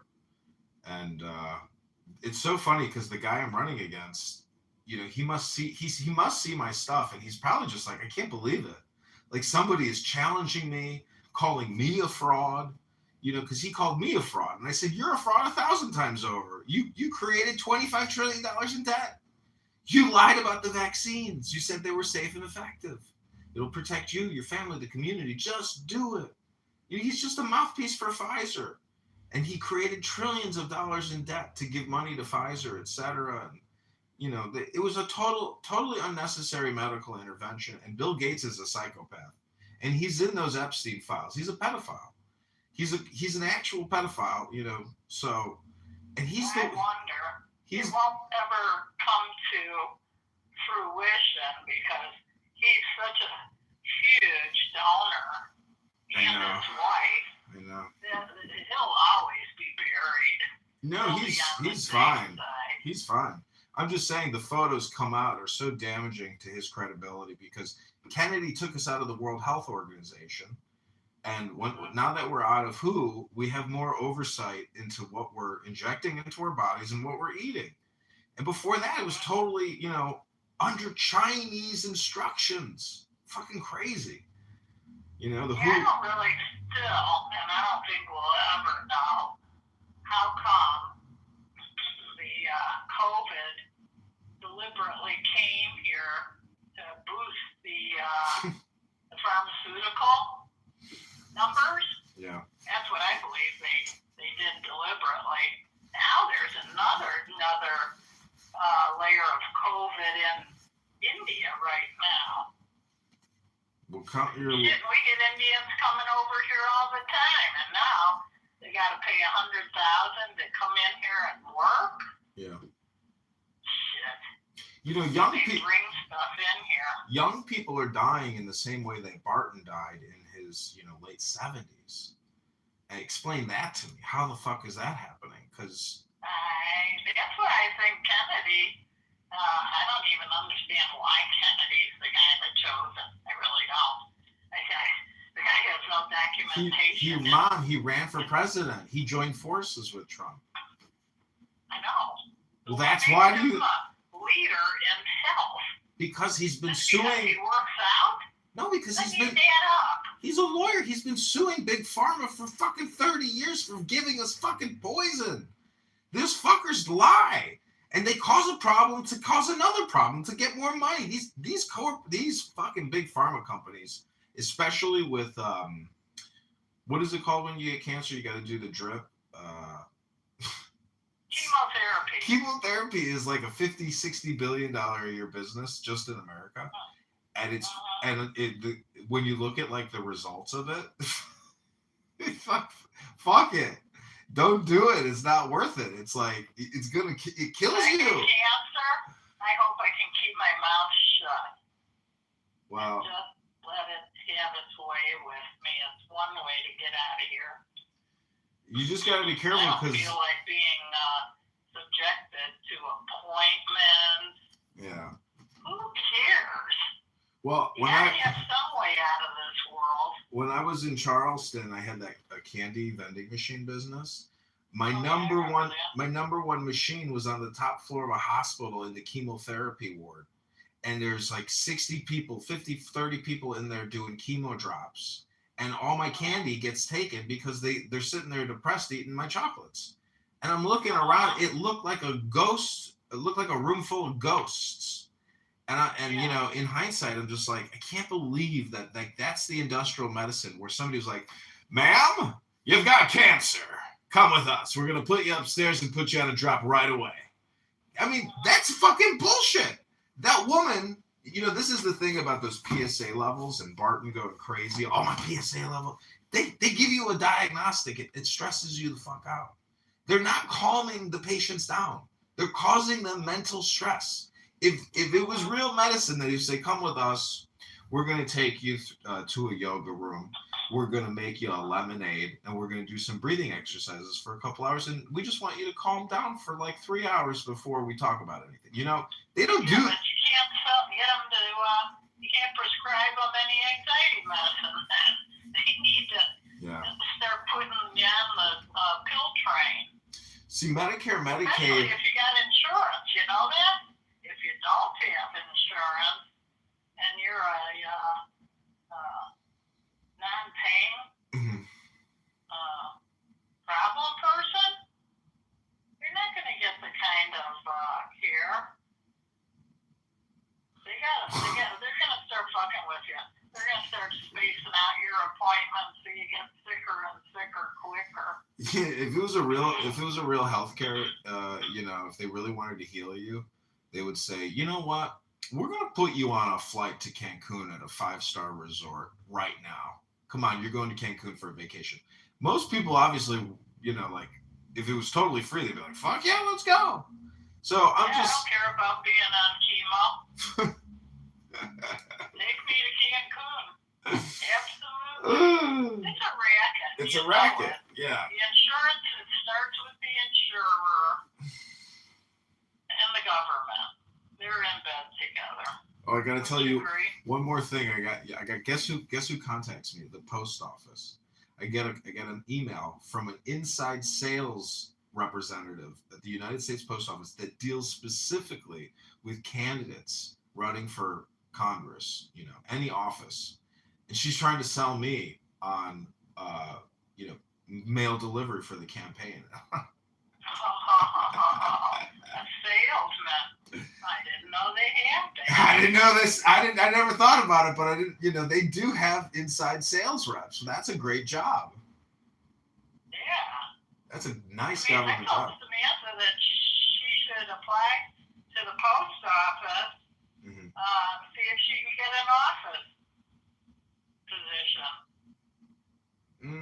I don't know if her husband's got big bucks. Why would she want to have to take away from her life that much? That's a lot to give. That's a real service type of job. I mean, there's no glory. It's just dirt and hard work and time. Well, she didn't have children, so I luckily wanted children, and I luckily enjoyed my children. Mm-hmm.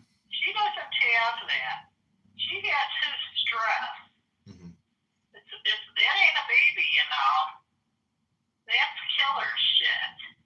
Mm-hmm. And I worry about her. Yeah, but I say, you don't have to worry. You don't have to do anything you don't want to do. Yeah. You're a very viable employee for somebody. If you choose to just go back in the work world, I'll support you on that. Somebody else's. Well, nobody wants to basically downgrade. She's got an incredible resume, so the only way she's going to do anything on a 40-hour-a-week basis is something that complements her. It doesn't compliment her. She's not going to want to do it. She doesn't have to do it. She's smart. She's logical. People take the shortcut. She's not going to take some fucking bullshit job. For what? She got dogs to take care of. Don't you know that? The dogs are the kids. Yeah, I know, but I don't want her slipping through I don't want her going into fucking hotel oblivion and get anguish and stress. I hope she's in the right relationship. You don't have to worry about her. She's got fallback. If things don't work out for her, or she's unhappy, she wants to make a change, she's got me or you to immediately go house yourself. Believe me, she's in control, and she's not stupid. She knows at any moment if she wants to get out of that relationship, or she easily could leave immediately. She's there because. Take one suitcase to hold her over till she gets to her next stop. Your place or my place. And leave everything behind. Yeah, but this conversation is just totally pointless because, it's day-to-day, life is just hour to hour. You don't have to worry about what, she likes that guy, and to me, that's I've observed her my whole life, that's she's lucky she's got that guy, that's the guy she likes, So I heard you a little story about her on her birthday. So she gets your birthday wish. She gets one from Sherry and Pat and Kia. What's her name? Kia? No. Alita. And whoever else. But not Karen. I have no idea it was her birthday.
Yeah, but people. And she's got this like little glum face, and she didn't know what to do.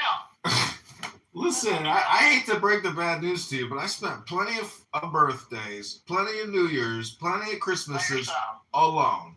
And I wasn't sad. I was making the best of it. And if, you know, that's the point is closed mouths don't get fed. She should have told him it's her birthday.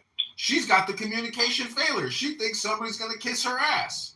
You know, if she wants her life to be exceptional, she's got to plan it. And she's got to communicate it to make it exceptional. So, you know, don't feel bad for nobody. Just take care of yourself. You know, that's the thing is because most people, Mom. She did make her birthday exceptional. She left there. She didn't have to take the dogs. She had all her meals cooked for her. We took walks every single day. She was in bliss. She didn't do shit. Believe me, she didn't do shit. When I say she didn't do shit, she didn't do shit. No, I did get her to big bags of chips up with me the day we went to Santa Fe. But yeah, she relaxes. She's good at relaxing. Real good. Okay, Mother, we've been on the phone for an hour and 20 minutes. I must disconnect. That's the whole story. Good night. Good night. I love ya. Okay, love you too. Take care. Bye.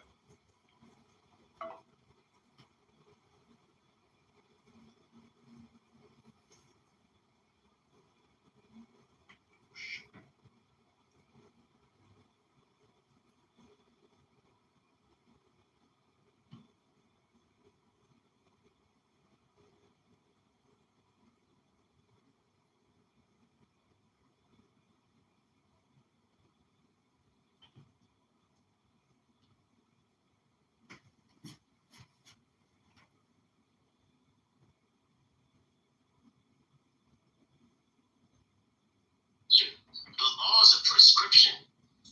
What the law is not saying, the law is only prescribing how you go. That's what it says. The people ask for a king. When did they ask for a king? Yada, yada, yada. But the law God comes from God, though. Well, we have to be consistent. If this is the law and this is a good thing, why is God saying they've rejected him? That's what I'm asking. They were rejecting it again. You not getting their money back ever. So why just have because initially, I mean, it was a good thing during fucking pandemic when everybody was. No, I get that, but who's funding it right now? And it's still off. Venture capital. I mean, like investors.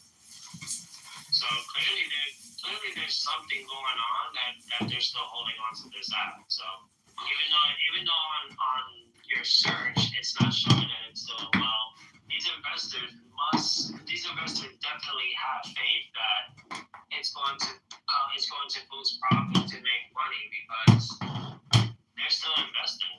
It's data, bro. It's data. They sound like they can sell all these conversations we're having. That's the answer. That's the real answer. It's not going to be on Google.com. The real answer is the real use of this app. Data, our information. If you want to peel it back another layer, these are government apps, man. When companies like this aren't making money and they're up for so long, to me that's a good indicator that the government's behind it. There you go. Because these companies will fold. They'll fold real fast. As soon as they start turning profit. So I agree with Kaiser. That's the answer I was looking for. It's not going to be online though. Let's look this up here. So Clubhouse raised hundreds of millions of dollars from investors during its early hype phase, valued at over $4 billion at its peak. This funding was used to grow the platform rapidly, hire staff, and maintain operations, even though the app wasn't generating much revenue. By the way, they cut 52% of the staff in 2023. Venture funding is essentially investor money used to subsidize growth. It's not profit from business itself. So there really is no sustainability in this. Like you said, I mean, the only way that it's going to be able to believe in it. They believe in it because it's still on. It's still active. I hope so. Well, for our sake. I don't care. This went on so long. I don't rely on his app for anything. It's Yeah, just Jeff is a I'm gonna kill narcissist. time and I think he thinks it's like, you know, it's like business, you know, like, it's a great way to make clients.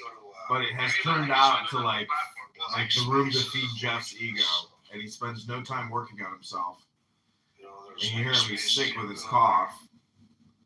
So the problem by hosting a room all the time, it like tethers you, and you can't basically, you know, do as much as you could do, and thus it becomes a detriment to growing your business.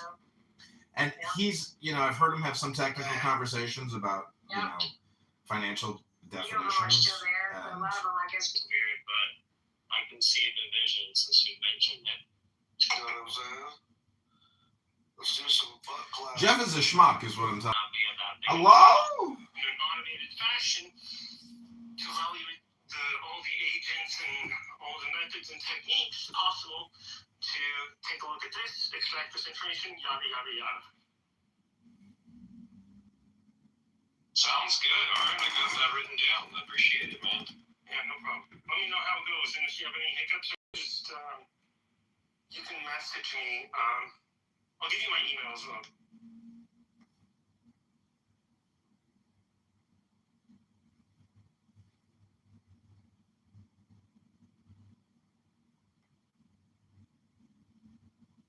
There you go. I sent it to you in the back.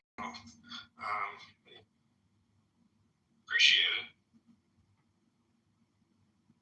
Yeah, and a few people have like offered. Yeah, don't feel shy or silly. All you can do is just stay silly with stupid questions. Whereas if you ask me, I probably already run into it. So the other thing is, if you're going to do this in Cursor or Studio Code, you can probably not worry about like problems. But if you run OpenClaw, you probably want to have like a new, like a blank computer, a sacrificial computer. Yeah, no, because I got stuff on that. Yeah, like I got NRC codes and stuff like that I can't lose. So yeah, I'll have to be careful. Yeah, and as long as you keep the permissions, I don't think. Well, actually, that's not true. There is a team of Chinese hackers who showed that they can get the LLMs to escalate privileges to get out of the VM hypervisor. So that is crazy. But we'll leave that for another day.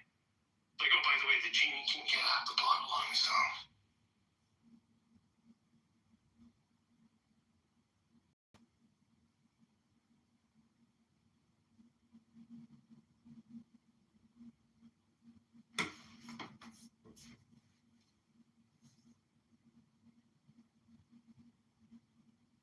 I just want to say welcome back. ABCD. It's good to see you again. My name has changed several times since we've last spoken, but it's good to see that smart people can be dragged back into the orbit. Oh, yeah, cool. Were you in like Small Steps, Giant Leaps, or somewhere else? No, I was anywhere you deigned to talk trash politics. So I don't remember it. I mean, I don't know the last time you were on the app, but I think the last time we talked was. Yeah, actually, I'm going by. This is an alias, but yeah, I haven't broke this photo out in a long time. But when I was, yeah, that's my COVID photo. The N95 masks, they were all sold out and difficult to get, and so I just built myself a respirator instead. Because I needed one because I'm immunocompromised. So if I was going to go outside, I needed to make sure I had some form of protection. So I figured, why not just go all in? That looks just like when you were on it. That's really cool. I'll build myself itself means just like I got the different pieces and put it together, because you can have different filters and dust covers and stuff like that. So that's what I mean.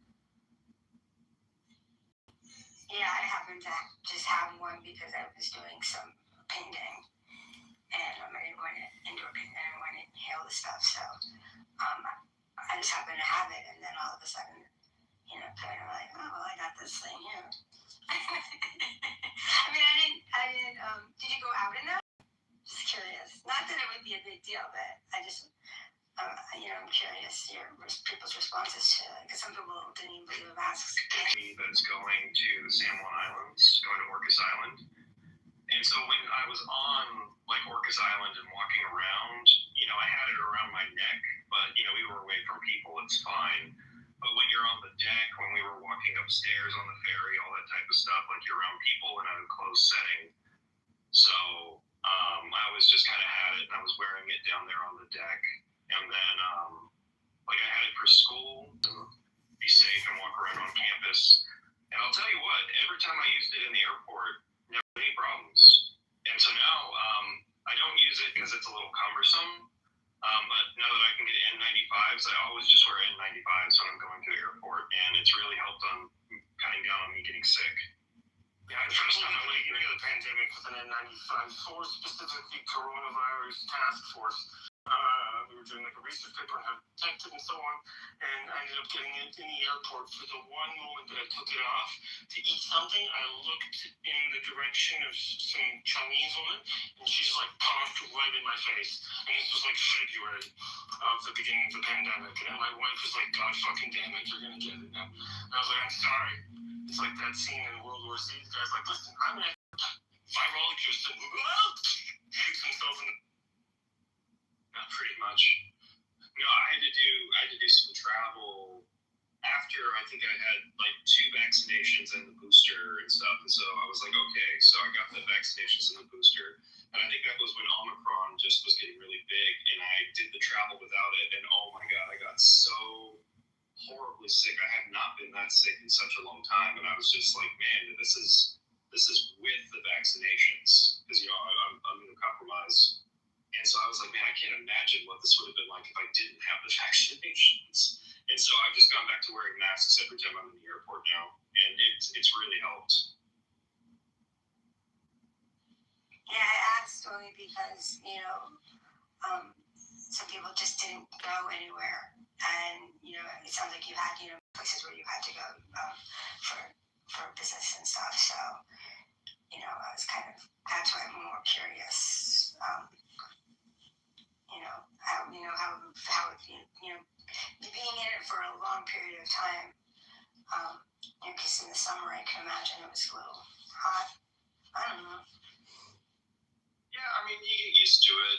It's not fun when you have to wear it for 10, 12 hours a day. Your nose hurts and stuff. But I mostly stayed home for most of the pandemic. Like, I was in school, thankfully, and it was remote for a lot of it.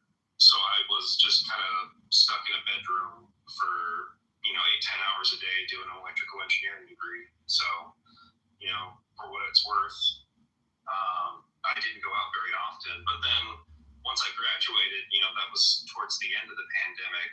And so we moved across the country to my graduate school.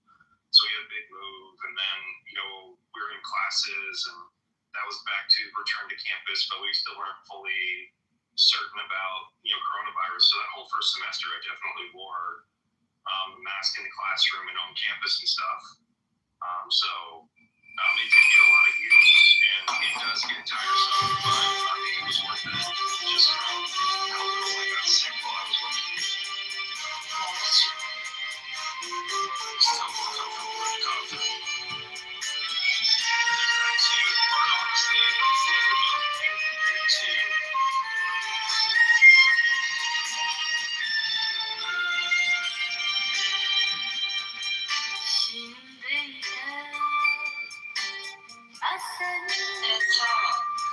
It's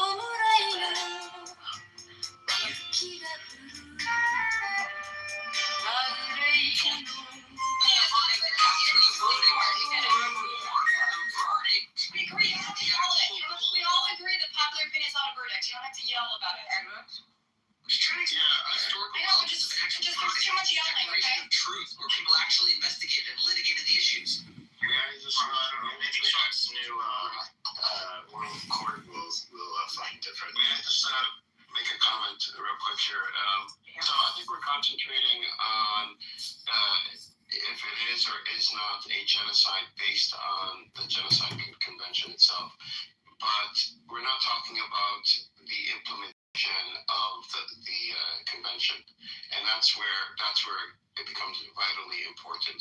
So when courts, and if you look at cases in the past, when courts have looked at genocide, it wasn't just for example, in this case here, the acts in God. They sort of put together a three-dimensional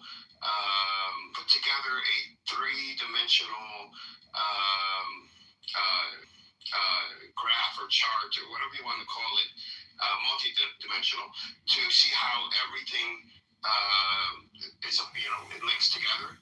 How Israeli policy has intent behind it, and if there's what is the intent behind it? Because it's not just that they look at the destruction in Gaza and say, okay, this is a genocide based on the destruction. They look at what led up to the destruction, what motivated it. And it's not just government. They'll look at what people thought of Palestinians, what actions were taken.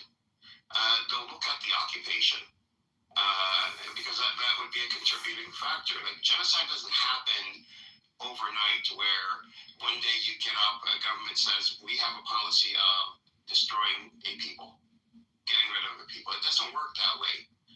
It's done almost organically, and it's multifaceted.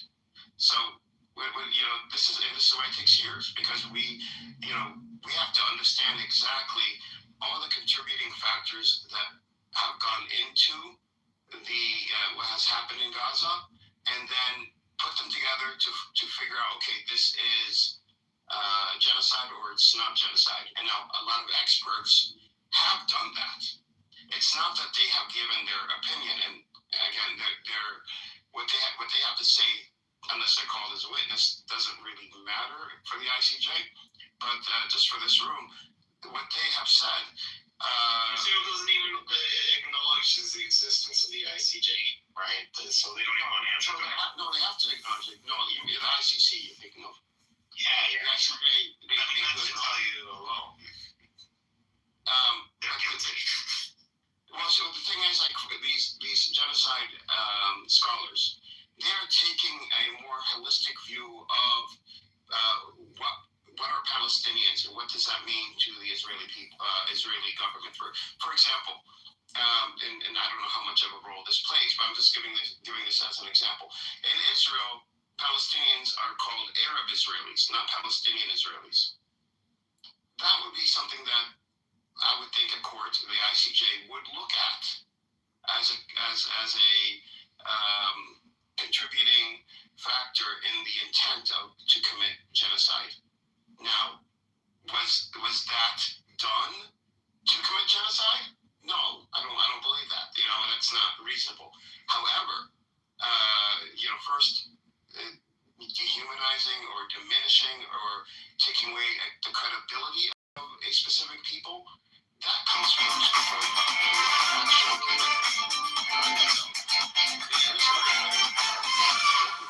Google still tracks you in your incognito mode.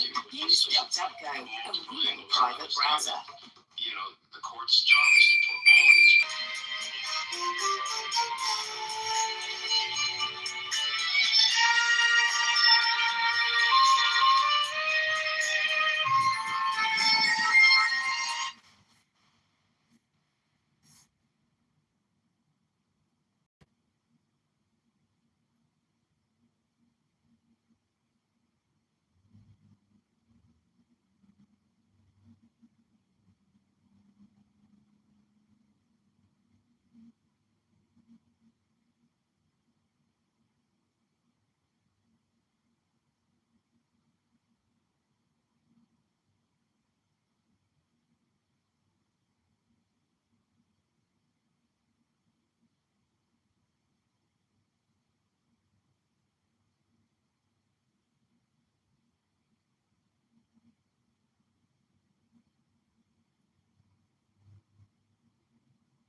And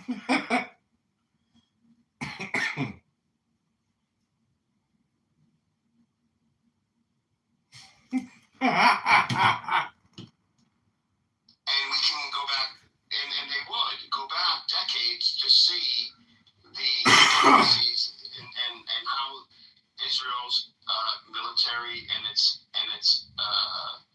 propaganda. I didn't know that about having to give birth at the checkpoints. Look, I'm the last of if you guys ever hear me on the app, like I'm always trying to get people to not to generalize. And if you do listen to me closely on the app, I'm always defending people that are being anti-Semitic. So the last person, believe me, that wants to say that Israel's committing genocide would be me. Like I don't like By it. the way, I don't William like is that I have to browsing say that, on the but it's secret fucking Jewish room, but we pretty fucking obvious. And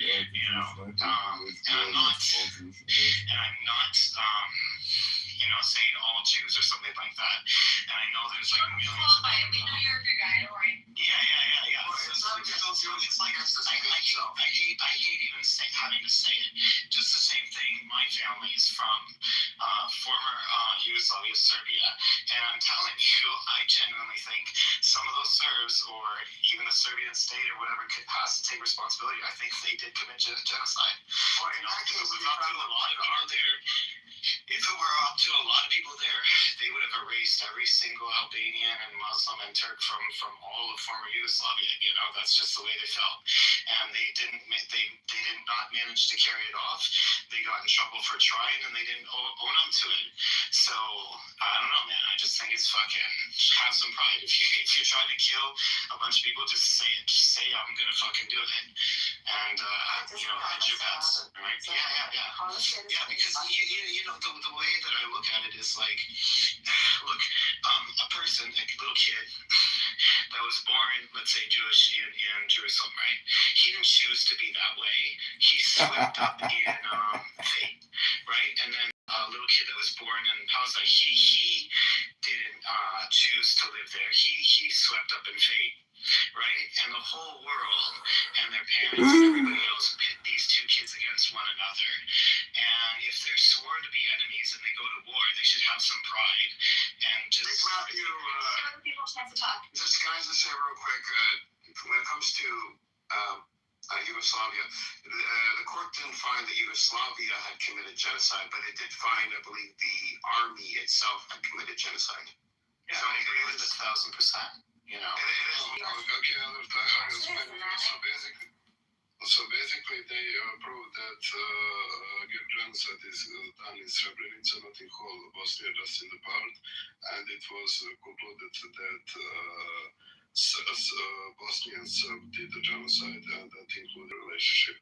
In the case of Yugoslavia, former Yugoslavia, so the smaller Yugoslavia, Serbia and Montenegro, basically they find us guilty that we didn't prevent genocide, not that we did it, because there is other acts. So you need to prevent, you need to arrest people who did the genocide and stuff like that. So genocide is not only the crime of genocide convention. So you have a prevention of genocide and so on. So for prevention of genocide is that basically you need a lower level of intent. So basically, if you just didn't prevent. No, it's for recess. I want to give Zeleny because he's been waiting patiently and has new things in his. So I went around. I know there are multiple, like this one, but I at least found one of them to read from. Let me just switch to the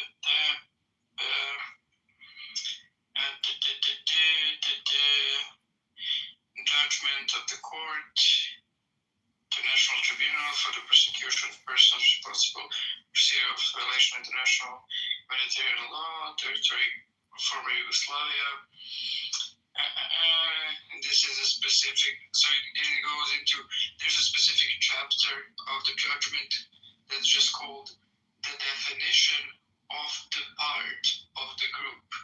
And it has several points, and it gives several points for the first condition of like there being a substantial number of people affected by genocidal action. Like if it's murder, then it needs to be a substantial number of people being murdered. You can't just like kill 2 people.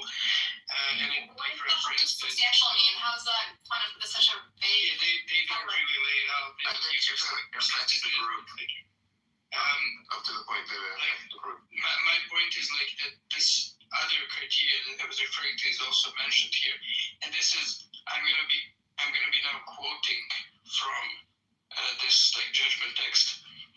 It goes like this. It says, area of perpetrators' activity and control as well as the possible extended reach should be considered.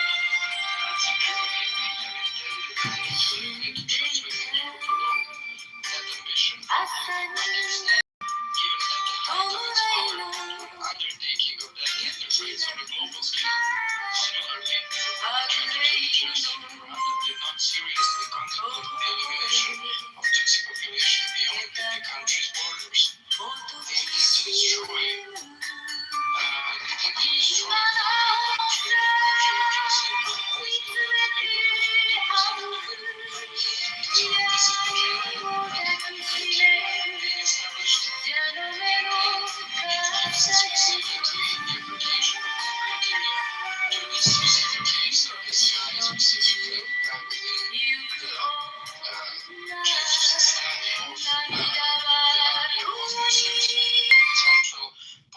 region.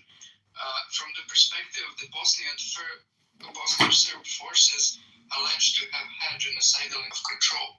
So they are specifically saying, like, we're counting this as a genocide because these specific people doing these massacres did not have any more Bosniaks within their area of control to massacre. And if they did, they probably would do so. And we are concluding that on the basis of the facts that within the area that they fully controlled, they did commit this like extraordinarily substantive massacre. So like this is, I was not misremembering. I was not saying like wrong shit and like misrepresenting genocide. This is a core criteria. No, but you don't understand what you read. Define genocide. You don't understand what you read.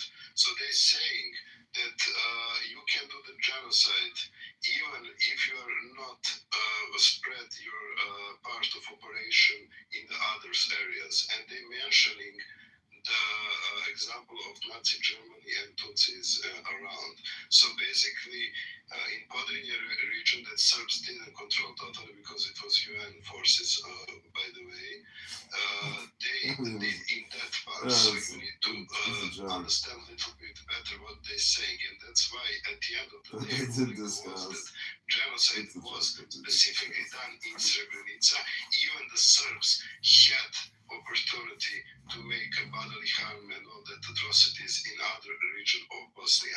So read it again and interpret it differently. He told me. That's reading it. Wait, you mean that literally? No, I'm not. But No. So now read it again. Okay, we will read it again to see who didn't understand and who did understand what's going on here. It says, from the perspective, quoting from the judgment of the court, from the perspective of the Bosnian Serb forces alleged to have had genocidal intent, in this case, the Mafia Mitrovica were the only part of the Bosnian Muslim group within their area of control. So the fact that other Serbs have had other Bosniaks within their reach is irrelevant for condemning this specific. That's what I'm saying all the night. That's what I'm saying. And his units of genocide. Okay, I understand that. Wait, stop for a second. Have committed genocidal acts for a second. Against all the Bosniaks within their area of control. Okay, this is explicitly spelled out. That is the point I'm making. That's what I'm making. You said because they're not doing anything in the West Bank, because they're doing only in Gaza, that means it's not a genocide. And you putting the example of Srebrenica, and you just said because they had the control of the Podrinje region. But you didn't answer me. Why then Serbs didn't? Because we called Sarajevo under the siege for 2 years. So theoretically we could cut that group of Bosniaks within their area of control. Okay, and it's still a genocide. Because you know that's the only group of Bosniaks that they could massacre, and they did. But the war camps in the Republika Srpska that they raping and killing, that wasn't under Serbian control, so that doesn't count. What you saying? What's going on here, somebody? So that's why the ruling was that. I can read it for the third time. You don't need, because you don't listen what you're reading. You said, especially, so even they were control of the area, but the Serbs controlled 74% of Bosnia at that time. You know that. So I don't know what the fuck you're talking about. You think that if the defense of your state should have hired you, and you would have defended him, and no, he should hire you because sure that it's not a genocide. No, I'm actually saying it's a genocide. If it's made this to us, then we will not put in the text of the official judgment of the court. But you don't understand what the court wrote. Like statement that you don't understand. Bosniaks were they're making the case that doesn't matter.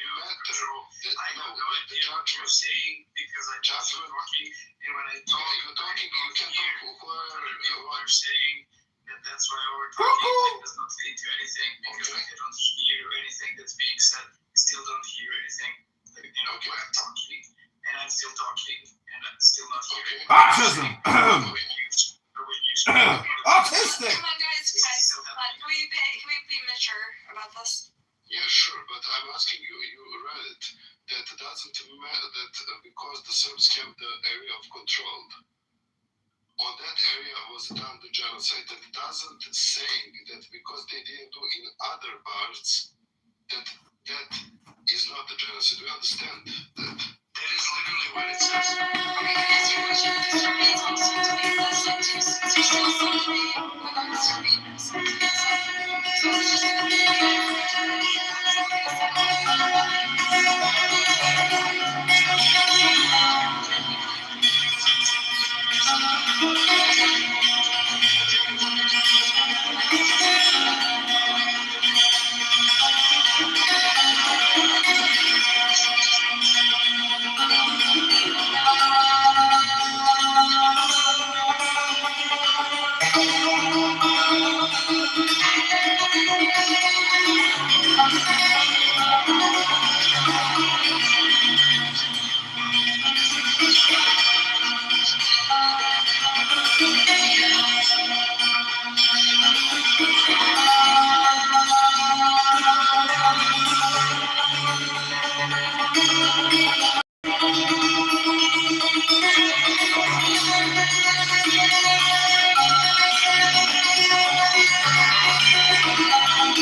Pachenko! Are you understanding what I'm saying? Even if they do the worst possible act of killing every single About this whole situation. With a faith they already have. And they're supposed to be attacking what they're supposed to be achieving and aiming towards what? I think it's achieved the mystery.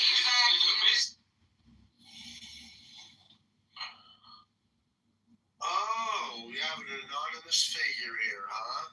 Is this Dede? Is this Jeremy? Oh, we're talking mad shit in here. It's bad. We're talking mad shit. Real bad shit here. That's nigga crazy. I am from Inglewood, son. Did you not just hear what I So, Risky so bro. what's going on? Risky bro. I don't be with none of them.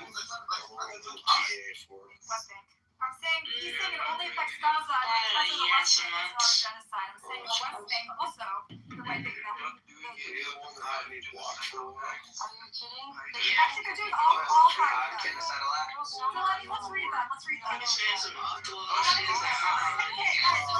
Killing everyone. Yes. Causing serious bodily harm. Yes.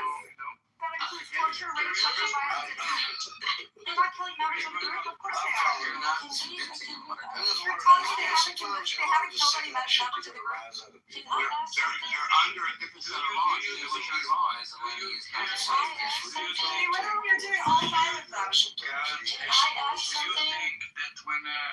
Do you think that when a school shooter or a church shooter is a racist and goes and kills like black people committing a genocide? To ask that question, like if you're counting any killing of a group based on their race, and like so that can be defined as strike a point. Can I finish a single sentence? Like no. Like, I don't know what you're saying. The point is that I was in the middle of leadership. I don't know what you're saying. Obviously, like, for the millionth time of having this argument, I'm going to take a different approach. You shut up. No, you shut up. Okay. Are you talking about your mom? Alright, come on, guys. I'm sorry, but this is insane. For the millionth time, none of you are experts on this. Why do you keep denying the fact that people who know better than you disagree with you? And multiple people, practically all of them. What on earth makes you think that you know better? This is insane. There are experts, organizations, institutions, but somehow you fucking idiots think you're God and that you can interpret this better than every other expert on earth who has. Excuse me, Ambrose, but you're projecting, okay? You're making all or nothing statements, and what makes you such a subject matter expert? Hello? Put it like that, it does make me feel pretty confident. To be fair, my aunt works at the UN, so I'm kind of an expert. I'm serious about this. I'm genuinely serious. I'm being You have serious. multiple scholars. This is just a There is no consensus, Ambrose. There is. Not universal consensus. There's only You sound like a shrill crazy person. I sound like a sane. Everybody is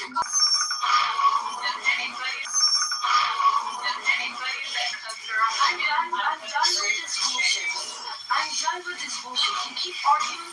This is not my opinion. My opinion is what shit. Buttercup's opinion on genocide is shit. So is Edward's, so is Prince's, so is Nargis.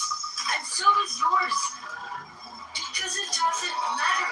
We are not the experts on this. And if you have the intellectual integrity to say, well, if everybody, or almost everybody, that knows half a shit about this issue is saying the exact opposite to me, maybe, just maybe I'm wrong.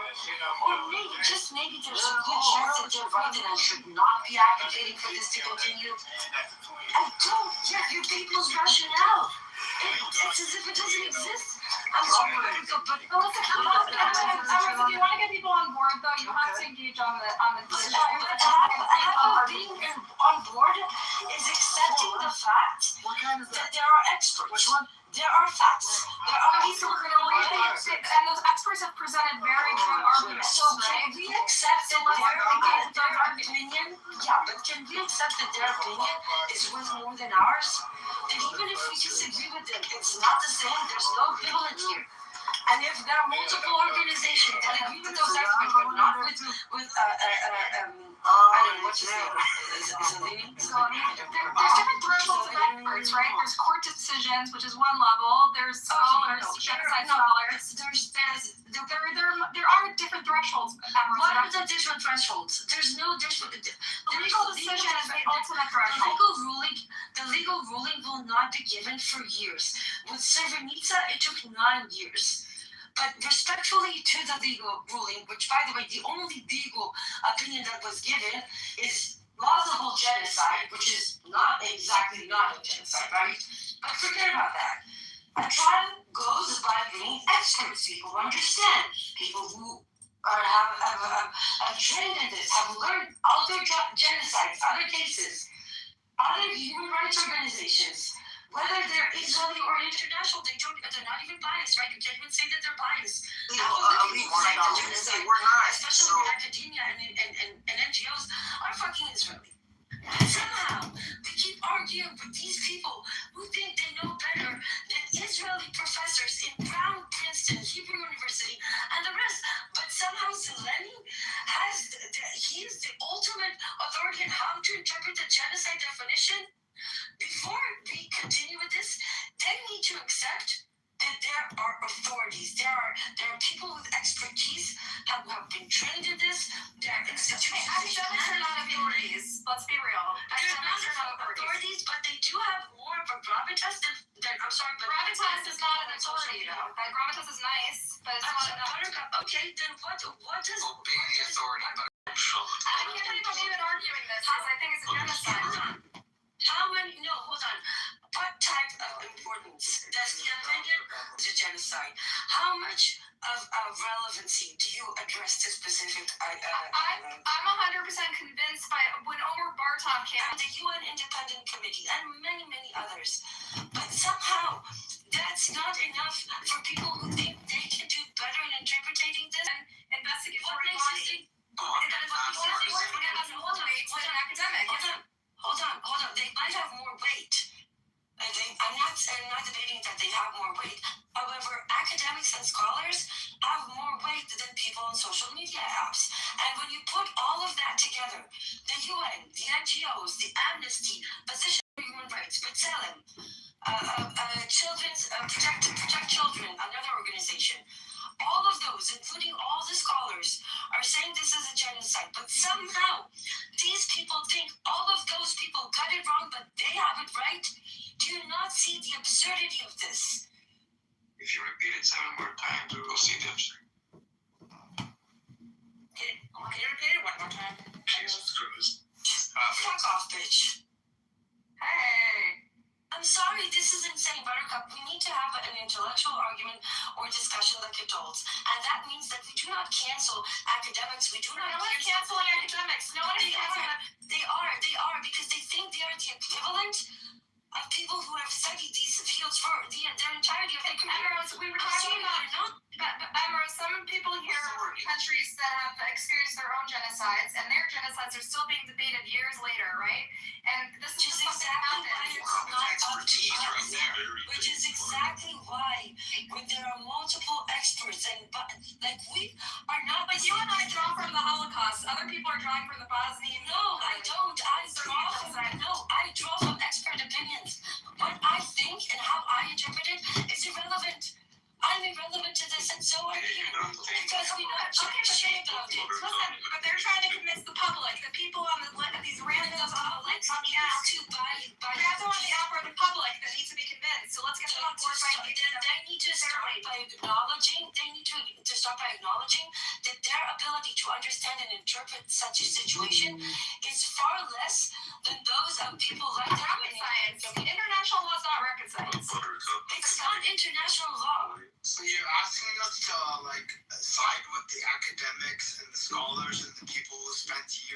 years and years and dedicated their lives to studying this matter when it comes to international law, but not when it comes to the Talmud, I don't know.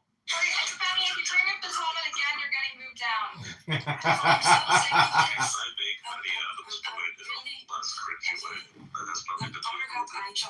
tried, but it's impossible. Like, everybody here is a troll. I'm sorry, bro. Just be aggressively put people down if you're being. I'm totally I'm sorry, Benny's not coming back out. Benny's conversation. Want to understand why we are completely erasing the fact that these people respectfully, they can be extremely intelligent, they can be wonderful, and they need to get help.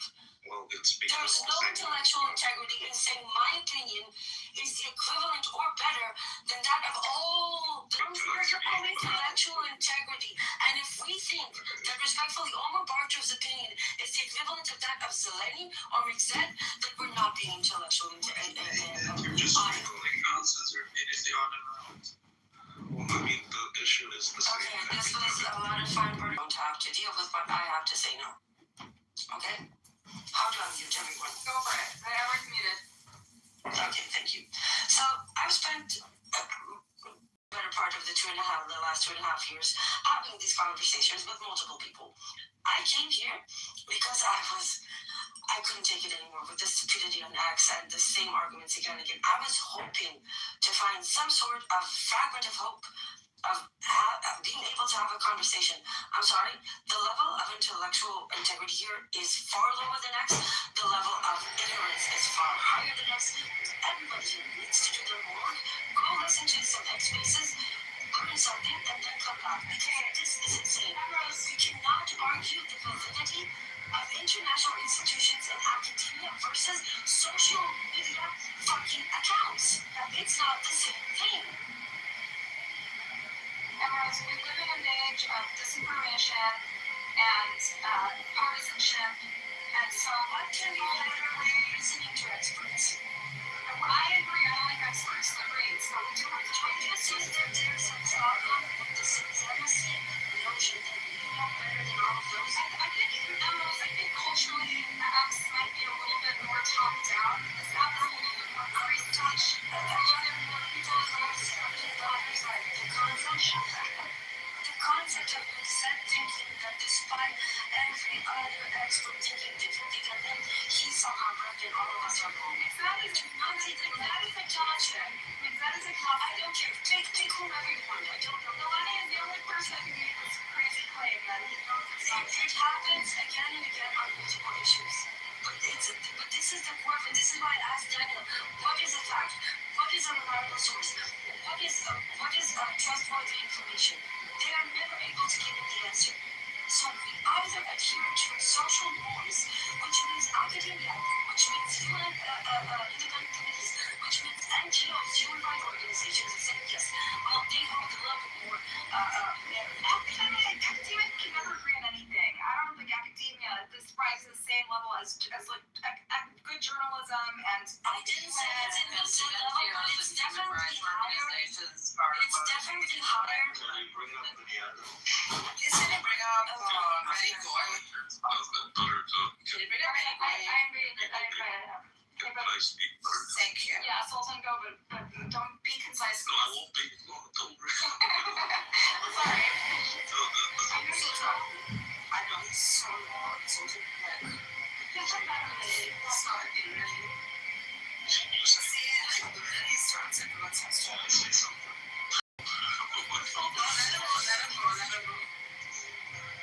Anyway, the reason people have issues with the academic authorities is at the same point, secretly denying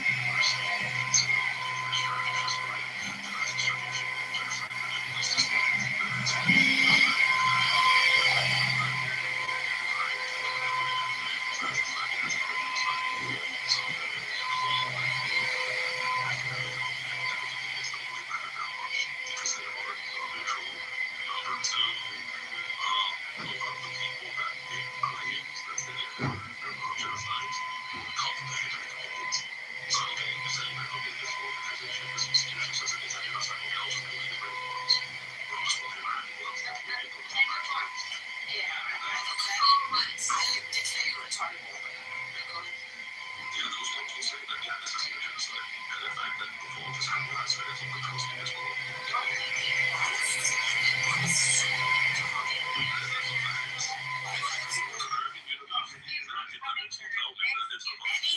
Pardon me, can you hear me? Listen to this.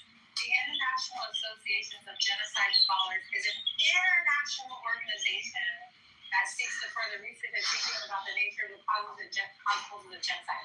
This entire association has declared it to be a genocide. Oh, but you know how they debunked that one? Isn't that the one where they found you could just sign up online for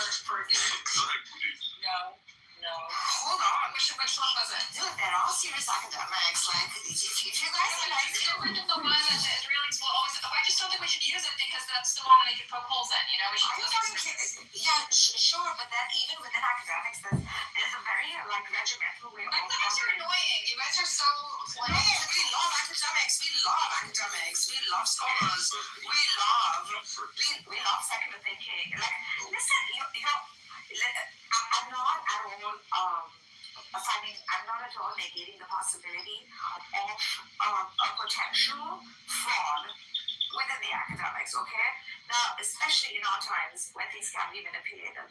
What I'm saying is that as a whole, to completely negate the institution and not take from secular academics is rather absurd. No, we should consider it, but it's not. I wouldn't say it's equivalent to good journalism. It's not ironclad, but it should be denied. Why Truth doesn't come from consensus. Truth comes from truth. have declared I agree. the world's leading genocide scholars have declared that Israel's war on Gaza meets the legal definition of a genocide. Here's my take on academia. You should usually it's a great heuristic, just default the secular academic scholarly opinion, unless you have a specific rationale for disagreeing that you can show, and that the rationale that you're showing, that you're basing everything on is on the academic scholarly or official level. So it's not some random thing outside of it. And I think that's a case that I have here. I don't know, I have never talked to an expert who was an expert in genocide law or something, but I have talked to lots of academics who are expert in various things, both the humanities and natural sciences. That being an expert doesn't necessarily mean that they know some information, some niche trivia that I found interesting, that they didn't know, and it's about their field. They're interesting, okay. And I was saying this is such a niche field. Don't you think they know what they're talking about? It's such a niche field. But look, could it be the case that all these legal experts in international law just haven't read these 2 or 3 judgments on ICTY, or 3 random it's a limited number of judgments. To genocide? Wouldn't they, if they're scholars of genocide, read all the limited number of genocide judgments? Because humans are fallible. It's subjective opinion. I want to hear from Cora, because Cora is also an academic. I'm curious how much weight you give academic consensus or lack thereof. If Salami's decision, this absolute no-ness to the genocide is coming from academia, then in this particular instance, I denounce academia completely. Yeah, but that's why academia is fallible. These are human institutions, human-made criteria, human-made appointees. Academia has concluded a million and one things that, we said is nonsense. The person you just called on, what makes them an academic? That's a good question. Cora is a very knowledgeable person about a lot of things, and I'm just curious what your take is on academia in general. Ooh, no, Kelly, it's Cora. Listen, I'm dead. Zeleny, to be fair, Zelany's an academic too, right? In my country, in order to be an academic, you need to be a master's or PhD and have published works, and I don't have any of that, so I don't count myself. Well, I do, so I'm an academic. Thank you very much. Everyone would like to be. A decade. It's What have you published, articles or books? I came across because someone And still people are talking over me. Okay, yeah, that's... No, finish your point. Sorry, keep going. We're sorry. We're deep. When you finish, like I finished it twice, but like... Finish it a third time. A third time. I swear, we'll be good. 3 times the charm. Oh, and that also helped to edit like Godmother's book. Cora's very insightful. I wish she was listening. Cora, you back? Cora. Well, can I speak? Sure, Cora's my love. Are you an academic? Are you an academic or are you a boy? Okay, so whether or not it's a genocide, you know, a lot of people are going to say it is, a lot of people are going to say it isn't. I guess, you know, everybody just has to wait for the court ruling in a few years.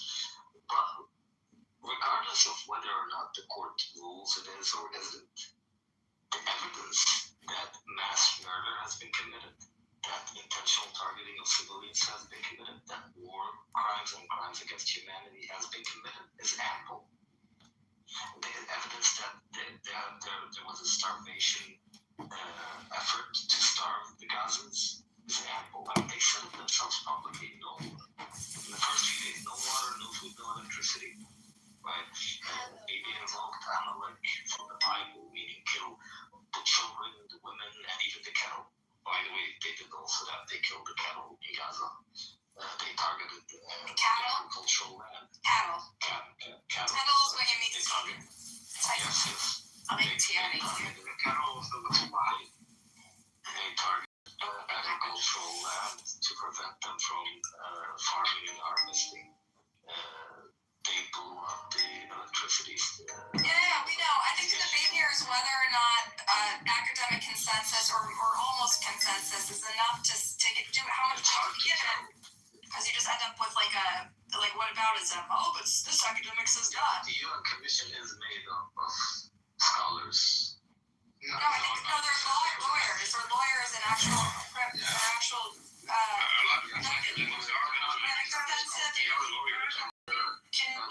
Can be a scholar and an academic. Yeah. It's not an issue. It's like a Venn diagram. No, lawyers are not necessarily scholars, but to your point. Anyway, to your point, I do agree with you. I think we're hung up too much on this definition of genocide and calling this genocide. It doesn't have to be called a genocide for it to be atrocious. It doesn't have to be called a genocide for it to be a war crime. It doesn't have to be called a genocide to know that it was wrong and unjustified. Right? And that's what's more important, is that what was done was wrong. It was not justified by any way, shape, or form. What was done was an atrocity on a mass scale, and it should be condemned. It should be punished. And that's what's important. Well said.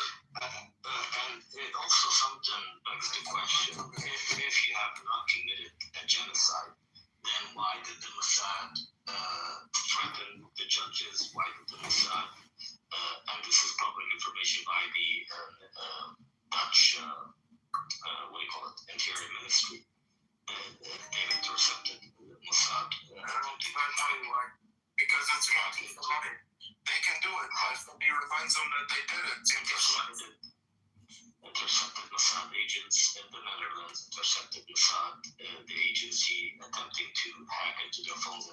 They did hack. Good evening, I'm John Kitover. And some of the judges... Because I'm vaccinated doesn't mean I can slack off. Encountered Mossad agents. Vaccinations today? Okay, John, you can do this. And also then you have the Israelis applying pressure on the court through sanctioning the court via American I don't think this has ever happened with the Bosnian or the Ugandan genocide. I don't think we've ever seen concerted effort by superpowers attempting to silence out here in Amish body like that. Well, I mean, if you really think noise out here in Amish, everyone relax. Mayor McDonald asked city leaders asked residents to help name the new neighborhood park, and the winning choice is Lights on leash. Violence just for genocide, not anything. I'm Gabriel. And I'm Ashley Sparkle. Touch good. Robert's time. Touch good. Thumbs up. Oh, yep, feeling it right. Actions, I think, enough evidence to prove of its intent to would just be criminal. Based for the fins in 83, it's driving me nuts. Why don't you just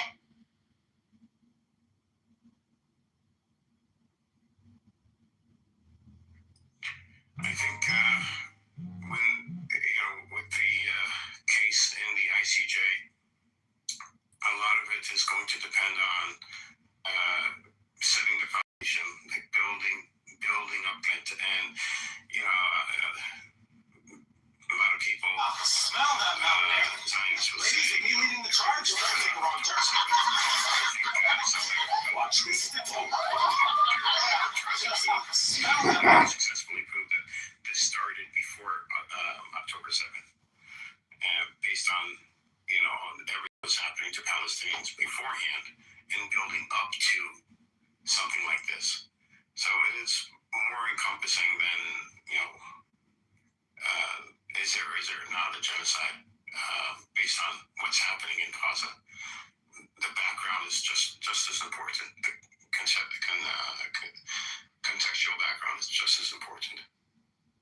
You guys know anything about that ordeal in Iran where they burned the statue of Baal, and then the Jews got pissed off, not the religious Jews that are actual Jews, but the ones that follow Baal, and said it's anti-Semitic.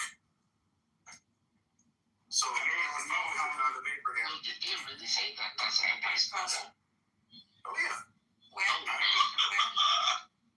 How? I don't think He's the rat. I saw the burning of the statue of Baal, but no way did they say that was anti-Semitic. Yes, they did. There was an Israeli flag next to the statue, so that's are you trolling or was there? Yes. Yes, there was. There was. Shut the fuck Okay, up. that actually makes more sense. Okay.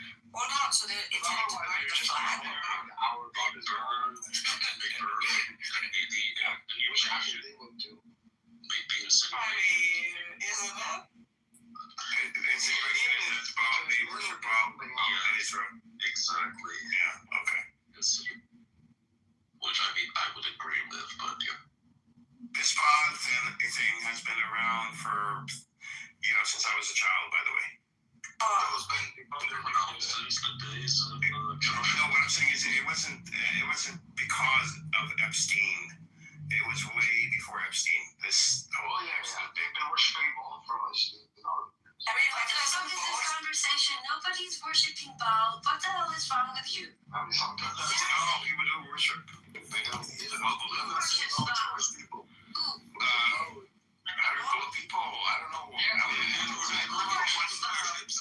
Oh, that's a good one. Edward worships IOGC and Baal. Stuck from a lot. No Baal. But no RAGC either. Baal. How we. Whoever has not voted yet. Volleyball. Is that VAAL? Yes. Yeah, Baal. It's actually Baal. Okay. If you guys are wondering about Baal, then just tell me you guys haven't read the Torah. What's actually hold on. It's at the rest of the time. Whoever has not voted in the votes is faint-hearted. It's probably in the prophets.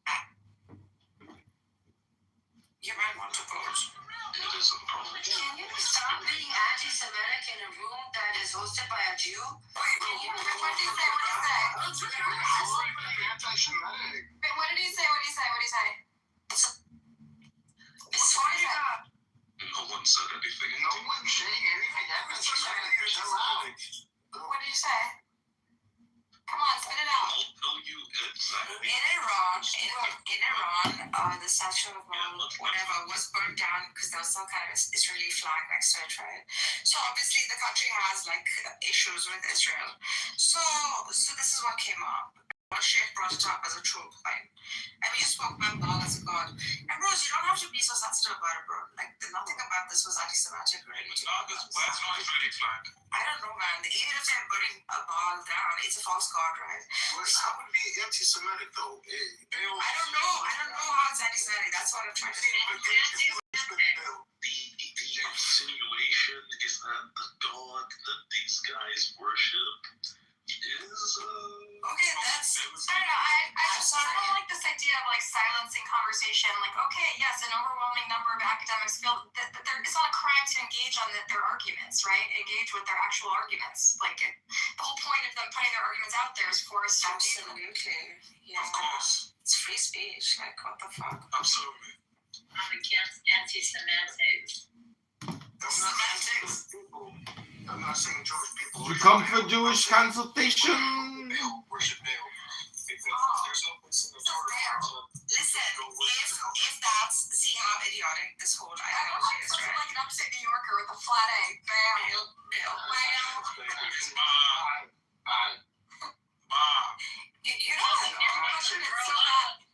You sound like you're about to vomit.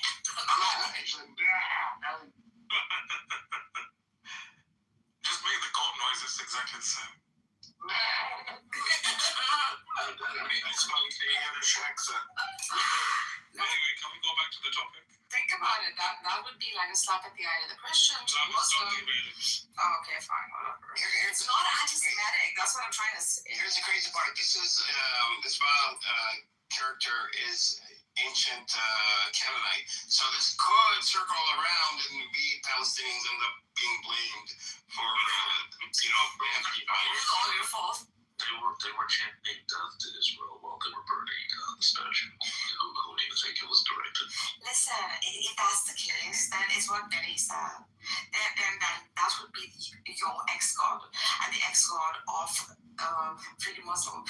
So if you kind of trace it back, it's a slap in the face. And Epstein was connected to Palestinians. And is that Israel the people that At the top of the obelisk, there was one symbol, the Star of David. I didn't see that. But Look at the pictures with the obelisk, and you can clearly see that the top image of the obelisk is the Star of David. I'm not talking about the pentagram that was drawn under the Baal's decks. I'm talking about the obelisk at the top of it was the Star of David. But respectfully, I didn't see that earlier. Then go look for it. Well, I mean, it is the seal of Solomon, but yeah, Ambrose is correct. It's actually not.